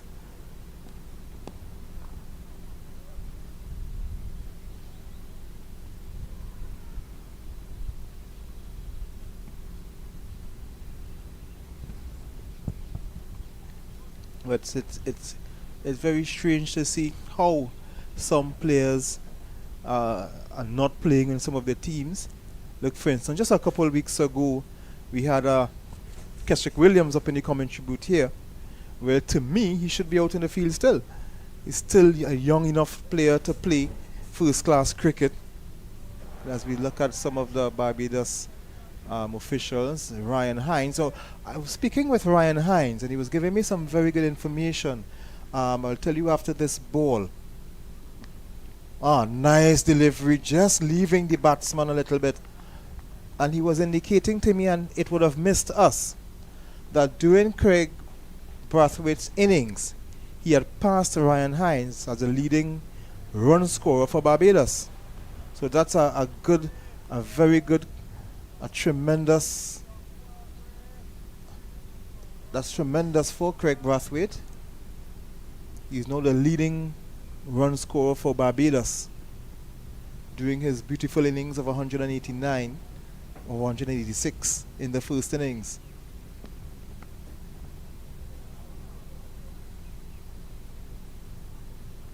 Couple runs here for Hayden Walsh. He's a much better player than a lot of people give him credit for. But the end of the over, 255 for 6. Yes, Walsh was among the runs and wickets at the last Super 50 tournament. Himself and Carrier. It seems as Walsh and Yannick Carrier were going a competition between themselves with both bat and ball. You look at the bowling figures, 2 wickets apiece for Reefer, Chase, and Cumberbatch. And there we see What's his name? Becker? Becker. Becker, eh? Okay. So that's the Becker. bandeau with the rabbit ears I was telling Ruskin about. So the bandeau is to be worn by the man of the match of the handball game they play during the warm-ups. Oh, I see. And of course, the man of the match is not the best player, it's the worst player. So they have to wear the bandeau with the rabbit ears, and they have to walk around with Becker.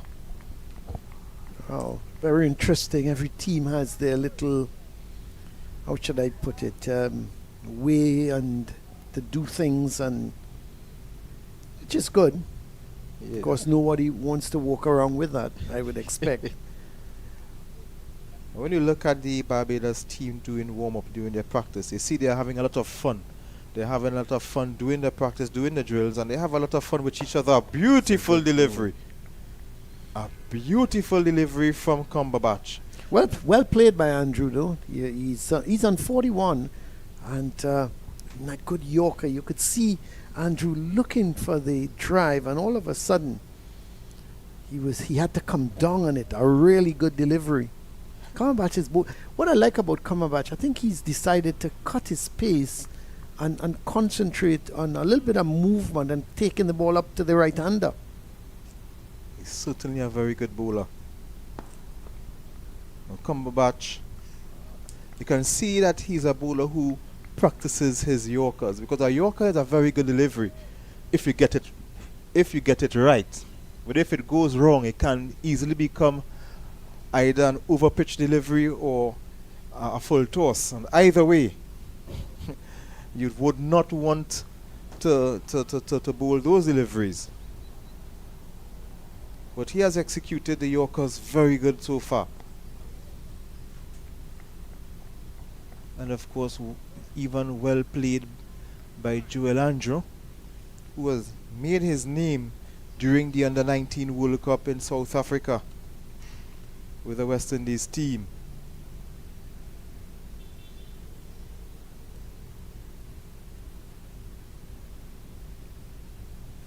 Good to see the young Under-19 players coming through the ranks. I'm glad he's getting a chance with the Leewards, because has he not, he would have probably been with the academy or something like that. Yes. But I'm glad he's here getting some experience with the older players, with the likes of Hamilton and Carty, Powell. And I think that will do him the world of good. He's settled down nicely now. He's on 42 from 54 balls, but he started like a house on fire. He was trying to hit everything over the top. And but I like how he's settled. And of course, with the other wickets falling around him, he's now going to play a more responsible innings.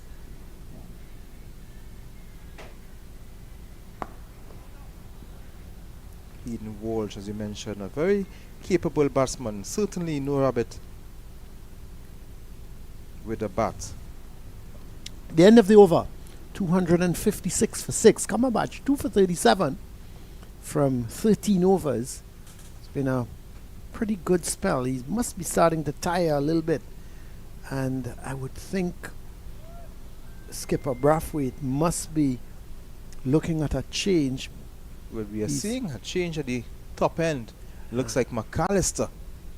Very interesting. I thought he might have gone for a spinner. 84.6, 85 overs have been bowled. I didn't see them take the new ball. Yes, they are bowling with the new ball. I didn't realize they took the new ball. They took it so quickly. Yeah, well, I was off here at the moment. Yeah, they took it as soon as it was made available. Right. And that's why McAllister is into the attack as well. Good idea. Give him he's had a long rest because he's only bowled 5 overs, none for 22. So he's should be fresh. And a fresh, fast McAllister will not be what you would want to face as a bowler, as a batsman, sorry. McAllister, who can generate the pace, top speeds. Oh, Wow. beautifully played. got into position nicely, quickly as well. Andrew showing no fear. He kept it down. It was in the air for a while, but there's a man at that deep square leg position, no chance of a catch. But Andrew certainly looking to take him on, and I would expect Walsh is going to do the same. They're not going to push and prod. If McAllister bowls short, they're going to try and take him on. There's a deep square leg, more deep backward square leg, and a fine leg. Bowl them! Well. Hey. The middle stump has gone out of the ground, and Hayden Walsh makes his way back to the pavilion, and you have to say, well bowled by McAllister. I thought that Walsh was maybe looking for a short one. He pitched it up, and Walsh then, by the time he was looking to drive, it was through him. It uprooted the middle stump. What a good sight for a fast bowler. It's the end of Hayden Walsh Jr. He goes bowled by McAllister for 2. And they are now, the Leeward Islands are now 257 for 7. And so they have lost now 4 wickets for 13 runs. A beautiful delivery. Let's have a look at McAllister. May have just come back slightly. There was a little gap between bat and pad. He was able to find that gap. Through it went. And the middle stump came out of the ground. And McAllister has struck for Barbados. So the new ball has worked wonders. And there's the guy, Rakeem Cornwall. Jimbo? Is it Jimbo? Is that his nickname? Yes, and certainly Rakeem Cornwall. He certainly is another batsman who shows no fear to faster bowlers. He's not going to fear McAllister. I remember there was a CPL game here some years ago. He was playing against a TKR. The TKR at the time had this Pakistani fast bowler Hasnain. And I remember right here at the same end, Rakeem Cornwall is batting at Hasnain, bowl him a bouncer, and Rakeem Cornwall got quickly into position and put him on the upper deck of the Caribbean stand. Yeah, he fears no one, does he? Takes them on. I would love to see how he deals with McAllister.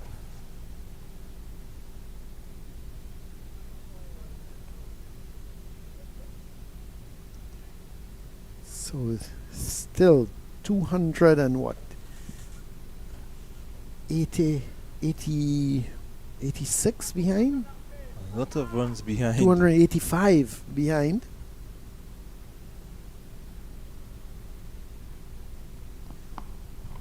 Rakeem Cornwall just being watchful, please. McAllister with some respect, playing the ball back in front of him.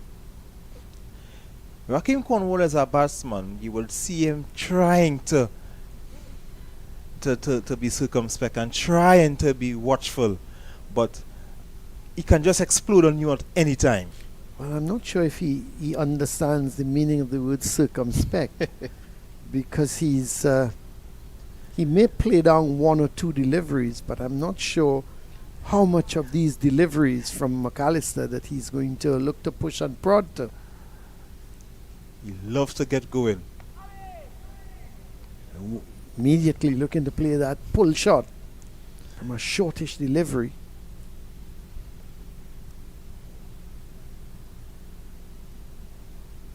Rakeem Cornwall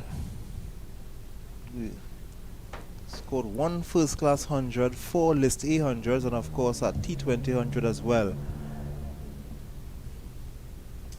2 50s, 2 test 50s under his belt as well.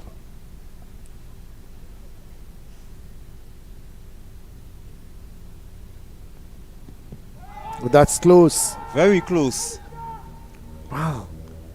I'd love to see the replay on that. Umpire Gustad may think it might have been going down the leg side.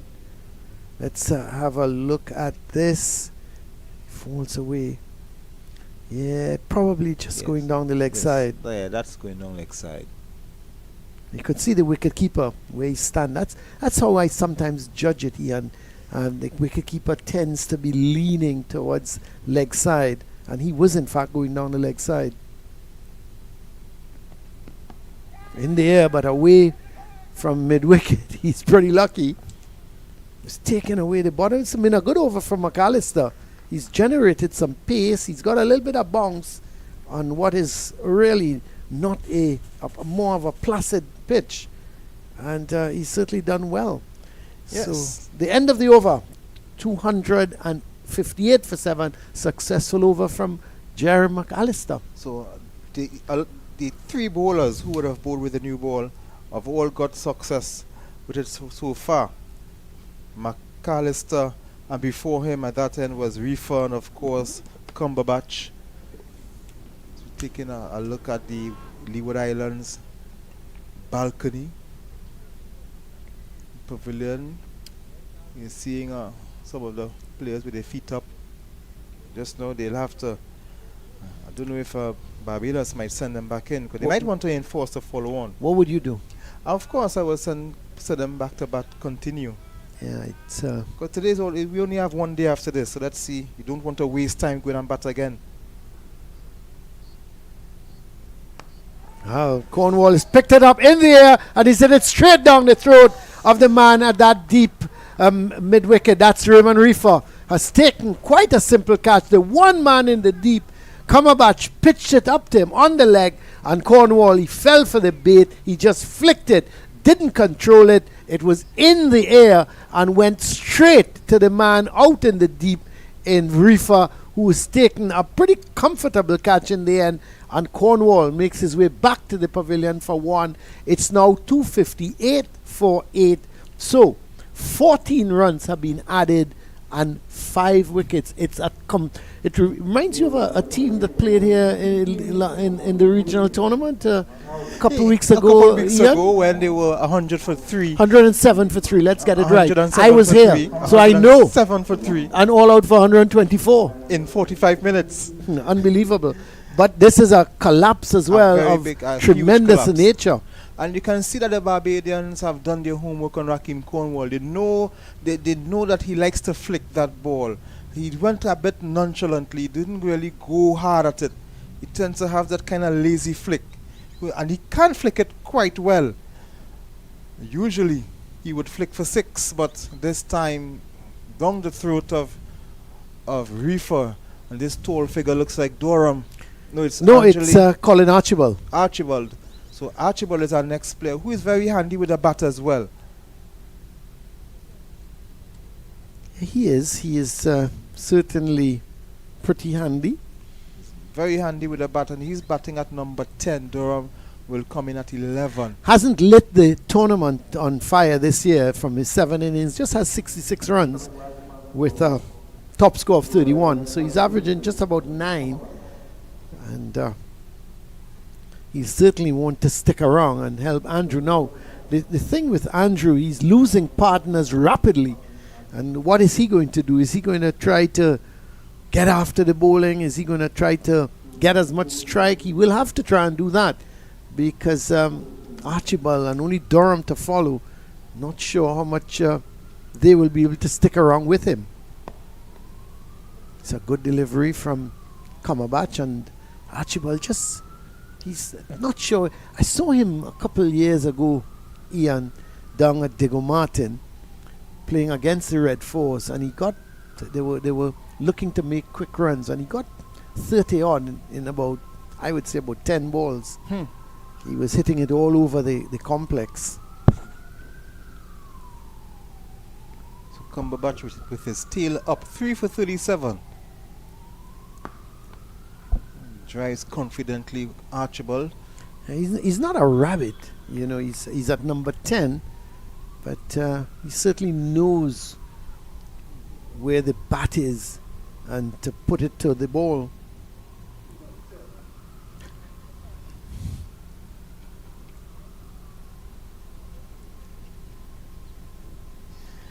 Ruskin is saying he's not a Ted. He's not a what? He's not a Ted. Okay. I think Becker wouldn't be too happy to hear that, but that's good shot. Bad ball. Yes, bad ball for a real bad ball from Cumberbatch, and of course Colin Archibald pounces on that one and gets 4 runs. He timed that well, didn't he? It was a full toss. It deserved what it got. Let's have a look. Full, outside the line of the leg stump. Any batsman, whether you're number 10 or number 5, you would want a delivery like that. And he put it away nicely. He's a strong man, Colin Archibald. And most Collins are very strong men. And, so you would expect Colin Archibald to put that away as he did, nonchalantly.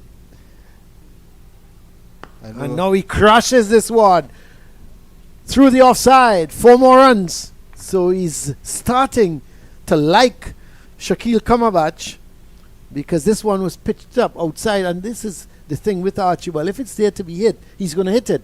He's certainly. So, yeah, it was there to be hit. If you're going to pitch up to him, he's going to go over the top. If you're short, he's going to look to pull it. So you've got to be on spot with him. You know, sometimes you look at him coming in at number 10 and you think, well, that should be easy. But he hits the ball pretty hard. And once it's in his zone, he's going to go after you. That's why I was surprised that he wasn't part of the Leeward Islands team in last year's Super 50. Because I think he's well suited for the white ball game.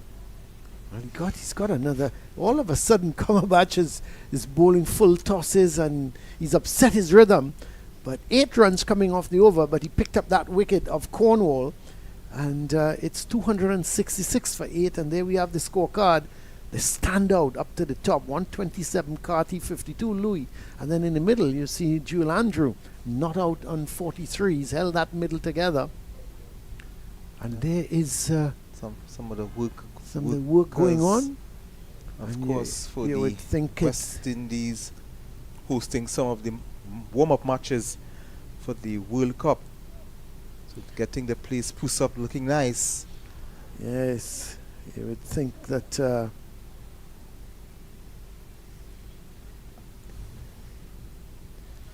certainly very interesting, as lots of work going on.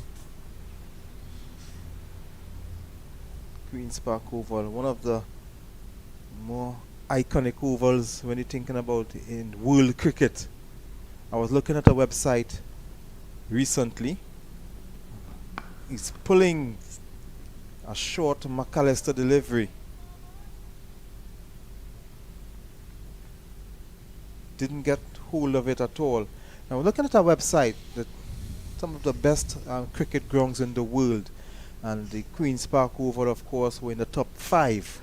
What was lovely about the Queen's Park Oval was that big salmon tree, and before the corporate booths had gone up, you could have basically it was so picturesque. It was really, I remember my favorite stand coming here was that same Caribbean stand, but when it was uncovered. Yes, yeah. It had a lot of fun up there. There's a iconic picture in I don't think it's in the museum, but it's on one of the walls, I think maybe leading into the office, of the Carib stand absolutely packed. Yes. It was a World Cup game, actually, a football game, Trinidad and Tobago versus USA. Yes, I was up there in that game. You were that, and what an atmosphere that was. And I remember that the reason they asked for the oval, the Trinidad and Tobago Football Association at the time, in the air, but just dropping short. Just dropping short. He was looking to turn it on the onside, Archibald. Maybe have another look at that. Let's see what did he really try to do. Yeah, he was looking to turn it on the onside. Got a little bit of a leading edge. Luckily, it didn't go back straight to McAllister. Yeah, and I remember at the time the association felt that the best opportunity Trinidad and Tobago had to beat USA was here at the Oval, because they weren't accustomed and playing at venues like this with a pitch in the middle, a cricket pitch, and they felt that it would have been easier to beat them here than at the stadium. It would have made sense, because I remembered sometime it was another World Cup qualifier. They played St. Vincent at Annesville, and they only won 1-0. Yes. So I tell myself they have a lot of problems playing on pitches like these, and I always wanted to see more football matches here at the Oval. The problem now, Ian, problem we face now is that there is so nice 4 runs actually. Yeah, he got the outside edge. So Andrew. So Andrew, he would move on. He would move on to 48. 48. He moves on to 48. At least he could get a 50 out of this. Yeah, but it was short and lifted, and it came off the outside edge. Let's have a look. It was short, lifting, and he was trying to give him a little credit because he looked to open the face. He got it finer than he anticipated. It was well played in the end. Well played in the end.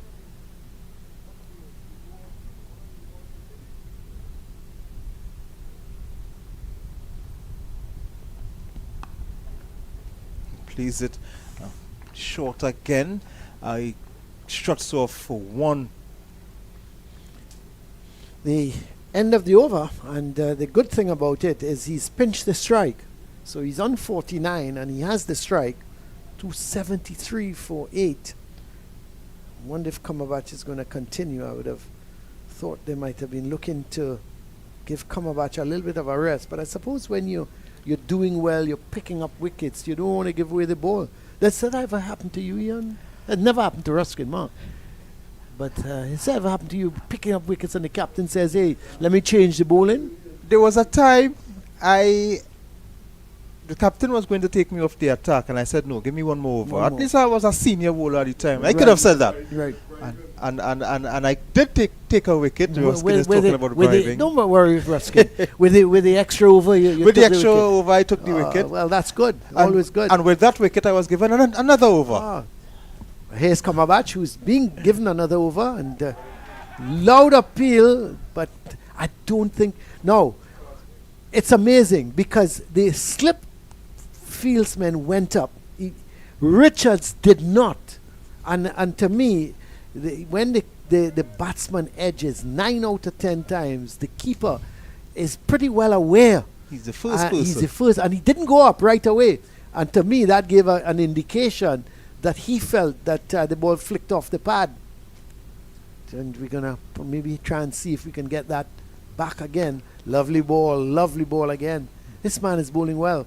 I think he's bowling well with himself. And because he's not looking for that pace, his control, his line, his length is really very good. Yes, and his Yorkers are beautiful. He has some wonderful Yorkers. Well, yet to get a wicket off one of them, but they're well executed. But the batsmen are playing his Yorkers excellent as well. Look at that. Look at Richards. Oh, we just missed it. Look at him. He doesn't appeal right. If slip go up, yeah, probably free. Yeah, but look at the slip. They're going up.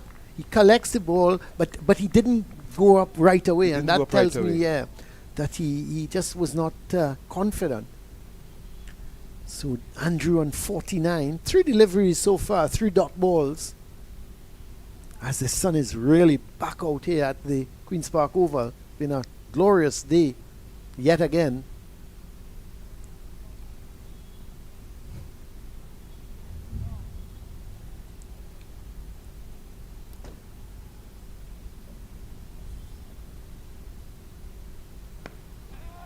That's his 50. Well played to the young man. He's batted exceedingly well. His second 50 of the tournament. He's got a top score of 87. But from his 7 innings before today, he's had 205 runs. And he's averaging just below 30, 29, which is good. Very good knock from him.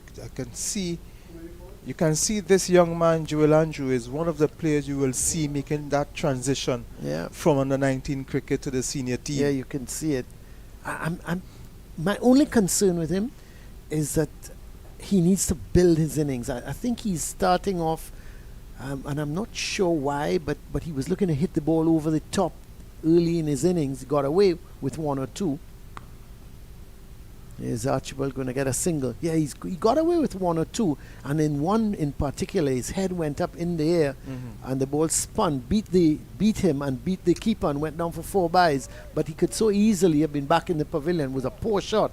So I'm just hoping that he learns how he should build an innings. But he's settled down nicely since then. And he's played every ball on its merit. If he's got a bad ball, he's put it away. I think he's done well. He's done superb, hitting the bad balls, and it's good to see. And just getting, but you wouldn't get to 4 runs as the ball is fielded there deep end. They will get 1. I would love to see batters, not just because you're playing a red ball game, or not just because you're playing a first class game or a test match. Your default mode will be to block up, and there are some, because of that, you would see that the bowler might bowl a long hop or a half volley, and it goes unpunished. You want to treat each ball, play each ball on its merit, and that would mean hitting the bad balls and playing the good balls with respect. But too many times we have seen bad bowling go unpunished because the batsman default mode is to block up. So with that, I want to welcome Ruskin Mark. He will join you. You want to welcome him? Well, re-welcome him. Oh, okay. I'm not. So he will take you until tea. Yeah, let's. Yes, I'll await the arrival of His Lordship. He will take. Of course, he will take his time getting into the seat because he didn't take his preparation H this morning. Good afternoon, Mr. Mark. How are you, sir? Quiet and decent, and I'm sticking to that. Oh, my word. Well, don't tell anybody, though, because I'm not sure they'll believe you. But McAllister is going to continue, and we're going to believe that because he's picked up that wicket already, that of Aiden Walsh Jr., and he'll be looking for a second wicket. But he's not going to get it there if he's going to bowl outside the line of the leg stump. And Jewel Andrew is in pretty good nick at the moment. He's on 52, is it? So let's just see. Yes, he's gone to 52, 277 for 8. Bit of a collapse, Ruskin, while they've been gone. They were 244 for 4, and then all of a sudden they went to 258 for 8. 14 runs. And 4 wickets falling. As a matter of fact, this probably is a decent partnership because they've put on 19 so far. Yep, and how things have changed and how quickly things have changed in the game. Remember, they went to lunch at 184 for 3. That's right. But even self, they both Carty and Andrew since lunch, they took it from the 184 to 244. They added some 60 runs and they were going comfortable. And then Carty got out with probably one of the worst balls of the game, and it's all fallen apart. Hamilton then went for naught, Louis for 5, Walsh Jr. for 2, and Cornwall for 1. 244 for 4 and now 277 for 8. Archibald is thinking of 2. I don't think it's on. No, it's not. Because Rifa attacked the ball. He realized that Archibald was looking for a second run, and he attacked the ball, and good sense prevailed, and Archibald stayed where he is. So 278 for 8, and more importantly, it's brought Andrew back into strike. They still trail by 264 runs. Yeah, and that I was asking Ian, and that 392 for the following is seeming like a long way away. Well, I was asking Ian Ruskin, what would he do? Put them back in? Yeah, would he put that's in the air, but it's going to drop before the man at third man. That's McCaskey out there, and they because pick of up the a single. time of the game, because of the My only concern is the tiredness of the bowlers. They've bowled what? They've bowled 89 overs already.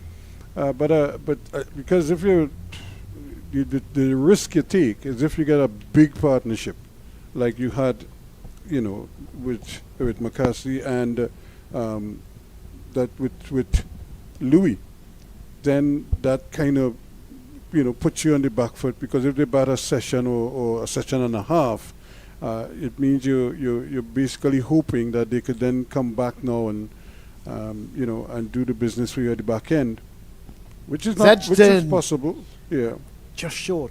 Yeah.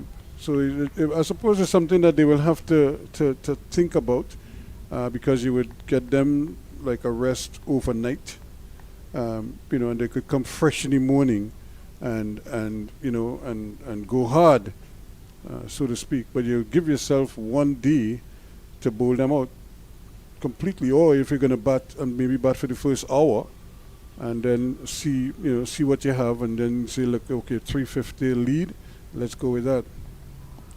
You think if they can get him out by tea time, which is about 15 minutes away, and let's under 300. Yeah, it's the end of the over, so 280 for 8. If they can get them around 300, a lead of 243 by tea time, and say bat for an hour. That's all you need. You give your bowlers an hour rest. The changeover plus an hour, and then you 45 minutes have at them a later. 45, 50 minutes at them later. Because I'm concerned of Cumberbatch, McAllister, and Reefer coming back out and bowling a new ball. Yeah, the spinners are fine, but but we've seen this so often. Guys, they open the bowling with spinners. yeah, they might very well do that. Chase Yeah. and Chase and could probably Warrican. open the bowling for you, and you bowl one of the quicks at one Yeah. end, and and then you rotate your quicks at the top end maybe, and you bowl your spinners at the bottom Yeah, end. that may be the other option Mhm. to send them back in, because the thing is, once you go back to bat, you're going to use up time. Yep. And the longer this inning stays, it means less time you have to do what you want. Well, there's a change in bowling because Wickham is into the attack, and he's replaced Cumberbatch.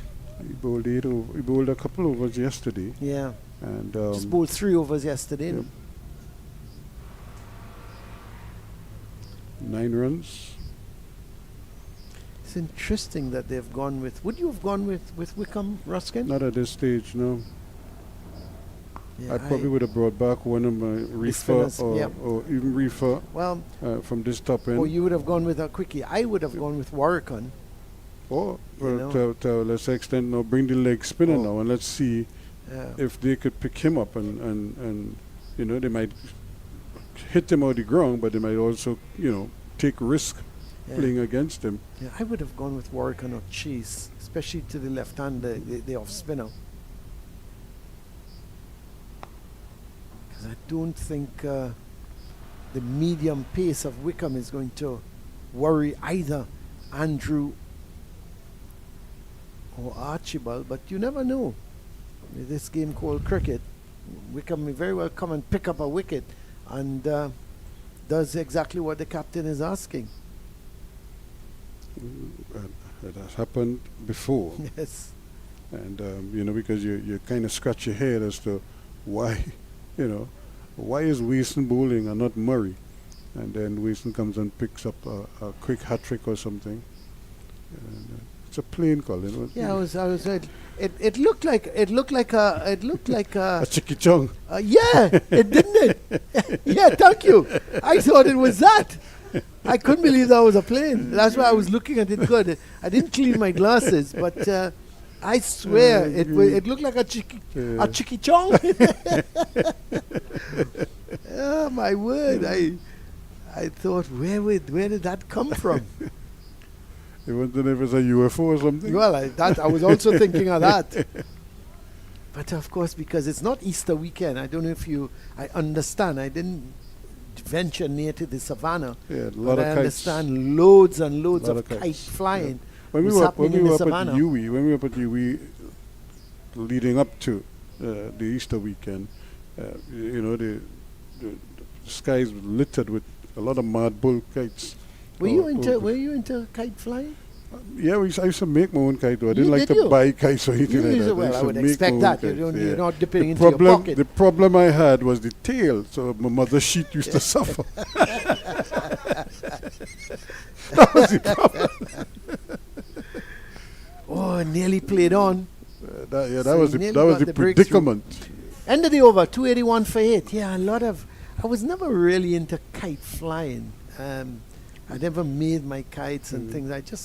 I suppose I was so football and cricket crazy that I didn't have Yeah, time no, you for had flying to, yeah. kites. And you know what you used to use too? You remember, well, back in the, I don't even waste none of even know, you know, long you had the typewriters Mm-hmm. and they had the red and black ribbons? Yes, yeah. Well, we used to use the ribbons for Okay. tail as well.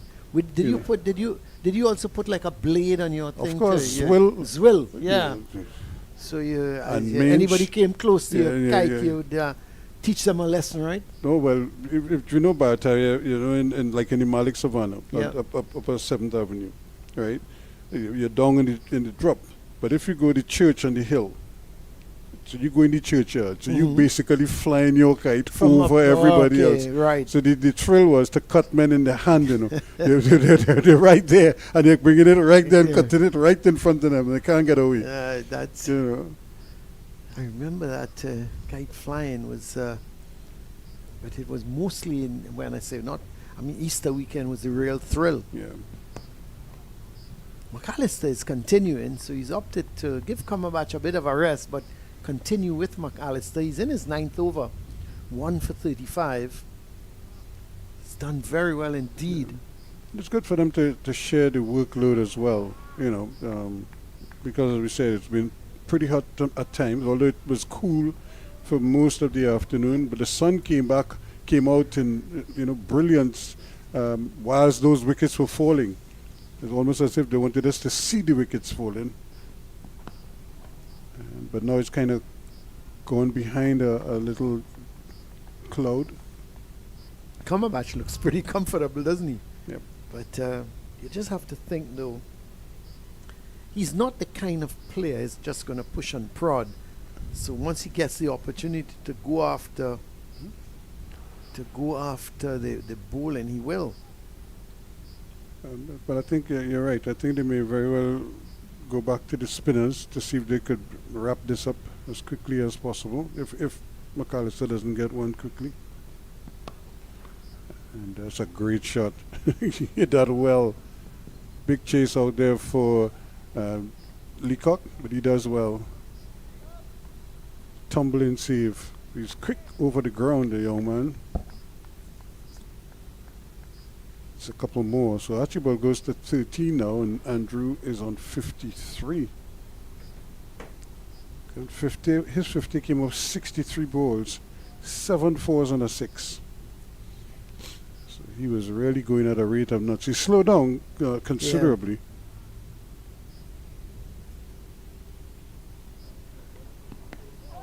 Good Yorker length delivery.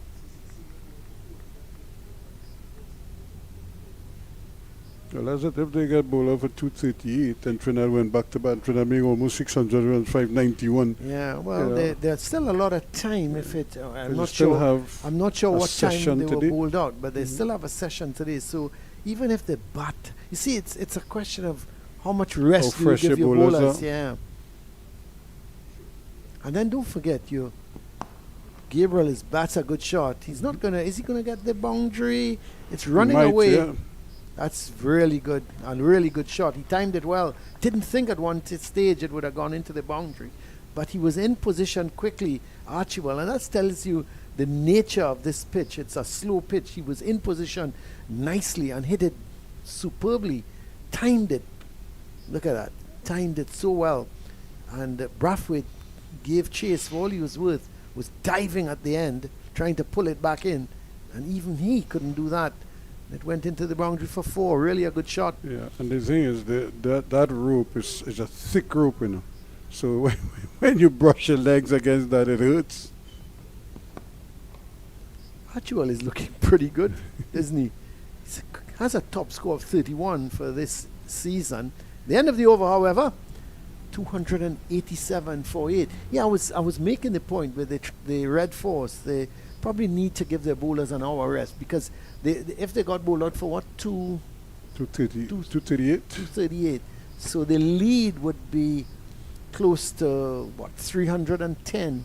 So they just need maybe another 100 runs. So they give them over 400 runs to chase and bat for an hour. So there is the An empty Trini Possy stand. stand. Yeah. come back in September and you'll see how empty that the is. calm before the storm, Yeah. really. The CPL, and then of course you have don't know what warm-up games will be The World Cup happening here. warm-up The games World in Cup June. Or, in June, in May. In May, really. Yeah, end of May most likely.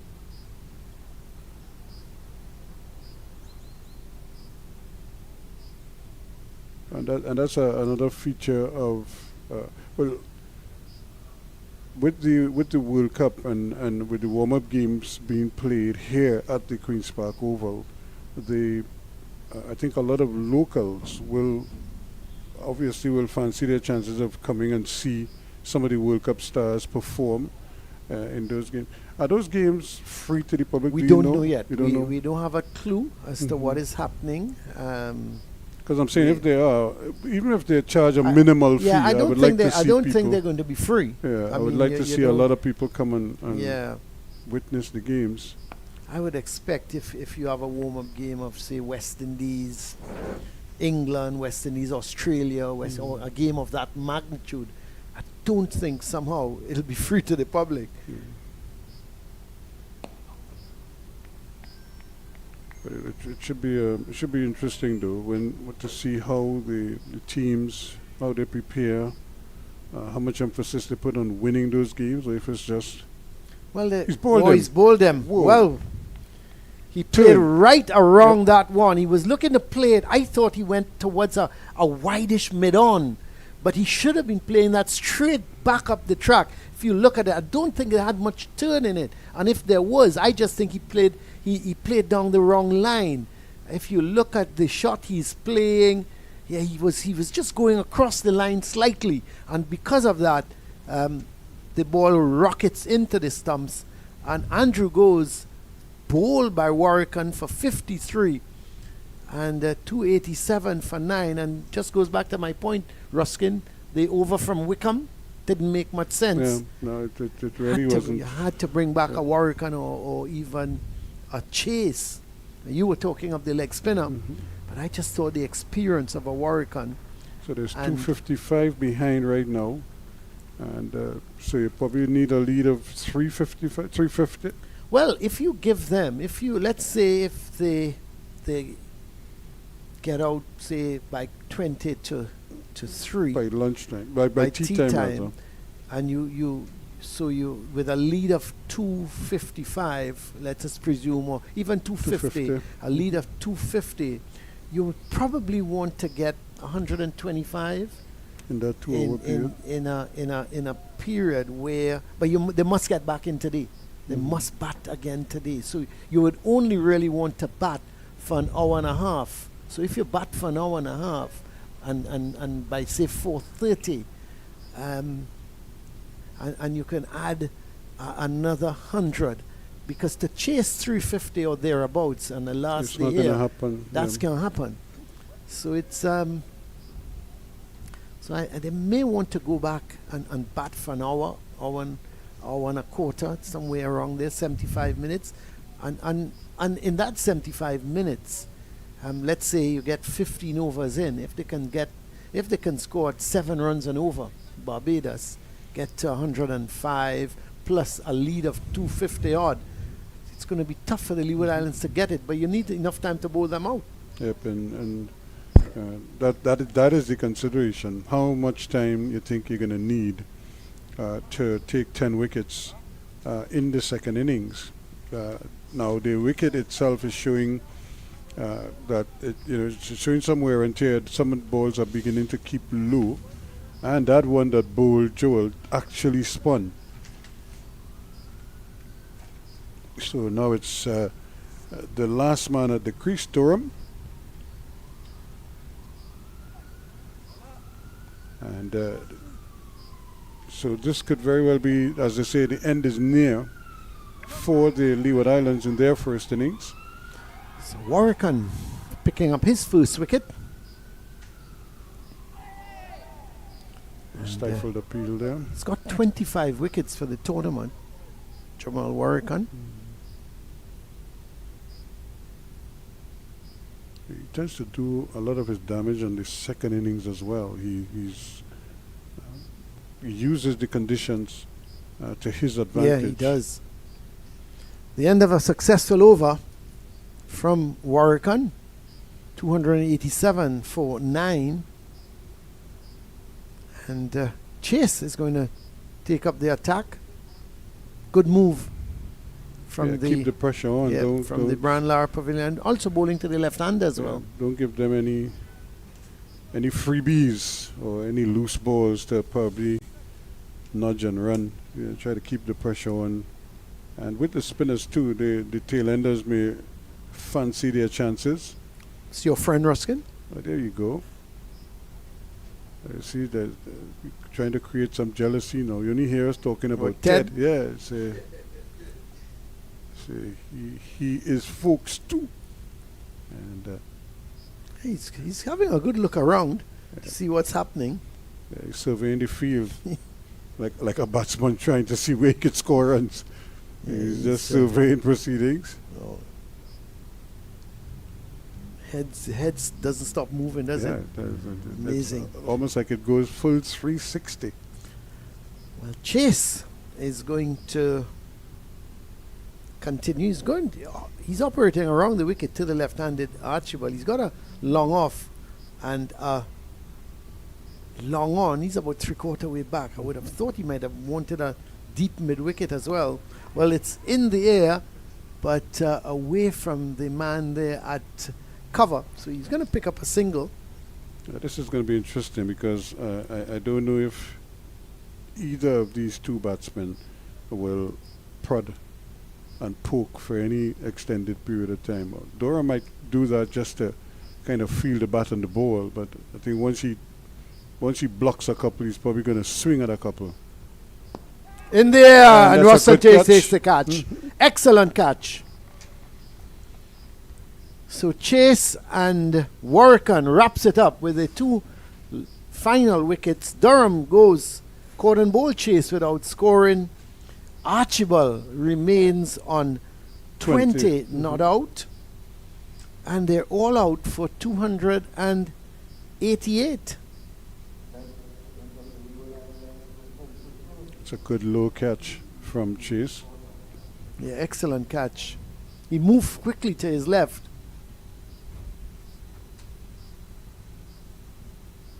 He's had a good match thus far.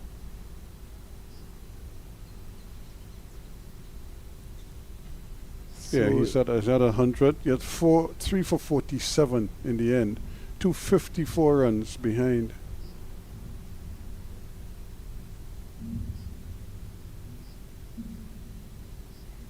So with a lead of 254 runs, it's going to be interesting. Do they bat for an hour and a half?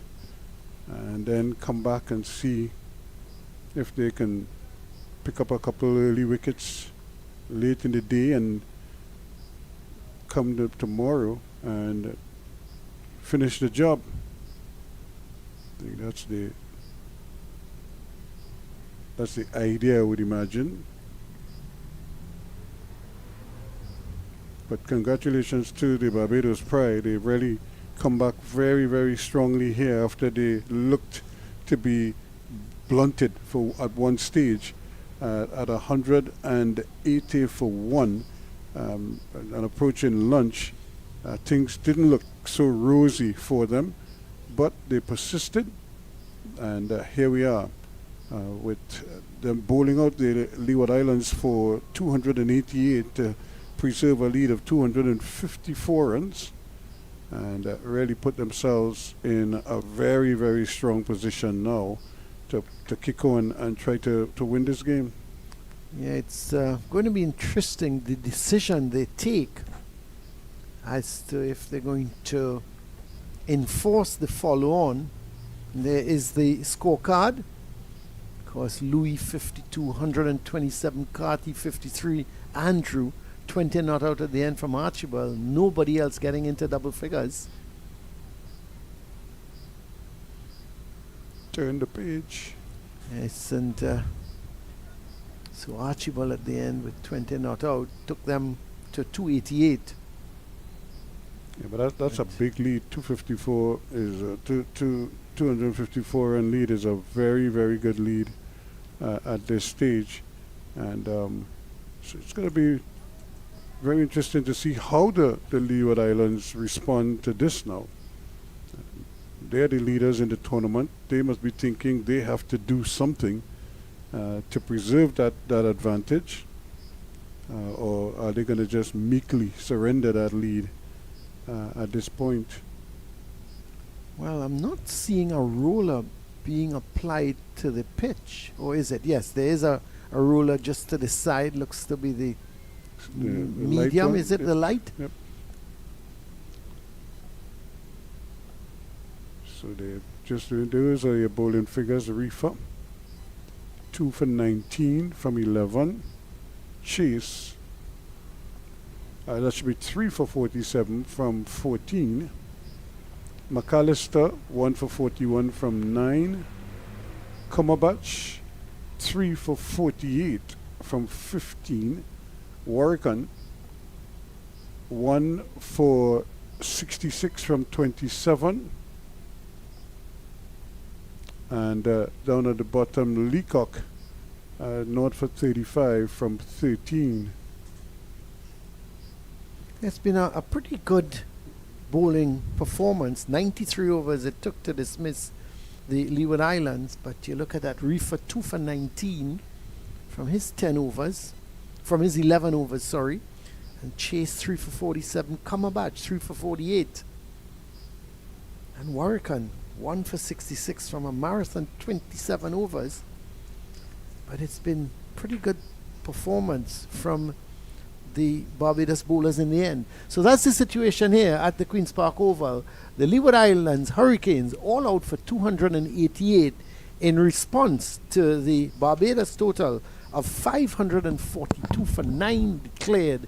And while the pitch is being prepared, they'll probably take tea one time, and then we'll wait and see if Barbados have enforced the follow on, or will they come out and bat for a period of time again and set the Leeward Island Hurricanes a target. We'll just have to wait and see. So while the players take a break between innings and possibly their tea one time, we're going to take a break here at the Queen's Park Oval, and we'll be back for the resumption of play after the tea interval.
Thank you very much as we welcome you back here to the Queen's Park Oval for the third and final session on day 3 of this 4-day encounter, the Leeward Islands against the Barbados Pride. And the news is that the Leeward Islands have been bowled out for 288, replying to the 542 for 9 declared by Barbados. It means they have a deficit of 254 runs, and they've been asked to bat a second time. So Barbados enforcing the follow-on and really looking to put the squeeze here now on the Leeward Islands, see if they could bowl them out under that 254 advantage that they enjoy at this time. So it should be an interesting next 2 hours or so as we get ready for play after tea on this the third day. It's a beautiful Friday evening here in Trinidad as I say good evening to Ian Wason, and Wason surprised that they opted to enforce the follow-on. Well, I would not have done anything different, given that there are only 4 sessions to go again in this match. This is already the third day and just one more day to go. And I don't want to waste that little time that you have in batting again when you already have a healthy lead of some 200 and just want to get it right, 254 runs lead. So you have a lead of 251. Even if the Leewards can get 300, let's say with an hour to go, you can still fancy yourself Barbados can fancy themselves to try to get those runs in whatever time they have. But the best chance you have, in my opinion, will be to send them in again. You already have your tails up, the bats, the bowlers, blood, they're already warmed up, ready to go. And of course, I think that's the best decision they could have made. Well, they no doubt will be hoping that Raymond Reefer could get them off to a good start here. And Louis is on strike. It's Louis with his second knock of the day. Made 52 earlier today. The first dismissal for the day. That seemed to be a long time ago. That was just about 10 minutes before lunch. He would be looking to get another 50 at least. But Kyron Powell, so much is rests upon his shoulders. He needs to get in a good knock if the Leeward Islands should just force this game into a draw. Well, he made 3 in the first innings, but he's at the non-striker's end. And again, just kind of getting his body going again. It looks like Reefer, he's not like running up as freely as I thought he would be, but maybe he's just trying to get rhythm back into those legs. When he bowled, I think he bowled from the bottom end in the first innings. I'm not sure if I remember seeing him at this end at all.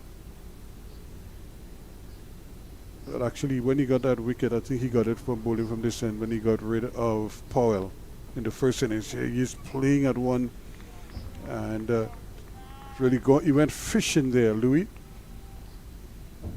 Luckily for him, nobody was biting. And that's the other thing. And I suppose this is the tough part for the batsmen. You kind of tell yourself, okay, you're gonna go back in the field now and then come, but now all of a sudden you're being asked to bat a second time right away. So the mindset, you now have to kind of get yourself ready to go again. And so it depends on what frame of mind are these batsmen in right now. They have to have this mental toughness to get through that, because that's a good thing about could be good, could be bad, using your decision to either go into bat again or asking the team to bat again, or even declaring. Sometimes when you declare, you can throw the other team off. Yeah, because I suppose for example, Trinidad and Tobago also enjoy a healthy lead against CCC, but they have opted to bat a second time, And as opposed to enforcing the follow-on. and their lead is actually bigger. They had a lead of over 300. Yeah, so I suppose captains are seeing different things or seeing the whole system, the process differently.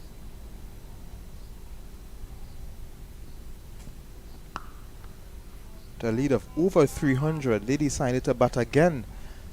But I think that they will declare this Soon. evening, Yep, this yeah. evening itself. So No run, a maiden over to start the second innings.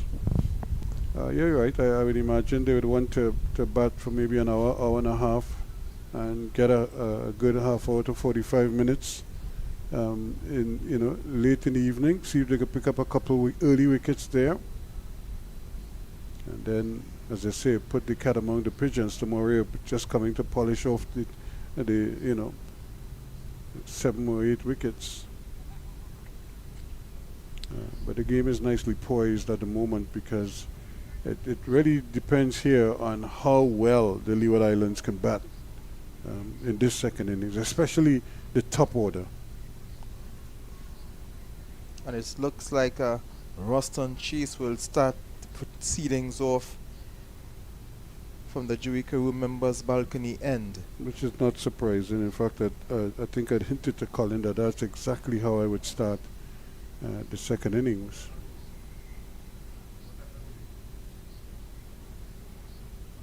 We'll have a bit of the roughs to bowl at. And using his feet there, which is surprising. Powell was coming down the wicket to Chase. Chase had a long stare at him, obviously processing that occurrence, and let's see how he does. He's driving just over the head of the man standing there. That could easily have gone into the hands of Wickham standing there, and that's the dangerous ploy there by Kieran Powell.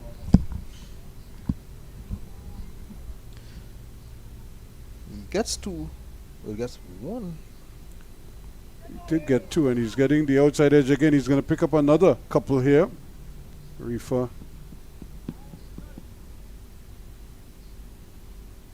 Asked to travel a long distance to try to retrieve that one, but things already happening here. It seems as if Powell is not prepared to just allow the bowlers to dictate to him. He wants to dictate.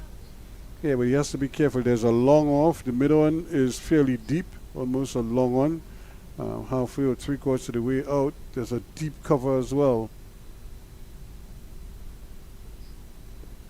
And here he is again, just getting himself into a little bit of a tangle there. I think he trying to avoid the ball coming into the rough. So he's coming out and not looking to play on the back foot this time. Looking to meet the ball. He goes right across the line of that one. And again, to me, this is what I was talking about in terms of the mental aspect of the game. And it seems as if he's just not prepared to wait. He wants to get on with things. And so that's it's gonna be interesting if he survives. If he survives, he'll probably score quickly. But if not, then he puts his team in an even deeper hole. It's 4 without loss at the end of the second over. So the Hurricanes, they would need to, well, they can't do anything else with this game than just to accept a play for a draw. There's no way they could come back and win this match. They're already over 200 runs behind.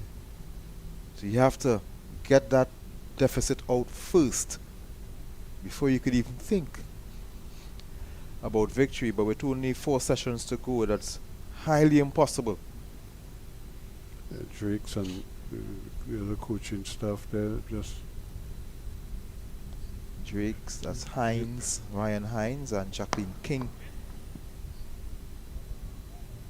just making sure that players have, I suppose, ample refreshments or whatever they may need when they call for it. especially now that this is like a lengthened session for them. Yes. See how the bowlers hold up. They've been out whole day in the field.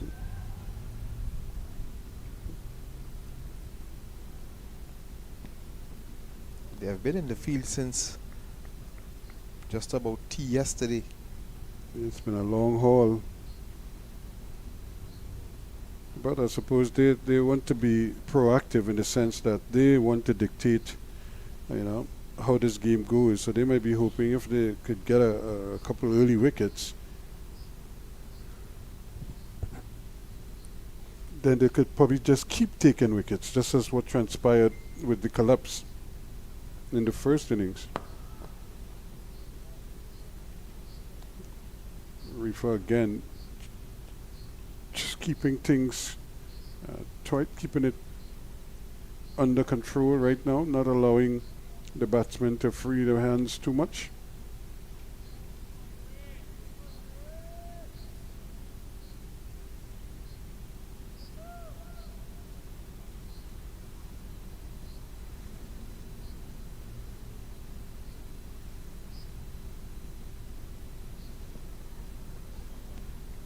Going short this time, but the batsman not tempted, not getting the batsman to do anything at all, just watching that ball pass harmlessly to the wicketkeeper.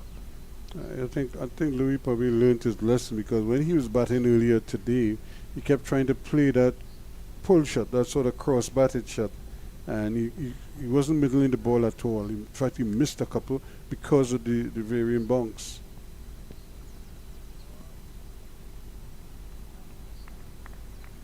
So once you have variable bunks, you have to be so careful when you're playing a cross batted shot, because you have to.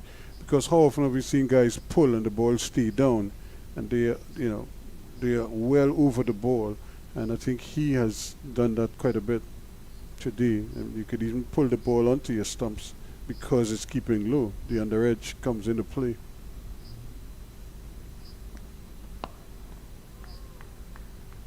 But he looks a picture there, deep in concentration, playing that one and keeping it out. The end of Reefer's over. It's a maiden. It's 4 without loss. Not sure what will be going through the minds of the Leeward Islands. But of course, Survival. just survival. They have to just play for the draw. They can't do anything else other than that. But they have to be watching to how the Windward Islands, they are going against the West Indies Academy. So of course, at the end of this round, we can't see possibly Windward Islands leading the table, and maybe Barbados can just sneak in second place.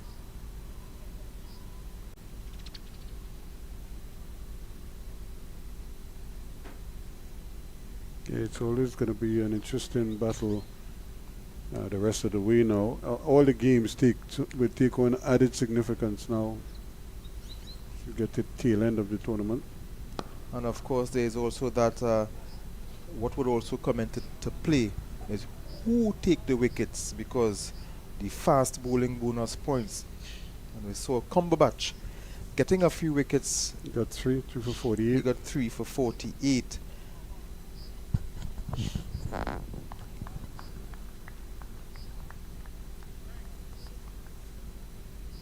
Raheem Cornwall getting 5 in the first innings would not help the Leeward Islands cause, because he's not a fast bowler.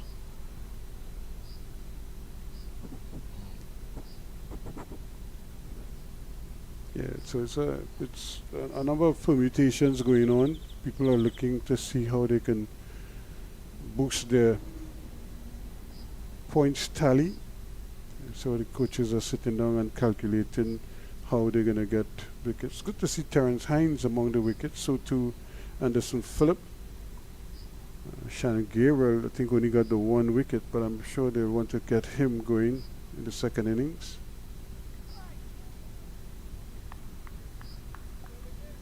Here, Roston Chase came back, bowled very well. Had 3 for 47 with his off spin.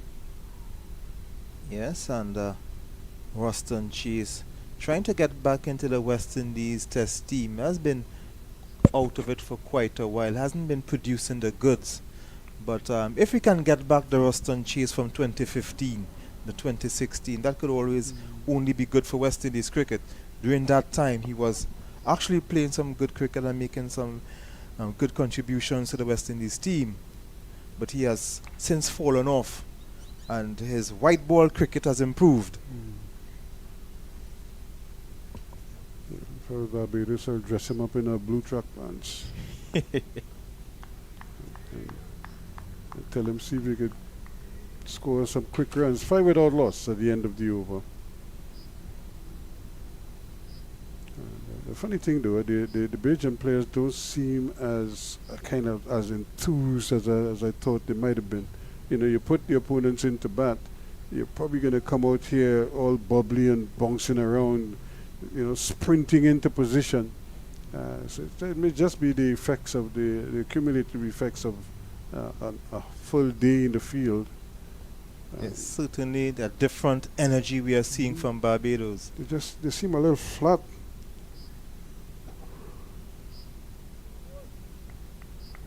Maybe they wanted to put up their feet in the pavilion while the openers bat.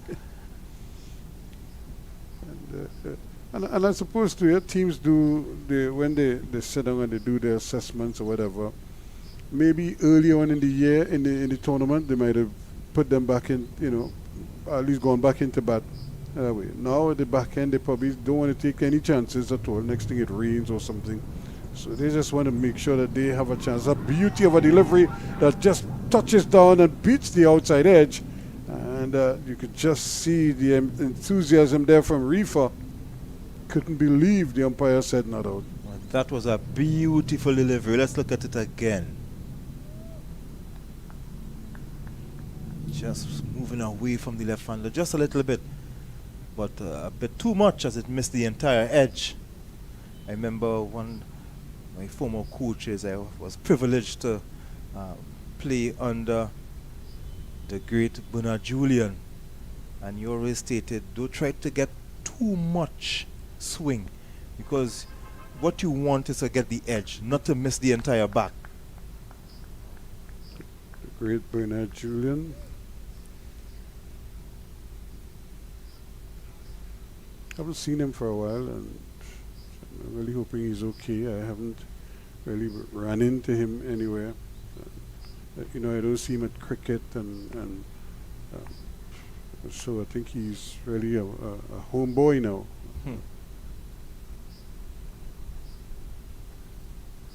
Two slips, they go down, and Powell is watchful. And he has to be. I think he probably was disappointed with the LBW decision in the first innings, and I'm sure here he would like to really put on a good score, because he's seen 4 guys get hundreds in this game. So he might be thinking, boy, if I could just get a start here, who knows?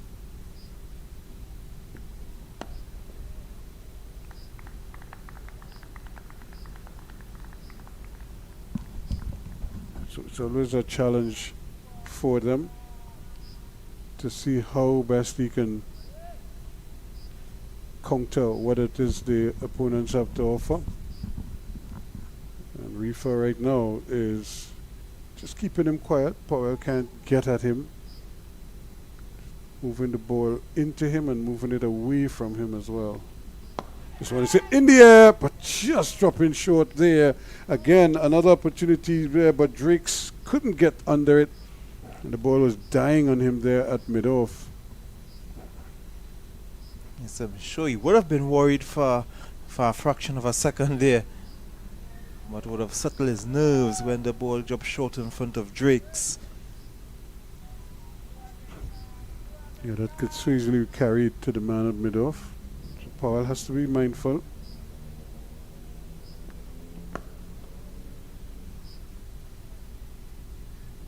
That's better, but at the end of another maiden over from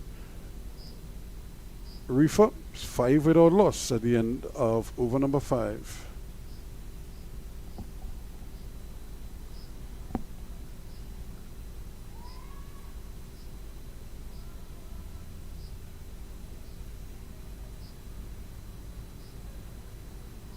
If you notice with Reefer has, well, there he has company now.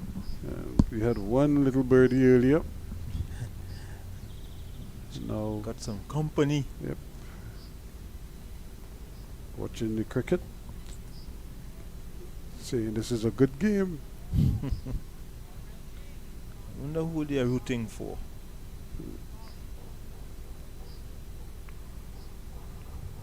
But interestingly, Reefer has bowled 3 consecutive maidens.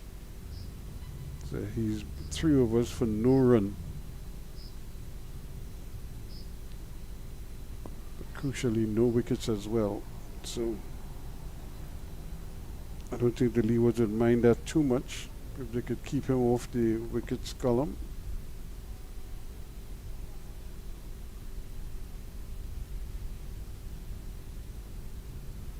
Ruston Chase it is, who's going to continue to plug away, see if he could produce or induce a rash shot.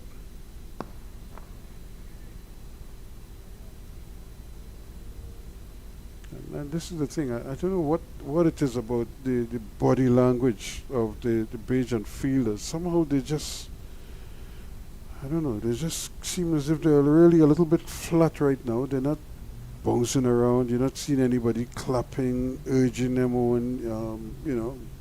Yeah, they are not the same Barbados team than before tea. And it figures because you've been out in the field for a while, for a day, because almost 90 overs that the Leeward Islands innings lasted. I'm sure a couple of them will be thinking, right, let's bowl them out, let's get back in the pavilion and relax. Put on my slippers, just put up your feet in the pavilion. But then they heard that perhaps the coach and the captain speaking, and the decision is to let Leewards bat again. So you have to now recondition your mind. You have to go back out there. That would not have been in their plans. Certainly, it adds a new complexion, puts a different complexion on things. But the Leeward Islands should want to take advantage of that now, seeing that the energy levels of the Barbadians are not there as in the first innings. But a wicket can change anything, Ruskin. A wicket can change a lot. That one wicket fall, you can see they put their pep back in the step. Up, yep, 7 without loss at the end of that over. 6 overs completed.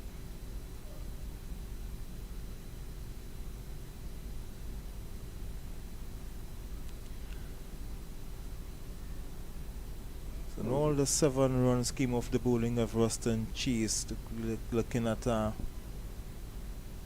Leeward's dressing room there. Casey Carty padded up again for his 2nd innings of the day. They really have to stay focused and try to dig themselves out of this hole. And Powell, for his personal achievement, would want to get a good score. Reefer again pitching up to him. Remember, that's the delivery that he got him out with. LBW in the first innings. Powell didn't like it too much. He just seemed put off by it. But he had to go, and he did. He made 3. It was 5 for 1 at that stage, and then we had a 180 big partnership. This is on the pad, but again, just going down leg, just pitching up. He's pitching up this time, but he just didn't bring it back enough. But he is getting the ball to move, so I want to see again this delivery. He has been getting the ball to move back, but this time this one held the line. This one didn't swing back because he was getting movement. I would have thought that he would have pitched and straightened, but he didn't in this occasion. So now he's having a little discussion there with his captain, Craig Brathwaite. I'm not seeing any change in the field. So he Try again.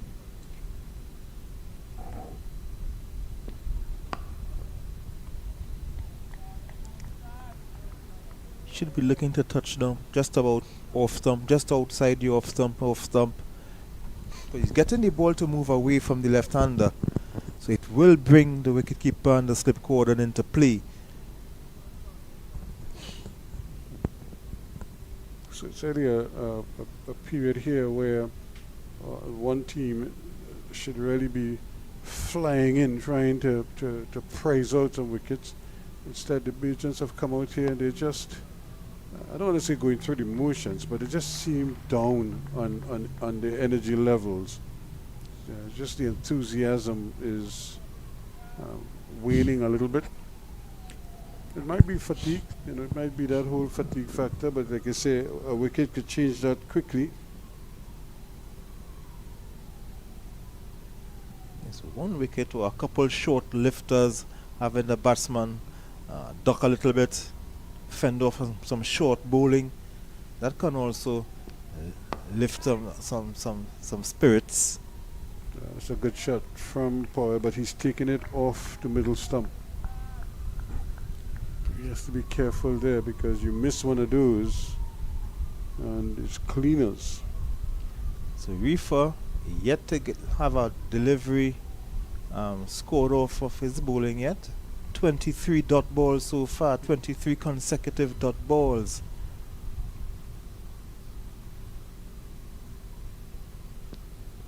Oh, And he spoiled it here. Yep. That's the first run off of Reefer's bowling. It's 4 4 to overs. 1, yep. Yes, 4 overs, none for 1. That's very good bowling. At the end of it, it's 8 without loss.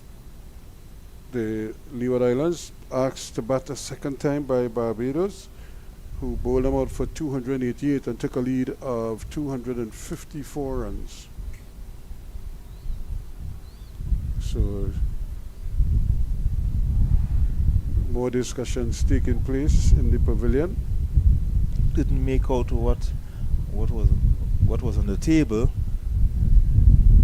Looks like a one of those beverages, and they're keeping. but I'm only seeing one. They're keeping the attendant busy. Well, now the others have now decided on what they want to drink now, so that's why she's probably going to fill their order. It's always a fun thing when you could come to the Oval, to do business or whatever it is, and then sit down and watch some cricket.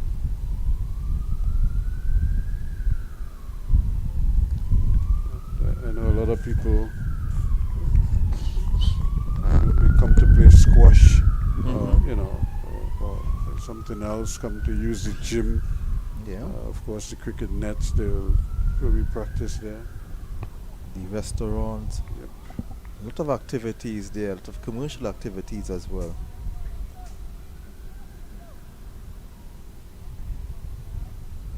And then, of course, with the banquet hall and everything, people, they have functions there. Not to mention Carnival. Fete in the corner here, fete over, so,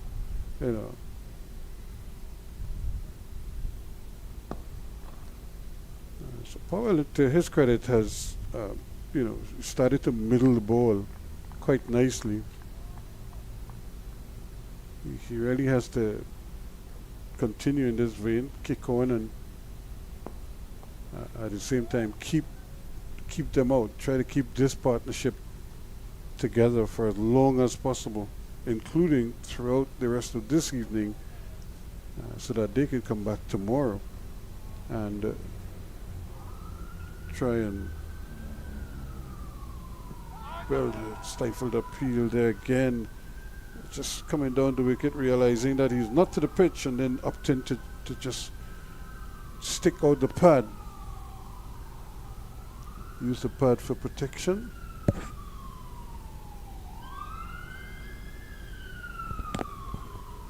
I must say that Barbados team has had a very good over rate throughout the day, because in the first session they bowled 30 overs, and even in this session so far this session would have started half hour ago, and you've already completed 8 overs. So they really have a good over rate. So they're getting through, especially with Roston Chase bowling, and more so with Reefer, because they're not scoring heavily off of him. So he is just able to run in and go back to his mark and run in again. And it's not like they have to retrieve the ball from behind one of those stands. So they're doing exactly what they want, but they need the wickets. I think that's the objective here for Barbados.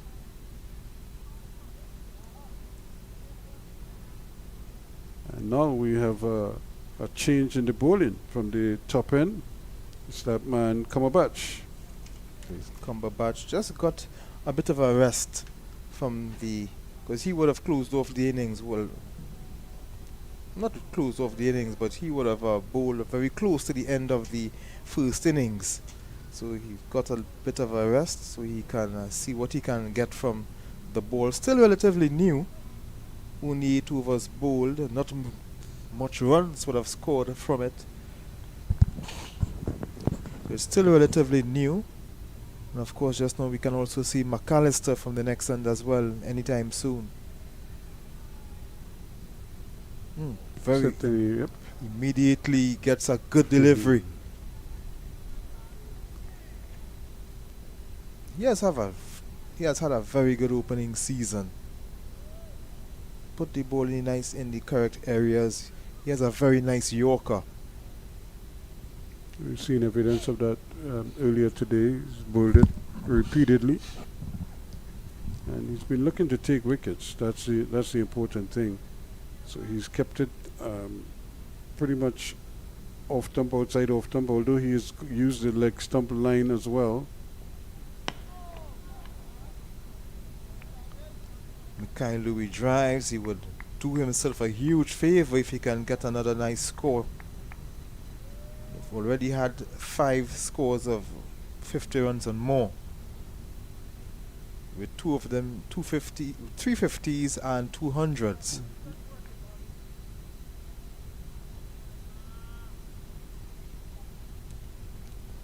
A big fella who hits the ball really hard.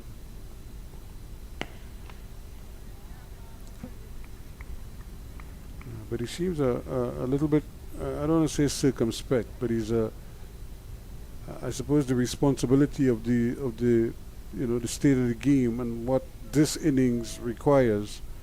And both men have just kind of played on merit without taking any risks at all. And I'm sure that is what. There's another good shot. That's excellent. That's 4 runs. Brilliantly played from Mikhail Louis. And of course, the coaches William Cornwall and Stuart Williams will be happy with the way they have approached the second innings.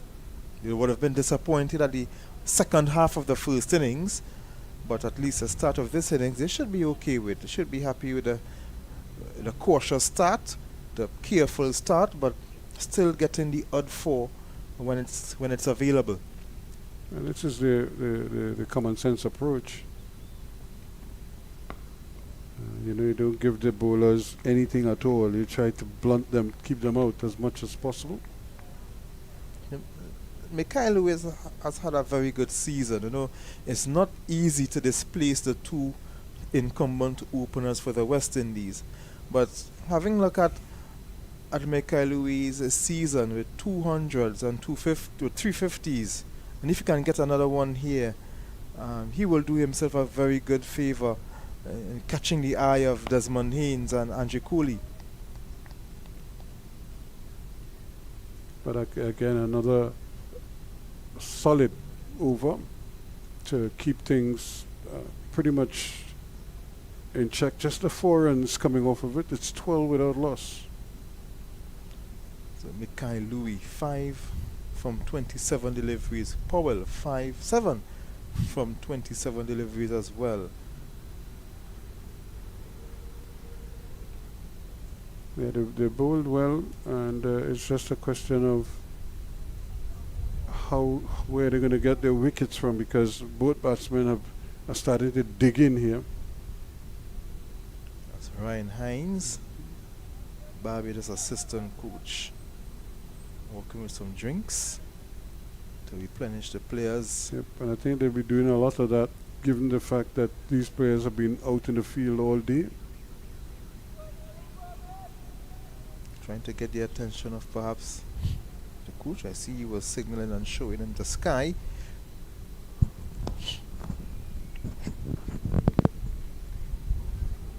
Kieran Powell has really started well here, but he needs to carry on. He does have the tendency to rely on his shoulders to just try to clear the fences from time to time. But I don't think that is what is required here. He has to be mindful of what his team wants from him.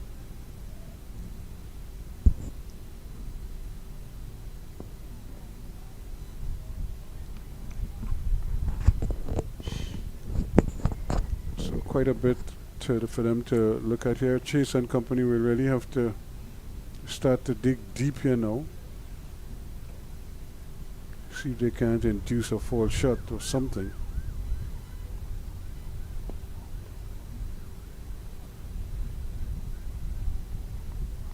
I'll bring McAllister from the other end, because he can rush them with some quick, short deliveries.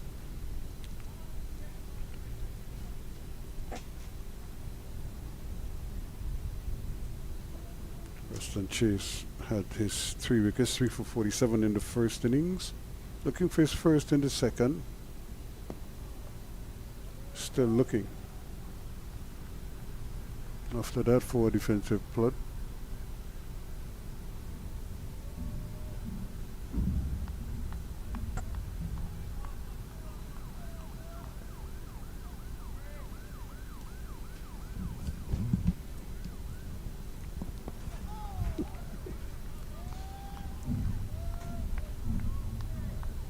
So it's a really sedate, very sort of pedestrian type of start. 13 runs scored so far, 10 overs, and a quicker delivery, and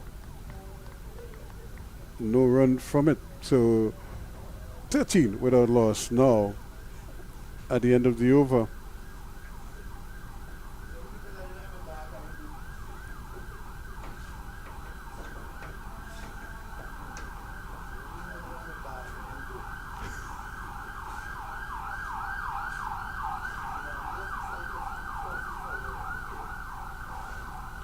So you're looking at the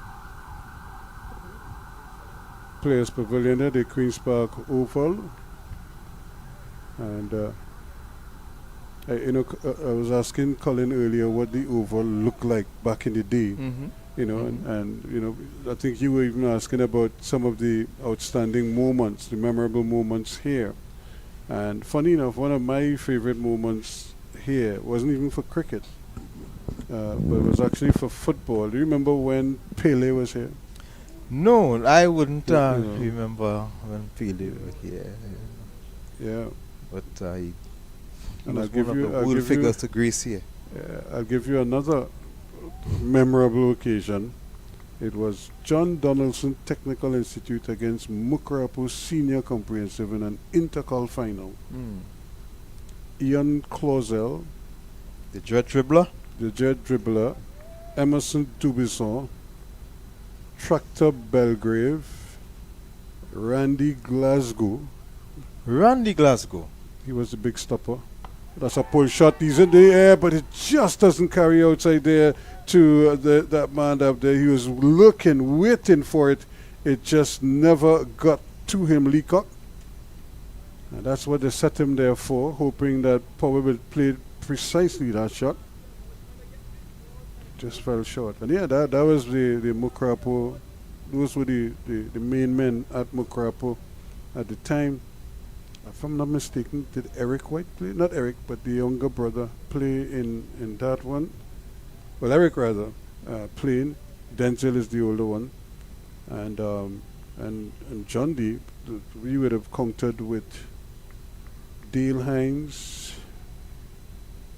Joseph Backus, Clyde Joseph, Piru Anderson. But they had like 4 or 5 national players, national youth team players in their ranks, and John D had about 8. You know, and but it had what was memorable about that game? That game was at 3:30 kickoff, and by 12 o'clock you couldn't get in the oval. It's nicely stroked. That's in the gap. That Gonna could be run 4. away. That is going to be 4. Placed beautifully for 4 runs.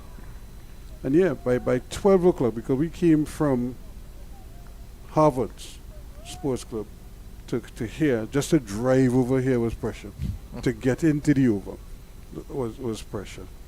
And then to make matters worse, there's the replay, and comfortably into the boundary. And then to make matters worse, Mukurapo scored first. But there's a good shout of, well, not out, says the umpire. My best and my most memorable moment here, it wasn't the 1994 test when West Indies bowled out England for 46. I didn't come to the cricket that day, but the following year, that standoff between Ambrose and Steve Waugh, I was here to witness that live, and that is still, I have not seen a better bouncer than that delivery Ambrose bowled to Steve Waugh after that. Yet to see a better, more accurate bouncer. But there have been some. I remember a day when Desmond Haynes came. Remember, I don't know if you were here that day. Desmond Haynes, late in the evening, Jeff Thompson and Dennis Lilly bowling, and Desmond Haynes was batting, and he hooked Jeff Thompson and dropped him in the ladies' member stand. And you know, the place was humming. So the next day everybody came expecting, you know, more of the same. And boy, Jeff Thompson started to Lego some piece that day. That's a good delivery. Striving for that Yorker.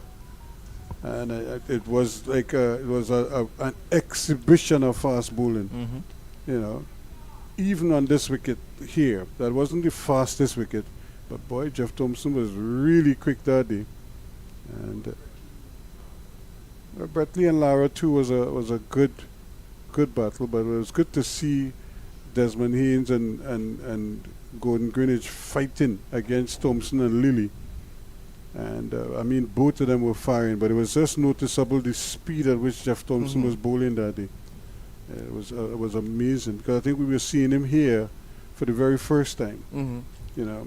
And, as you talk speed, I remember sitting across by the uncovered stand. So you know that position is over the mid-wicket boundary. So you're seeing between 2 wickets. There was that particular delivery. And this is a single here for Powell. Waka Yunus was bowling. I saw the run-up from Waka. I saw when he delivered. That's it. I didn't see the ball. I just saw Rashid Latif, the wicketkeeper, relaying the ball to the slips. And from a that angle, it's difficult. To see the ball. And I was asking my brother, where the ball passed. Where did that ball pass? It was so quick. Didn't see that ball. Waka Yunus was a very quick bowler. Yeah, there have been some. I mean, although the oval, quote unquote, has a reputation to be a spinner's wicket, fast bowlers have produced some memorable moments here at the oval. I mean, I've even seen Ian Bishop run batsmen here on this surface. Well, Bishop could run batsmen on any surface. You know, put down some really good spells. In fact, Andy Roberts bowled a spell here against Trinidad and Tobago. I think he hit everybody he faced. Honestly, I mean, it was like, where did this come from? And he was just charging in from this end here, and had everybody buffing and weaving, and who couldn't get out the way got hit. It was amazing to see him.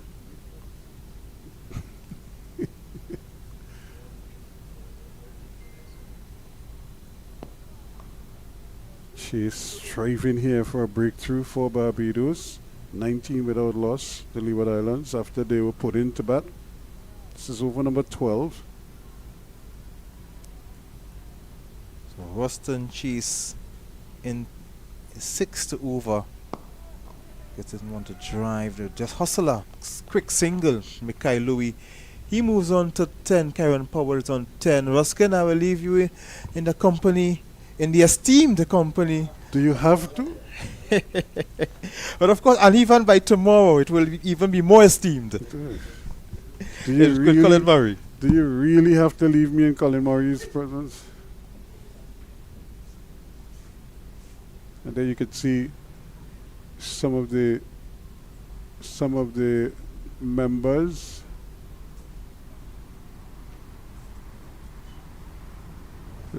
The bartender is being kept busy. Members are asking for refreshments.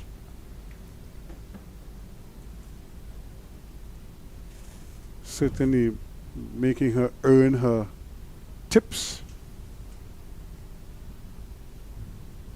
and adding to the surroundings. 28 out loss. Again, good bowling from Barbados here. They're really keeping the pressure on. But as I welcome back Colin Murray, it just seems as if there's like a little edge missing from the Belgian players. They came out, but they just seem a little flat. They don't seem to have that little pep in his step. No, a wicket could change that. Yeah, I think they were hoping for an early. We're into the 13th over now, and they haven't allowed Leeward Islands to get off to a cracking quick start. You think 12 overs, 20 for none. They're scoring at less than 2 runs on over. So they're still in control. The current run rate is there, 1.64.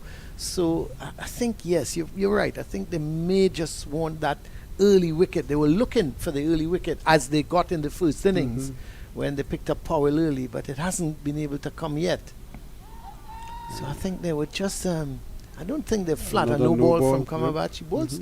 He's got to be careful because that's one of his problems. In my view, he bowls 3, 4 no balls in an innings, and he's got to be careful. And he's not a tall man, and he's not running from a long way. Yeah, I tell you what, I was sent some photos. He got Joshua De Silva with the very first delivery caught at Gully, and I was sent pictures after that, where it appeared that he overstepped, and the umpires didn't see it and didn't call it. Of course, Joshua De Silva was very upset with that. But anyway, that's that. You win some, you lose some.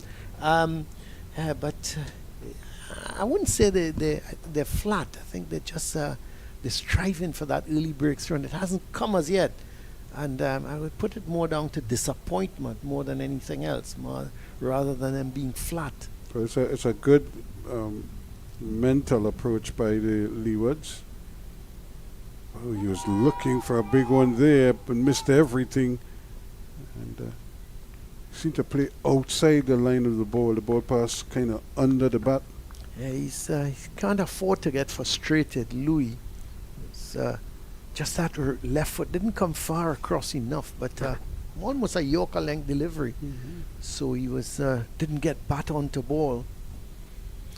And got some news for you. When I was over there, you went to look for Ted. Oh no, our friend. That's again just seem to be heading down the leg side.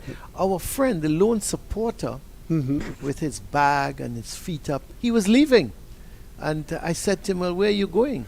He said, "Oh well, I've had a long day. It's been good." But he didn't bowl a ball, was it? Yeah, well, he's off. He had his little cooler bag. Yep. And did he say if he was coming back tomorrow? I didn't ask him that, Ruskin. I just said, I'm so sorry to see you leaving. Yes. But here we have new ones. Louis is such a big, tall man, isn't he? He should be a fast bowler. Well, that's the thing, because I suppose if he comes in with the team, you see him. And you say, boy, if you're the opposition, you've never seen him before. You say, boy, they got a guy in there. He looks quick. So the man is over 6 feet, but he looked like he could really. Yeah, he could generate some pace, I'm sure. Next thing you know, you open the bat.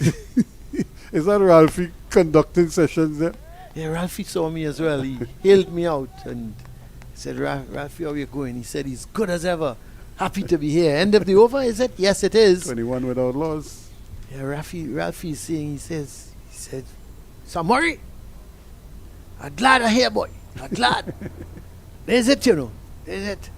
So I said, anything in the stadium today? He said, not today, but he said, but you know, if it was, I'm going down. Ralphie is a real character, you know. A real character. Sometimes you leave Ralphie here and you go to Arima, he's in Arima. Yeah, Ralphie everywhere. He's everywhere. He was up at UE at one time helping them up there someday. And so he really is a servant of cricket. Yeah, I also met a guy who introduced himself to me. Well, I know that's a plane, There for you sure. go. That's not a See kite. the propellers? Yeah. So I met another guy who was telling me about the last of the icons in cricket. Now Jumbo has gone, and he referred to himself as Snow Cone. So I said, well, who are you? He said, well, I'm Snow Cone. I said, okay. He said, and then he started to go back to the times of started to call all the West Indies players for me. Lloyd, Kalicharan, and he went through the entire list. He said, but that is when, he said, you remember here? They just had a fence. And so he was talking to me about, you know, the icons, and that he was one of the last icons. And so he said he never met me before, so he was very happy. He called himself Snow Cone. Yeah, I think he was in Blue Food in their era. Yeah. What's the one with the horn? Yeah, this could be problems. If he had hit you, I think he would have been gone. If he had hit, I think he would have been gone. That was a run that should not have been on. And McAllister... he did well. Yeah, he did well. He got it quickly. Let's have a look. I think if he had hit, he would have been gone. Let's have a look. Well, it's difficult to tell from there. It would have been very tight. Close, but he's quick. He's so quick over the ground that, for all you know, he might have been making it standing up. But Powell did have a word with him, as if to tell him. No need to risk that, is it? No, not yeah, at why this would stage. Why would you risk a run like that just for one? Yeah, these two need to bat out the day. It's just short. What? It's coming up to 5-4. So we've got just about an hour left, and I'm not sure how many overs are remaining in the day's play. So if we're going to go just beyond that, I'll just see if I can get a check on that. Good fielding to his own bowling there by Roston Chase. Took a good catch there in the innings, the first innings, low to his right. And I'm sure he would love to pick another pepper here before it's all said and done. And you know, when we were looking at all these names that are showing promise and who are doing well in the tournament, Roston Chase has just put his name in the mix now. It's his first game. Yeah. 127, and then picking up 3 for 27, yeah. Yep, 3 for 47. 3 for 47. And the end of the over, just 2 runs coming from it. So he's completed 7 overs now, none for 12. 14 overs have been bowled, and 23 for none. Leeward Islands, the Hurricanes are now just fighting for survival, basically. These two would want to bat out the rest of the day, and then hopefully come back tomorrow and lay a foundation, not so much to score the runs, but to lay a foundation that would give them the opportunity to save the game. Right about how the day. Now that's the thing, and I was talking to Ian about that. I mean, what do you think is the mindset here now of these two? Now they're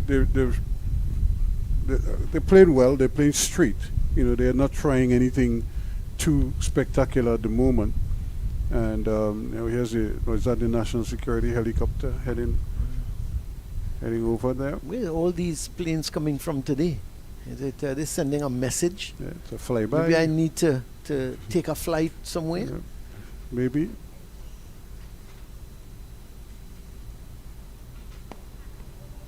So, and it's so easy to kind of lose your focus because you may say, well, look, there's not much in the game for us now. We were the leaders. We really came here hoping to win, but they've done well. They've been digging in, so to speak. So it shows a kind of a good mental fortitude, good concentration. Just as I say that. We've seen this from him before, Ruskin. He tends to play at these deliveries outside the line. He's been lucky, really and truly, both in the first innings and here. Yeah. He's been played and he's missed at a few, and he's not picked up the edge. I think that's one aspect of his game, and I know I'm talking about a guy he has close to 500 runs, but still, he needs to tighten up on this. He needs to understand where his off stump is. And what the bowler is trying to do against him. That's and a lot of times that's half of your batting, when you could kind of predict or understand what the bowlers or the captain is planning for you and how you counter that. Someone like him, I would get in the nets and just have somebody bowling to me outside that line of the off stump, drifting it away, even a bowling machine. And just playing at these deliveries, leaving them alone. He needs to do that for an hour and a half. Every day. That's the only way he will improve. Once the ball is on the stumps, etc., he looks solid. His defensive prod is good. His bat and pad close together. The thing is, when it's outside that line of the off stump, he plays these airy-fairy drives. Because I think he gets lazy feet. And when I say so, because like you said, because he's so used to covering the stump, so he goes just that distance, and then from there he then flashes the bat. But he needs to cover the off stump and beyond sometimes. That's driven hard. 4 runs. That's a good shot. The man at backward point. No chance. Yeah. He never moved. He didn't even see the ball. Well, he hit that really hard. When he hits it, I tell you, it stays hit. Yep. There's no doubt about it. He's a big, strapped guy. So when he puts bat to ball, well, you're not gonna stop it that easily. Remember the court and bowl chance that Cumberbatch had and no ball? He hit it straight back through him. Mm-hmm. And Midoff couldn't. He partially got his hand hit. Midoff couldn't even get around. Midoff just retrieved the ball. Yeah, he really does hit the ball with a tremendous amount of power. Oh, that kept low. Yep. He's lucky to get back on for it. Yeah. Nobody knows where the ball has gone except the man at fine leg. No, that is a good delivery, but again, just keeping a little bit low, and that is probably now the kind of added dimension to proceedings here. 28 without loss at the end of over number 15. Well, it's a in my view, it could be termed a typical 4-day wicket, where the first day plays nice, the second day, but coming down to the third day, it starts to keep a little bit lower, and it spins, so by 4th day we should see that ball turning a little bit more and keeping a slightly lower. So the batsmen, they've got to be always on their toes. There's Sheikha Manu, the head curator, and he's in the discussion there with that guy. His name is Ian Ramsey, and they call him Goatman. And I said to him, but why do they call you Goatman, boy? He said he's from Tobago. Runs a goat. He's a good guy, actually. He's a pretty good. He prepares the pitches in the nets and that kind of work he does. He's a hard worker. And he's having a long chat there with Sheikh Manu. Sheikh Manu, of course, the head curator here at the Queen's Park Cricket Club. Did I'm not sure if they did. When the West Indies and ICC officials were touring the facilities, did they come here to look at the wicket? Yeah, they came, they looked at it, and that's why a lot of the refurbishment is going on. But did they look at the wicket? Yeah, they looked at the pitch, they looked at the outfield, they made some recommendations. Of course, you don't make recommendations just like that to Sheikh Manu. He's... but they did. and he explained them what was happening. And when they came, the outfield was much browner than it is now. As a matter of fact, there's a lot more green than when they came. Right. So he was explaining to them that a lot of watering has to be going on. And we were in a dry spell. In a dry spell. Right. And I think they were pretty okay with it, the explanations. But they told this there was a different persons for different areas. Like there was a different Guy for the team. wicket. Different team came to look at the pitch and the outfield, and a different team came to look at the other facilities, the dressing room and the media center, etc. So it's a lot of work has to be done between now and, well, the Oval don't have any World Official Cup game, games, yeah, but there are competitive some warm-up games yeah. being played here. But you so still we have still to get things done ready. before that. Yeah. Like a lot of the signage has to be covered up and things like that. Because that was the other. I was about to ask you that in terms of the signage, because we have all these sort of traditional sponsors or brands that are part and parcel of the Oval. Yeah. But when you rent a facility for an ICC event, they want a blank slate. That's right. You know. That's right, and that's what they're calling for. So a lot of the signage has to be covered up. Almost all of the signage is just the ones that, like the Jeffrey Stolmar stand and things like that, the Brian Larb, you don't cover that up. Right. Well, it's the end of the over from Warwick, and his first over, maiden over. And at the end of 16 overs, the Leeward Islands, the Hurricanes, following on in their second innings, are 28 without loss. And it's a bit of a drinks break. So we're going to take a little bit of a break here ourselves.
As we welcome you back here, we're getting ready for play after the water break or the drinks break. And immediately we see the youngster being given the ball.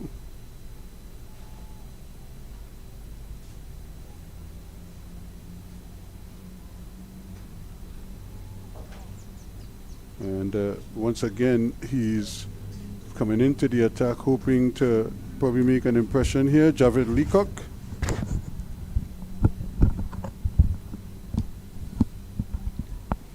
And this might very well be his opportunity to announce his arrival, because he has a wicket that may assist him, but he also has an attacking left-hander at the crease.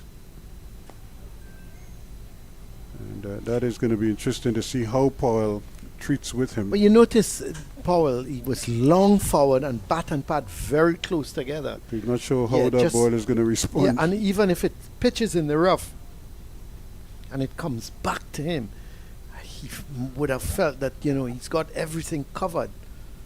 He has to know where his off-stump is too and try to push outside the off-stump. So even if it comes back at him, it might strike him outside the off-stump. And it will come back, because the one we saw from Warwick, was it? That went for the 4 byes, that spun out of the rough. Kept low as well.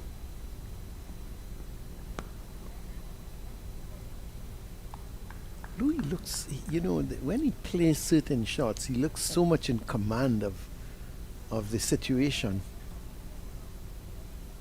Yeah, and it's just little technical flaws that he has to tighten up on, And once he's able to do that, he likes to play that shot. He likes to drive at the ball outside the I like how he got his foot, the left foot as well, Ruskin, right to the pitch. Yeah, well, which is what is required.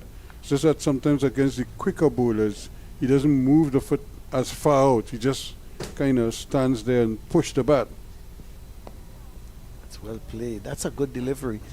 Leacock has bowled. I think, this guy can come on. I think he's got something in him. I want to see him bowl the googly, though. I don't think he's bowled I haven't seen too much many of that. those. Yeah. At some point, he's going to have to develop the googly. Just to give batsmen something else to think about. I like the field set for him, though. He's got 2 slips. Yep. And Bradford has given him... Yeah, and Bradford there is at that short extra cover. So he's giving him really good assistance here in terms of trying for him to get the wicket. The end of the over, 29 without loss. Just 1 run coming from that over. The very first delivery bowled to Kieran Powell. He was just pushing it out on the offside. But it's going to be interesting. Would it be an all spin attack now again? I would think Warwick is going to continue. It's... some dignitaries. Plenty of discussion, of course. I think they're up in the Trinidad and Tobago cricket board box. Yeah. Under the Caribbean sign? Yep, it's up there. Not sure who is the gentleman in the... On the phone? putting on the sheets. He looks very much like Mr. Cumberbatch, but... Yeah, I'm not too sure. I was was thinking it might have been Desmond Haynes, but it's not Desi Haynes.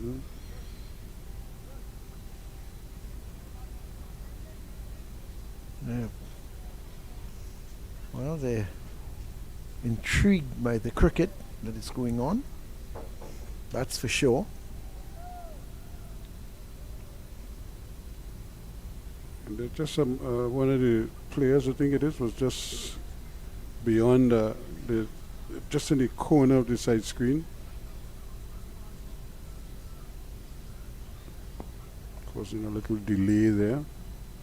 But this is going to be an interesting battle. I don't think Powell is going to stay in his crease very long. Unlike most of the other batsmen, he is the one batsman who is likely to try to come out to Warwick, to chip down to him. And he's not prepared to play him from the crease like some of the others will.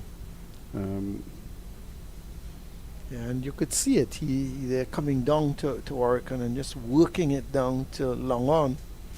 Yeah, but he has to be careful though. There isn't that much turn. It's not like he's, he has to turn to cover so he can go with the turn. He has to kind of play, and if he's going to turn the bat at all, turn it at the very last minute, because it could very well spin past him or just straighten and go past him. I think that's what Warrican is going to be trying to do, just to get it to straighten as he comes down the track and maybe leave him stranded. That was the arm ball that one came in there at him, and he did well. Again, yep. And that's a difficult shot to play because the line, you have to you're bringing the bat across at the ball.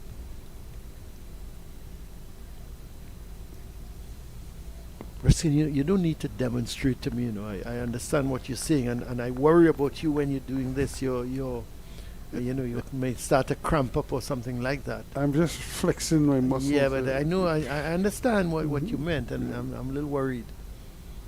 Don't want you cramping up at all. There's another easy single for Louis. Wants to play that ball firmly on the offside. He does pick up the single. Ball cleanly whenever he's hitting it. There's a nice sound coming from the bat when he drives the ball, when he middles it, especially. And it just shows you that I suppose the idea of staging this tournament, having the 8 teams compete, it brings out a lot of players. He's going after him again, trying this time from on the back foot to force it through the offside. A little bit of spin brings it back on the onside to end the over, 31 without loss. And I was just talking, to bring the tournament, and you have 7 rounds of 7 rounds of games. Of games. So you're giving these players this much, a lot of exposure, a lot of opportunities to, showcase their talents. I was one that was advocating a little earlier when there were just 6 teams to play home and away. Mm-hmm. So you would at least get 10 games, But as it's all a matter of costs. It's a finance, and you have to travel. Teams have to travel. You have to provide hotel accommodation, meals, ground transportation. There are a lot of factors. Then you have to make sure the facilities are prepared, and I think you have to rent these facilities. They're not free. So all of that kind of comes into the equation. Is it Craig Brathwaite? Yeah, Craig Brathwaite is going to try, but he gave Leacock 1 over. Unless he's switching ends with Leacock and thing, but I wonder if he's going to be bowling his, as Jeffrey Boycott described Carl Hooper, lollipops. Is he going to be bowling his lollipops? He's not giving it any air, that first delivery. I thought he would have given it some air and tempt Louis, but he sort of pushed it through. Yeah, I don't think he's keen on giving it air. Yeah, but he's got... Listen, Craig Brathwaite is not the frontline bowler. If you come on, try and buy a wicket. Go. If you get hit for 6, who cares? He cares. You think so? Very much so. Well, nobody else. He's the only one. Nobody else cares whether he gets hit for 1 6 or 2 6. You know how embarrassing it is. Go up. Give it air. You know how embarrassing it is for him to get launched out to the ground here? Because he can sure hit him in King George V Park there, or the Nelson Mandela look Park. At that. He's just throwing that ball through flat, and all Louis doing is playing it off the pitch. And worse yet, I am parked right outside there. That's your concern. That was your major concern. That's why you don't want him to give it air. Yeah. Give the ball here, man, Brathwaite. Give it air. Next thing you know, the ball goes sailing out the ground. Oh, man. Give it air. Give it air. Tempt Louis. He's just throwing that ball flat. There are a lot of children playing in the park over there. We don't want to have some kind of... That's better! There it goes! But Ruskin, It did not go out the park. Because it he did had not to, go out because the he thing. had to pull it from way outside the off stump. Else, if he had only brought that closer to the stump, that would have been sailing going. Let's have a look. Watch Let's out have how a look. far you had to Like, fetch this one. he's a tall man. Watch. Look at that. Look at how I'm far sorry. he had to I'm sorry. Brathwaite did not have a couple more deliveries in the over. I would have given it a little bit more air again Did to the next one. That hit the upper deck, you know, Colin. That's all right. That's okay, Ruskin. Your car is safe. What you worried about? 37 for none at the end of the over. For And that delivery, the car was safe. yeah, but you know, that's all you got to tempt him. Let him go for another one. You understand? You think Bradford wanted to toss up 6 and all 6 leave the ground? Ruskin, you have absolutely no confidence in Craig Brathwaite. I have confidence Flighted in Louis' bowling. power. That's where I have the confidence. If he tipped the ball, it could go for 6. You have absolutely, absolutely no confidence. Anyway, you'll get your wish because he's only going to bowl one over Yep, because because- Leacock. yep, Leacock is now going to come on from and I would the. imagine And I'm happy about that. I think that's the end Leacock should be I would bowling imagine from. Warwickon will bowl Will from come this from end. yeah, Warwickon will come. So Leacock is bowling from the Brian Lara Pavilion end, which I think is the end in which he should be bowling from. Well, here's the challenge now for him is because he's bowling to the left-handed Powell, who, if he doesn't line them up properly, like Louis, could very well launch him out the ground over cow corner. Well, I think the Barbados players would be happy if they go into an attacking mode. Yes, as I suspected. And there we go. Hit him straight. That's a good shot. Yep. So what he's got to do now is probably have a long off as well as a long on. Well, he has a long on, wide. He has a mid off, deep. But he's bringing him back in, so he's that's a saying good to shot. yeah, Yep. he's saying to Powell, well, okay, that was a good shot. You hit it well. You hit it straight. You got it for 6. Well, let's go again. The long off is Actually, going long back. off is going back now.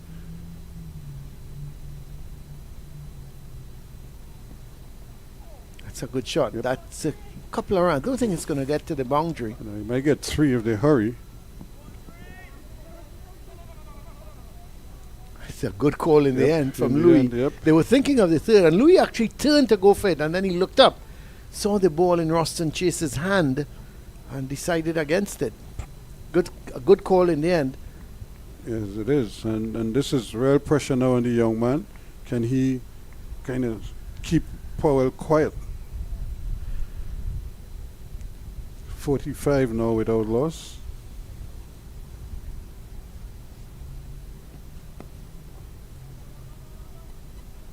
Can't get a single on this occasion. See that ball, just you can see spinning into the left-hander. Not much spin, but still just coming back at him slightly. He goes Going again. after That's him. in the gap also. That's going to be... Oh, he made a meal of it, McAllister. He had to go to his right. He did that, but then he overran the ball and ended up trying to field it with his left hand. Yeah. And as the ball kind of curled as it gathered speed and turned on the grass, look at him. He made up the stagger there, and then he just overran the ball. So they're making a change in the field. So McAllister is going across to that long off position. And, is Yeah, that who's that? Is that Wickham? You need somebody who is A little bit agile yeah. and out at deep mid wicket. So it's been a good over so far. 12 runs coming from it, 4 deliveries, and it's a good test for Leacock. How is he? I think he needs to go maybe just outside the line of the off stump, spinning it back into the left-hander. That's a good bit of fielding. Good diving effort there. At McCaskey. Yep. Has on the pads too. Well, he's coming around the wicket, interestingly enough. Maybe just trying to pitch it into some rough in front of Powell. So much better over the last half of the over. The first 3 deliveries That's where the 12 runs came from. 14-9 without loss at the end of the over. So Powell coming into this game has had 100 and 150 in the tournament. So I think he's, when you look at it, he's got 234 runs before this knock.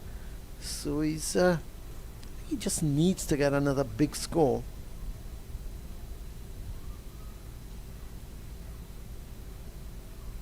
One of your spectators divvying up. I'm not sure what she's brewing there.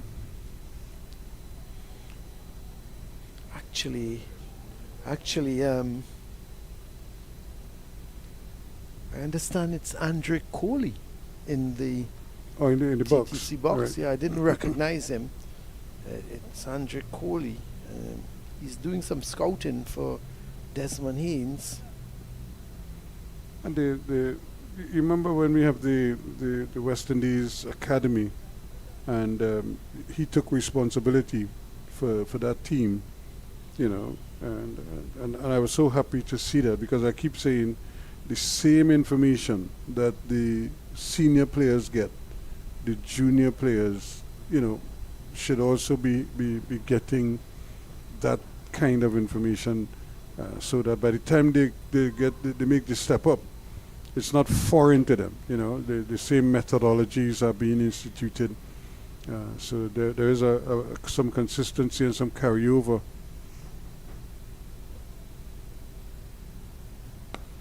So, as suspected, Warrican is taking over from the top end.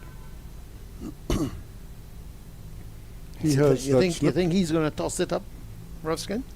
Well, I want to believe he will, but I'm not sure how Louis is going to approach it. I think he would treat him with a little more respect.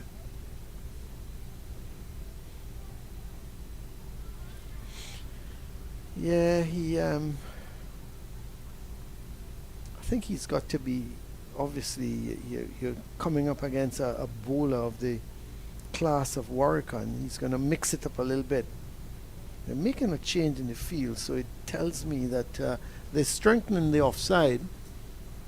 So they've got 6 men now in the offside, so he's going to possibly go a little more outside the line. That's a good hit over the top of mid-on.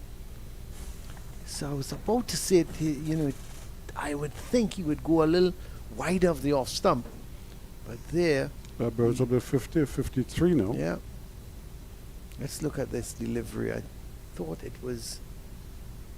Yeah, he's pitching just around off stump. And Louis just reached for it and lifted it nicely over the top. The long on or the mid on is deep, but he's not at the long on position. So He's felt in safe. no man's land, Ruskin. Yep. Felt safe to go for that shot. I don't know why you're not saying it. He's going for another big one there. I think he got away with that one, Warrican, because any kind of contact there's nobody out there. Mid off and mid on, they're not saving a single, and they're not deep enough. If it's just To if get a Louis catch doesn't, off the yeah, boundary, if Louis mishits, that's it. I don't know why they're not back on the rope, and if he does miss it, they can run in and hopefully catch it. If he does connect, he's going to clear them 9 out of 10 times. I suppose they're hoping that one time they'll take the catch. Okay. He goes gone again, and he's gone even better this time.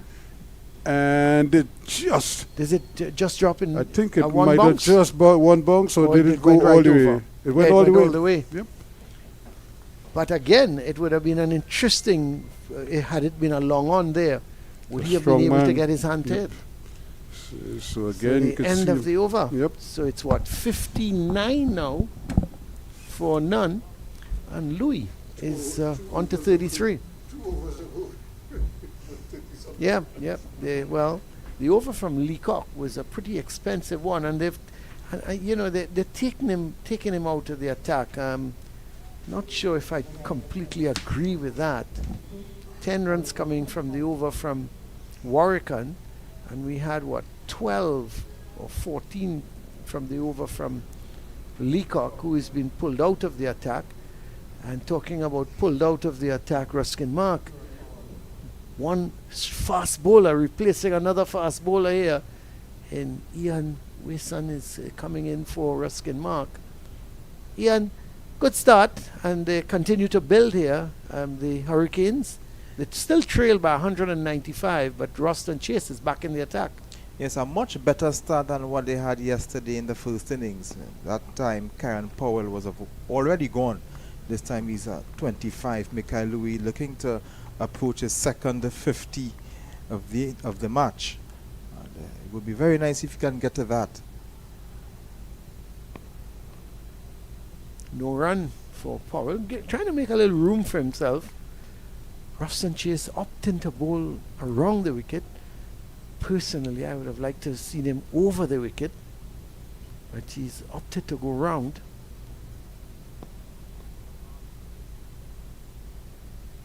Powell looking pretty comfortable. He's looking not really troubled by the spinners. Took Leacock apart in the previous over. Went and using his feet here, he's going to get an easy single. So the pitch still playing nice. It's a good pitch. It's a batting pitch, really and truly, Ian. And it's going to be interesting tomorrow in the fourth day. You know, is it going to keep a little lower? Is it going to turn? I think those are the questions that we'll have to see tomorrow for ourselves. Yes, and of course the Barbados would want to extract whatever they can get from the pitch, especially tomorrow, as I mentioned. If it's going to turn, if it's going to keep low, so they are already in the driver's seat because the Leeward Islands, they have to make up the runs, and they are basically just playing for the draw. But Barbados could push for a win. Yeah, I think, and I was mentioning to Ruskin at the end of the over. It's 6 day without loss. Louis is on 33. Powell is on 26. Yeah, I think the Hurricanes, if they can't win the match, which difficult to see them winning this game. Very difficult. But if they can't win, they must not lose. Exactly. And that's the important thing, because you don't want to give Barbados an outright victory. And if they do, they will go ahead of them in terms of points. Mm-hmm. So they've got to be careful with that. So they've got to bat out today without losing a wicket, or even if they lose wickets, they don't want to lose more than one wicket today. Some of the Leeward Islands players and upstairs that look like Louis. That look like William Cornwall, the coach. Yeah. Can't make out who is behind by the table. But Warrakan is going to continue, and the reverse sweep comes into play from Powell.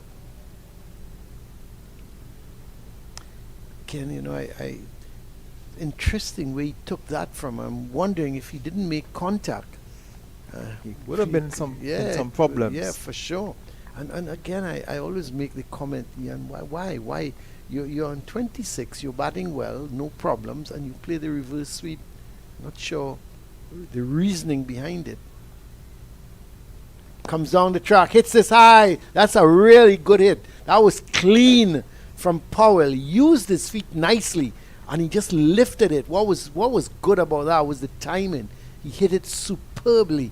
And even though there's a long on, he took it on. He took the player on. But look at it, using his feet and then just having that little bit of room. And he's a big, strong man, is Powell. And there was absolutely no chance for Cumberbatch, who was at long on. Yes, that was a superb shot. And with that, he rushes on to 34 from just 52 deliveries. And most importantly, there's still no wickets. This is the opening partnership. 68, much better than the 5 from the first innings. So the Leeward Islands Hurricanes seeing what they can get, and even if they should lose that top spot on the table, on the standings table, they still want to be in touching distance in reach with the Windward Islands. So they have all to play for starting next Wednesday right here. For sure. Here is one just drifting it away from Powell. That one going with the arm. And Powell saw it early and opted not to play. And for the sake of cricket in the Caribbean, we're always seeing Barbados and Guyana winning this title for the last decade or so. What about the Red Force? I haven't won. Well, the Red Force, it seems like they favor white ball cricket. I see. White ball cricket. So that's the strength of the Red Force. But so far, well, they should change the name to White Force because they're good with a white ball. But the Red Force and the Red Ball, they seems not to be in sync. But it would be nice that the Windwards or the Leewards, and it's heading like either Windwards or Leewards, although Barbados could sneak in a victory. But for the sake of cricket in the Caribbean, You would like to good see, to see yeah. either one of these two. They haven't won it for a very long time. Yeah, would be interesting. Jamaica has fallen back a little bit. Jamaica was winning it in maybe in the early 2000s. The Timor Lambert era. Yeah, Timor Lambert, Chris Gale, those Yep. guys would have had multiple successes. with them, but they are falling apart. Yeah, they're in real problems. They're seemingly heading for a big defeat against Guyana. Not sure of the scores there today, but up to yesterday. The thing is, they had Guyana at one stage. Guyana were 155 for 7 or something like that, and ended up getting 400 and I can't remember the exact score. Tevin Imlach, he came and scored scored 100 at the end. Gudakesh Moti 55. And Kamal Savory, he too scored another 100. Yeah. It's good that we're seeing so many hundreds at the regional level. Yes, it's very good and refreshing to see that the batsmen coming through. We had several players scoring more than 400 runs. Even Jason Mohammed, he got 200s. He's among the runs as well. We have the same young Kevin Wickham here. He is among the runs. Kevin St. Clair also among the runs. And Kevin St. Clair is another player who can be fighting for that test spot. He has done quite well over the years.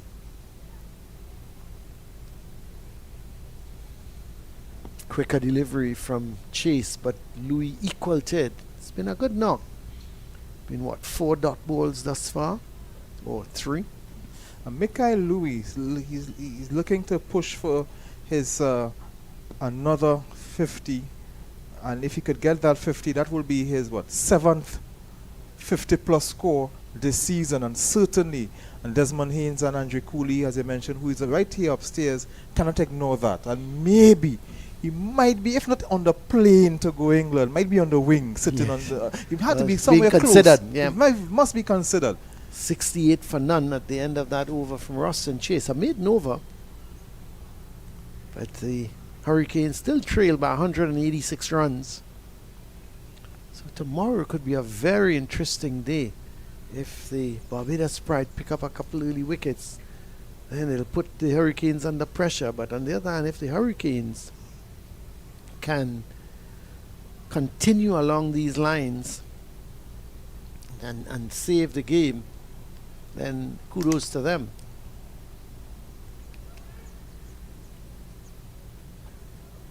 But you have to say the collapse today was unbelievable. 244 for 4. And you were thinking, well, how close are they going to get to the 500 mark? Well, that didn't happen because they went from 244 for 4 to 288 all out. The last 6 wickets going down for the addition of just 44 runs. That was a disappointing collapse. So anything is still possible in this game. And even if the Leewards go in tonight with they just losing maybe 1 wicket, you still can't say that they can hold on for a draw. You never can tell. All along the ground this time for 1. So Powell moves on by 1. Very good opening stand from these two. Yeah, Powell is on 34 from 57 deliveries. Whereas Louis, he's had much more of the strike, 33 from 89. So he's faced some 31 more deliveries than Powell. Of course, Powell, the more experienced campaigner.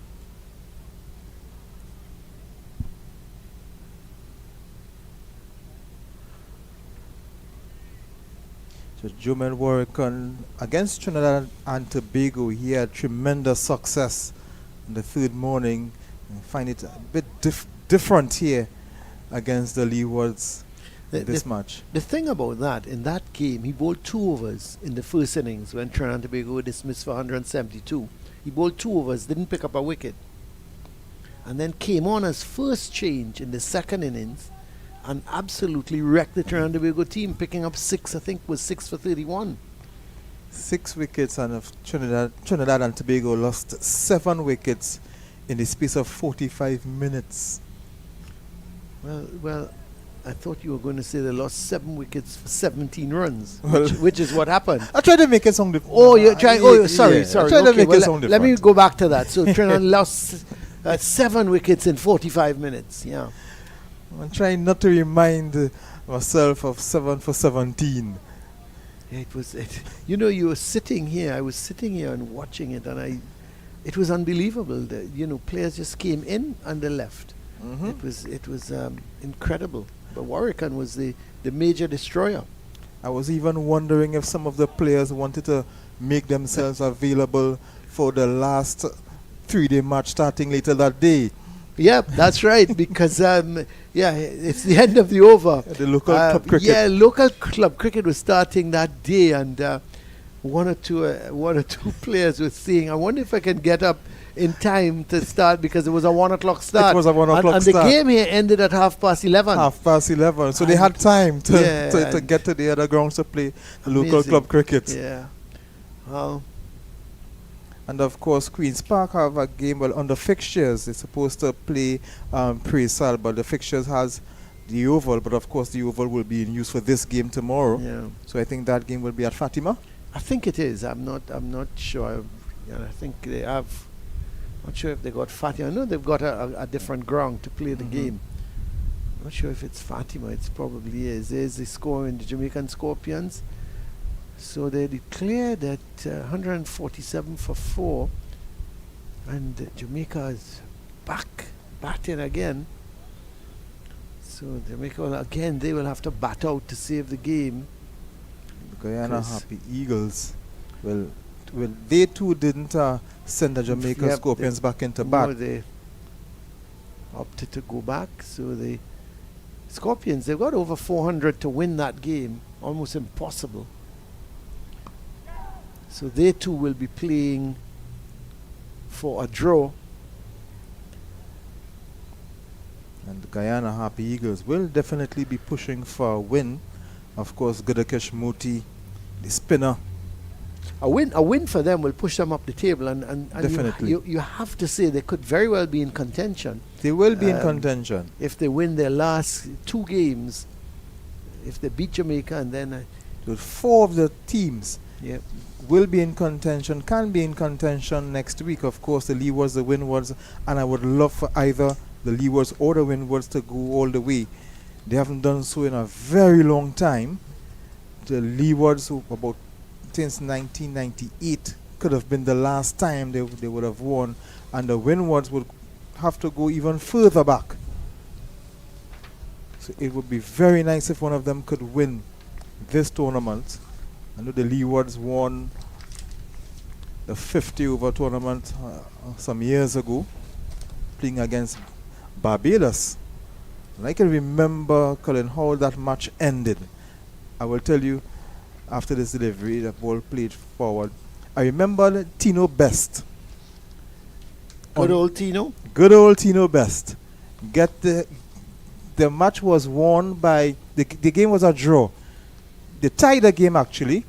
They tied the game. They shared the title because Tino Best got run out going for the winning run with 10 overs to spare. Well, that's Tino has always brings some sort of excitement, Yes. doesn't he? 72 for none at the end of the over.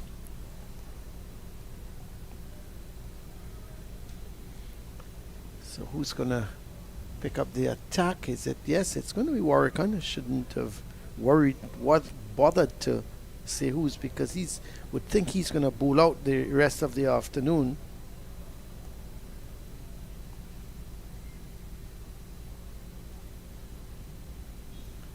And he's going to be bowling to the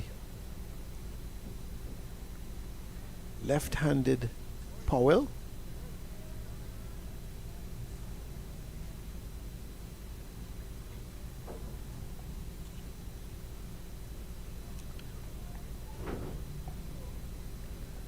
Just looking to, can't find it at the moment, to see who the final rounds games are, who the Ghana team are playing. I know the Windwards play Leewards, but it's interesting to and Trinidad plays Jamaica. So Barbados and Guyana will have either the CCC and the Academy to play. So that would be very good in their favor. Yeah, they should win. Both teams, both the Guyana and the Barbados team should win outright. Should win. So, and then now that would leave the Windwards and the Leewards very interesting. So I would love to see the standings table come tomorrow evening. And yes. That would be very interesting. Well, a lot depends on what happens tomorrow in the games. So it will be a very interesting 7th round. So Warwick looking to come over the wicket now to the left-hander. He's on 36, Powell. Nice, brilliant sunshine again here at the Queen's Park Oval. It's been 3 good days. Ruskin, Mark and Ronnie had said to me that there was a drizzle. I'm still looking. I can't see it. I was looking for this drizzle. Maybe I'm not seeing well. I couldn't see this drizzle, but I remember. Maybe it's only the two of them saw the drizzle. I remembered seeing the drizzle you yesterday. Saw the drizzle as yesterday. Well? Oh, yesterday it was you very saw the light. Drizzle. Okay. But I haven't seen anything resembling a drizzle today. Well, I think it was yesterday they were talking about. Yeah, it got to be. Or day before, they were talking about. The two of them were going on about there's a drizzle, and I said a drizzle. But then again, there was a little cloud cover yesterday with a slight drizzle. Yeah, maybe the two of them were just trying to test me. You know, sometimes people do that. They've got. Say, let us tell Colin Murray that there's a drizzle. Another single here for Mikhail Louis goes on to 36. So the end of the over, it's now what, 74 without loss. They're getting through the overs rather quickly. 27 overs gone, 7 overs to go for the end of the day's play. So we'll get through to about 10 past, quarter past. How many overs left in the day's play? Just about 7 overs to go. It's 27 overs gone already. Yeah, so just about 7 overs to go. Well, if it's just about 7 overs to go, Ruskin Mark is, I looked at the 158 and 1, what's that? The Windward Islands. Oh, the Windward Islands, they've won. They've won the match against the Academy. Yep. Bowled them up for 121. Right, so they now would be on top of the table. Full points. So I would tell you, this last game here, the Leeward Islands will probably have to win outright. They have to win out against the Windwards. They have to. And look at the Trinbago team there, 95 for 2 declared, and the CCC are back batting 35 for none. So they require 414 runs to win the game. So it's going to be interesting here. But I'm going to leave you. I hate to say capable hands, Ian, because I worry. I worry when I say things like that. I worry for you. So I'm just going to say I'm going to take my leave, and Ruskin Mark is going to join me.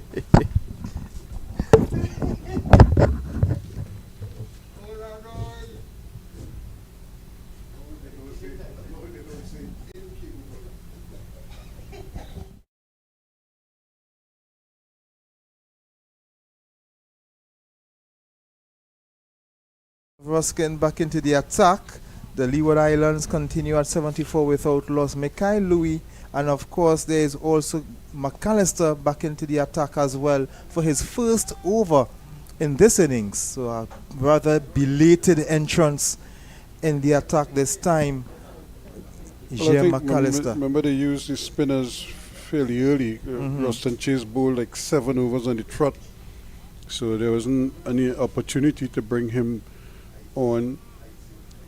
But he gets his opportunity now. He's coming to the attack after 27 overs. The ball will not be as new as he would have liked, but he's still generating a high number of clicks. High number of clicks for McAllister. But these two have batted really well. They came out and they, I suppose they understood what was required. And being the experienced player that he is, Powell, he kind of took the lead. But Louis is right there with him every step of the way now. And they're almost level pegging in terms of runs. And they certainly given the Leeward Islands a boost here, because this could have gone horribly wrong had they lost a couple early wickets. And all you need is one. So if these two were separated, it would have exposed, the other batsmen. So these two have done very well. They've each held up their end of the bargain. And so far, so good. Well, of course, the next batsman slated to come will be Casey Carty, who scored 100 in the first innings. So, yes, so the Leewards should be, they should really push for this draw, and the batsmen can get their personal milestones of the averages. They can do themselves a good favor. Yep. Well, that's the general idea here. Just bat, and you just, as you say, bat and bat. If they can take something out of Shivner Very and well Shanda played. Pauls. Oh, that's gorgeous. Beautiful shot through the mid wicket. Just saved. Well done.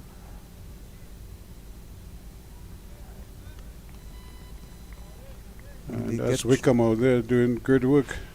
Wickham, who I was speaking with the manager yesterday evening, because when I saw Wickham bowling the medium pace, I thought to myself, isn't he a spinner? And yes, he does. He does spin the ball as well. So I was speaking with his manager, and he says Wickham, he bowls leg break, he bowls off break, he bowls, and I even saw him kept the wicket. And I was talking to Wickham this morning, having some fun with it. I asked him, what are you going to bowl today? He says, whatever the team needs, he will do. There you go. So he can do, in cricket, he can do everything. And even we just saw him with a brilliant effort on the field. He's an excellent fielder as well. So he has good all-round cricketer. He's the ultimate all-rounder. Because I remembered when he was playing with the academy team, I remember him bowling spin.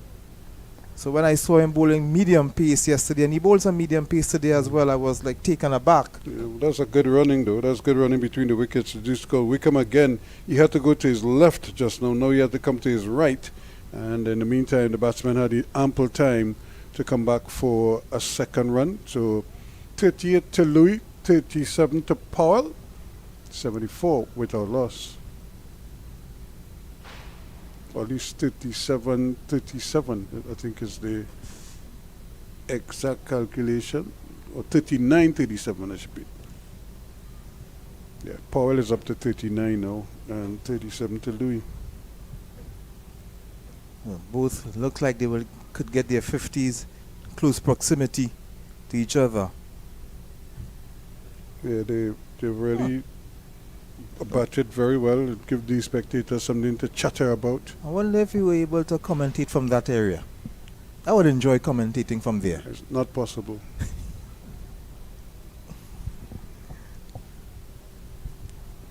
Too many distractions. We might be commentating and saying Trinidad and Tobago and Guyana as opposed to Barbados and Leewards. Yep. here is again, they brought back the young man now, Leacock. A good effort from McAllister on the field, seeing that he just bowled 6 deliveries from the other end. So he bowled a couple overs from the top end. They put him for 1 over from the bottom end. And now they brought him back at this top end again. So, or the commentary box end. So they haven't really settled on which end is he best suited for.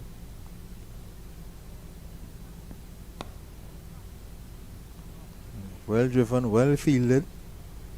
Now they have the long on and the deep mid wicket, as well as a square leg, a deep square leg for Powell and the man and the cover region. So they might pinch another couple here quite comfortably in the end. That reverse sweep, for the second time we see him pulling that out of the toolkit. Not one of my favorite shots. Well, it's one of the kind of the trendy shots now, because it could be productive when you get it right. And that's the thing, that when you get it right. You see men doing reverse sweep for 6 now, effortlessly, because they're practicing it. That's the thing. They're actually doing work on it. It's a shot you have to have exquisite timing. This is certainly not a reverse sweep. It's played down the ground for 1. And Ian, if you look at Leacock's bowling, he's cutting that line. He has to be so careful. Now he's back over the wicket, so I don't think he's going to have. But every time he goes around the wicket, he's in danger of bowling a no ball, because you see how he drifts in. Good ball. Yep, he kind of drifts in his last stride or so. He's going into his right and then delivering the ball and veering off. So when he's around the wicket and he goes that way, he's going very close to that crease. But he's also in danger of blocking the umpire's eyesight. Let's say he hit the pads, and he's when he delivers, he's actually moving off. Moving off. But but he run. You notice he kind of runs in towards the umpire, or in towards the stumps rather, when he's delivering. Then he pivots away from the wicket. That was a good ball. You look at it here. That last ball wasn't too far from the off stump. I'm getting some good turn actually. Watch out where he is. Yeah. See how close he is in line with the umpire there, and then he veers off. Getting some good turn. Well judged by Louis. 83 without loss. So Louis is on 40, Powell is on 42. Both batsmen going along quite nicely. A much better, a more improved second innings from the Leeward Islands, especially Powell. See a couple more spectators coming in using the hospitality boxes. We have some in the Royal Bank section, some in the TTCB booth, and of course the gentleman who was in the TTCB booth, as Colin was pointing out, would have been the West Indies coach looking on. Probably taking an opportunity to kind of straddle between here and the UE to see the cricketers perform, and up the islands as well, where Jamaica and other parts where the matches are being played. So he has an idea of who's doing what. I mean, sometimes you could get the scores, but it doesn't tell you, all that you're looking for as a coach. Of course, because the scorecard doesn't tell you a lot of things. If a batsman could score 150, the scorecard doesn't tell you he was dropped 5 times. A bowler bowling figures could read 5 overs wicketless for 15 runs. It doesn't say how many drop catches came off of his bowling. So it's always good to watch, to be at the ground and watch. Why does that sound like you, so? 5 overs, no wickets, 4 drop catches.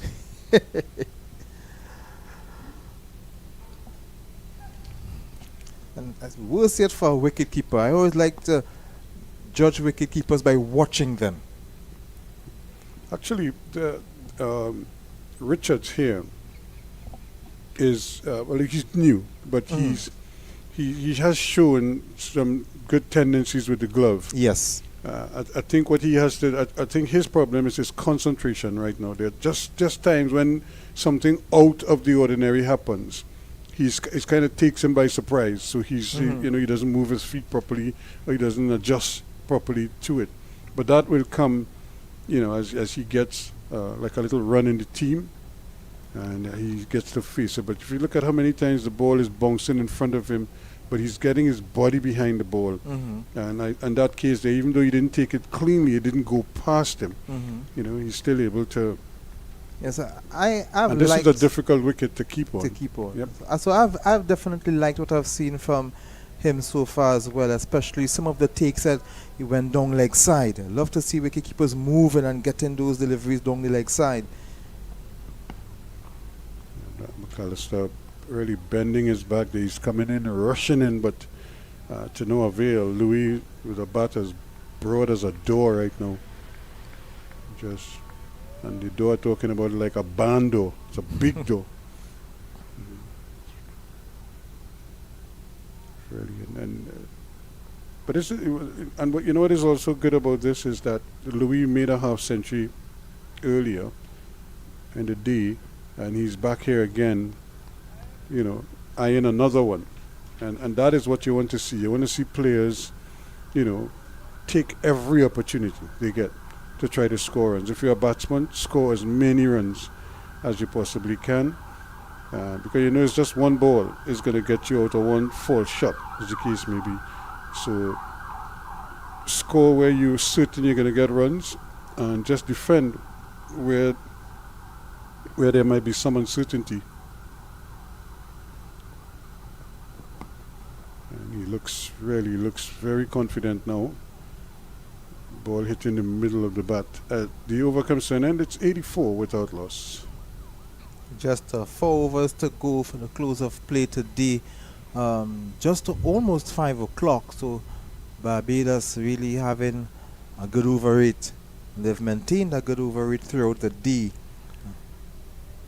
Yeah, they were bowling their spinners a lot too. Chase opened the bowling, and then you had coming on Wickham. Warwickon came and he bowled quite a bit as well. We've also had Bradford bowled 1 over, but you also had Leacock bowling a couple as well. So they mixed it up quite nicely, and as a result, they've kept their over rate humming along.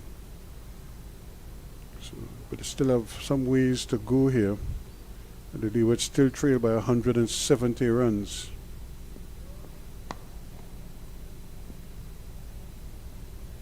And this is the thing, Ian. Look at where his feet are landing when he bowls from around the wicket at this end, because he drifts slightly to the right on just the last couple of strides. He's very close. Very close. Yep.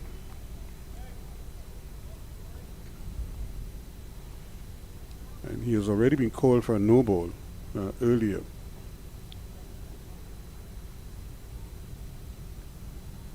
Get it one more time. He's well inside on this. Okay, well, look at how close he is. Anytime he says he's going wide of the crease or any wider than that, he's probably going to step. But he's over the wicket now. Another powerful drive from Louis. But he has been bowling well, Javed Leacock. I just haven't seen the googly. I don't know if he's afraid to bowl it, but if you're a leg spinner, you would like to think the googly is certainly part of your repertoire. And I'm yet to see him really produce one. And as a result of that, the batsmen are just playing, with the tide and just going, because he's only turning one way. One way. Whereas if he's, as we say, each way turn, if he could turn it both ways, then he creates a little bit of a problem.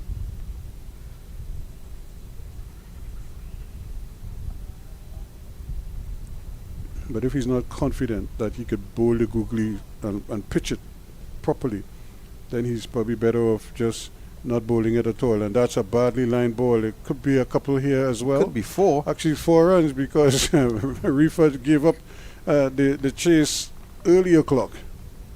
So Kieran Powell goes to 48. And good shot, badly lined as I mentioned. Of course, the right hand, left hand combination. Throwing him off. Yes, it threw him off a bit. But a good shot by Powell. He moves on to 48. The Hurricanes 90 without loss. Get more runs here. You're going to get a couple now. That could be his 50. If it doesn't get to the boundary, it does in the end. So that's another boundary. So there's his 50. So well done to Kieran Powell. Gets to 50. He's on 52. The Hurricanes 94. So of course now it's now for Mikhail Louis now to try to get to his landmark. What would be his second landmark for the match? But Powell getting to his second 50 for the season to go with 100 that he scored. He placed it well. He placed it well away from everybody. 3 4s and 2 6s. 75 balls. And I must say the cameraman Gordon Pear did well with that shot to follow the ball while zoomed up like that. Did well. Yanol had a good shot as well. Yep. So these two have really given their team a boost here and improved their chances of maybe just drawing this game. 94 without loss now. And that total keeps coming down all the time. It's 160 now, they trail by. Powell moves on to 52, but now Craig Brathwaite is back into the attack. Just the one over he bowled. Yeah, he bowled that from the top end, so he's coming to bowl now from the bottom end, or from the pavilion end. Mikhail Louis is on 41. Scored 52 in the first innings.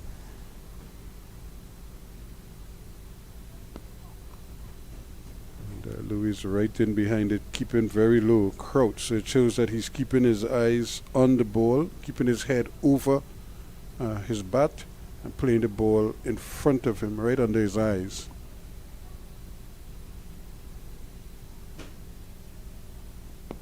I certainly like what I saw from Louis this season. The 200s, 350s, what could be here is 4th 50 and 6th 50 plus score this season. If he could get over that line here. And, but he's putting in the work. I mean, he's used up, 114 deliveries. 115 now for his 41. So, and he's as you say, he's a shotgun batsman. But he's showing that he can play to different scenarios, play into different situations. Team needs, so he's clearly assessing the situation and whatever the discussions might have been in the dressing room. And it helps to have a Kieran Powell at the other end to kind of keep you focused. Sometimes it's just little things he might say, well done, keep play straight, this is how we're going to approach this, and it's good to hear it from somebody else, maybe other than the coach. That's when he's gone an almighty swing, and once again, he is doing the business. He hit that straight over the bowler's head for 4 runs. So he moves on to 45, maybe looking for his landmark this afternoon. I tell you what, he didn't really get the elevation he wanted from that, because had he hit that cleanly, he would easily have cleared long on. So that's the end of the over. 32 overs gone. 98 without loss. Kieran Powell 52. And Mikhail Louis on 45. The Leeward Islands making a much better and improved start than what they did in the first innings. Yeah, they were 5 for 1 when they lost Kieran Powell for 3. But then that second wicket partnership was a solid one, because they put on, what was it, 100, and they lost their second wicket at 180. Right, so they put on 175 runs. 175 runs, and that started the collapse. Yep, because they went from 180 for 1 to be bowled out for 288. So they lost total. 9 wickets for basically 100 runs. Yeah.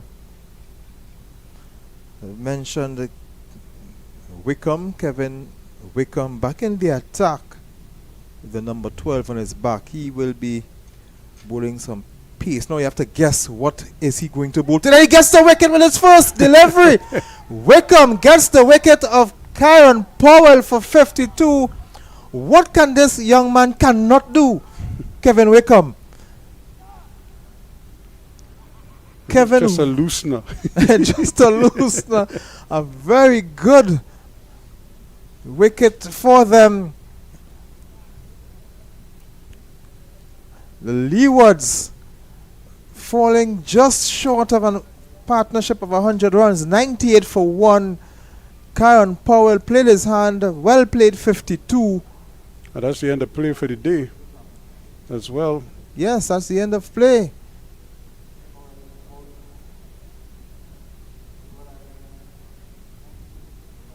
So you look at it again from around the wicket.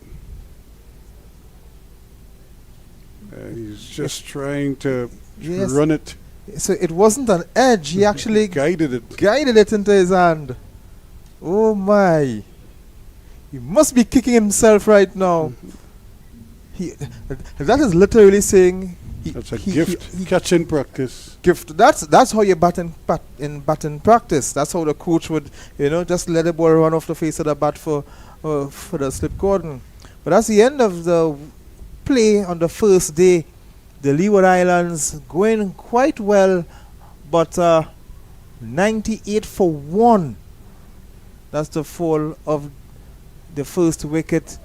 Kevin Wickham, just that one delivery is bowled in this innings so far. And of course, it brought him a wicket.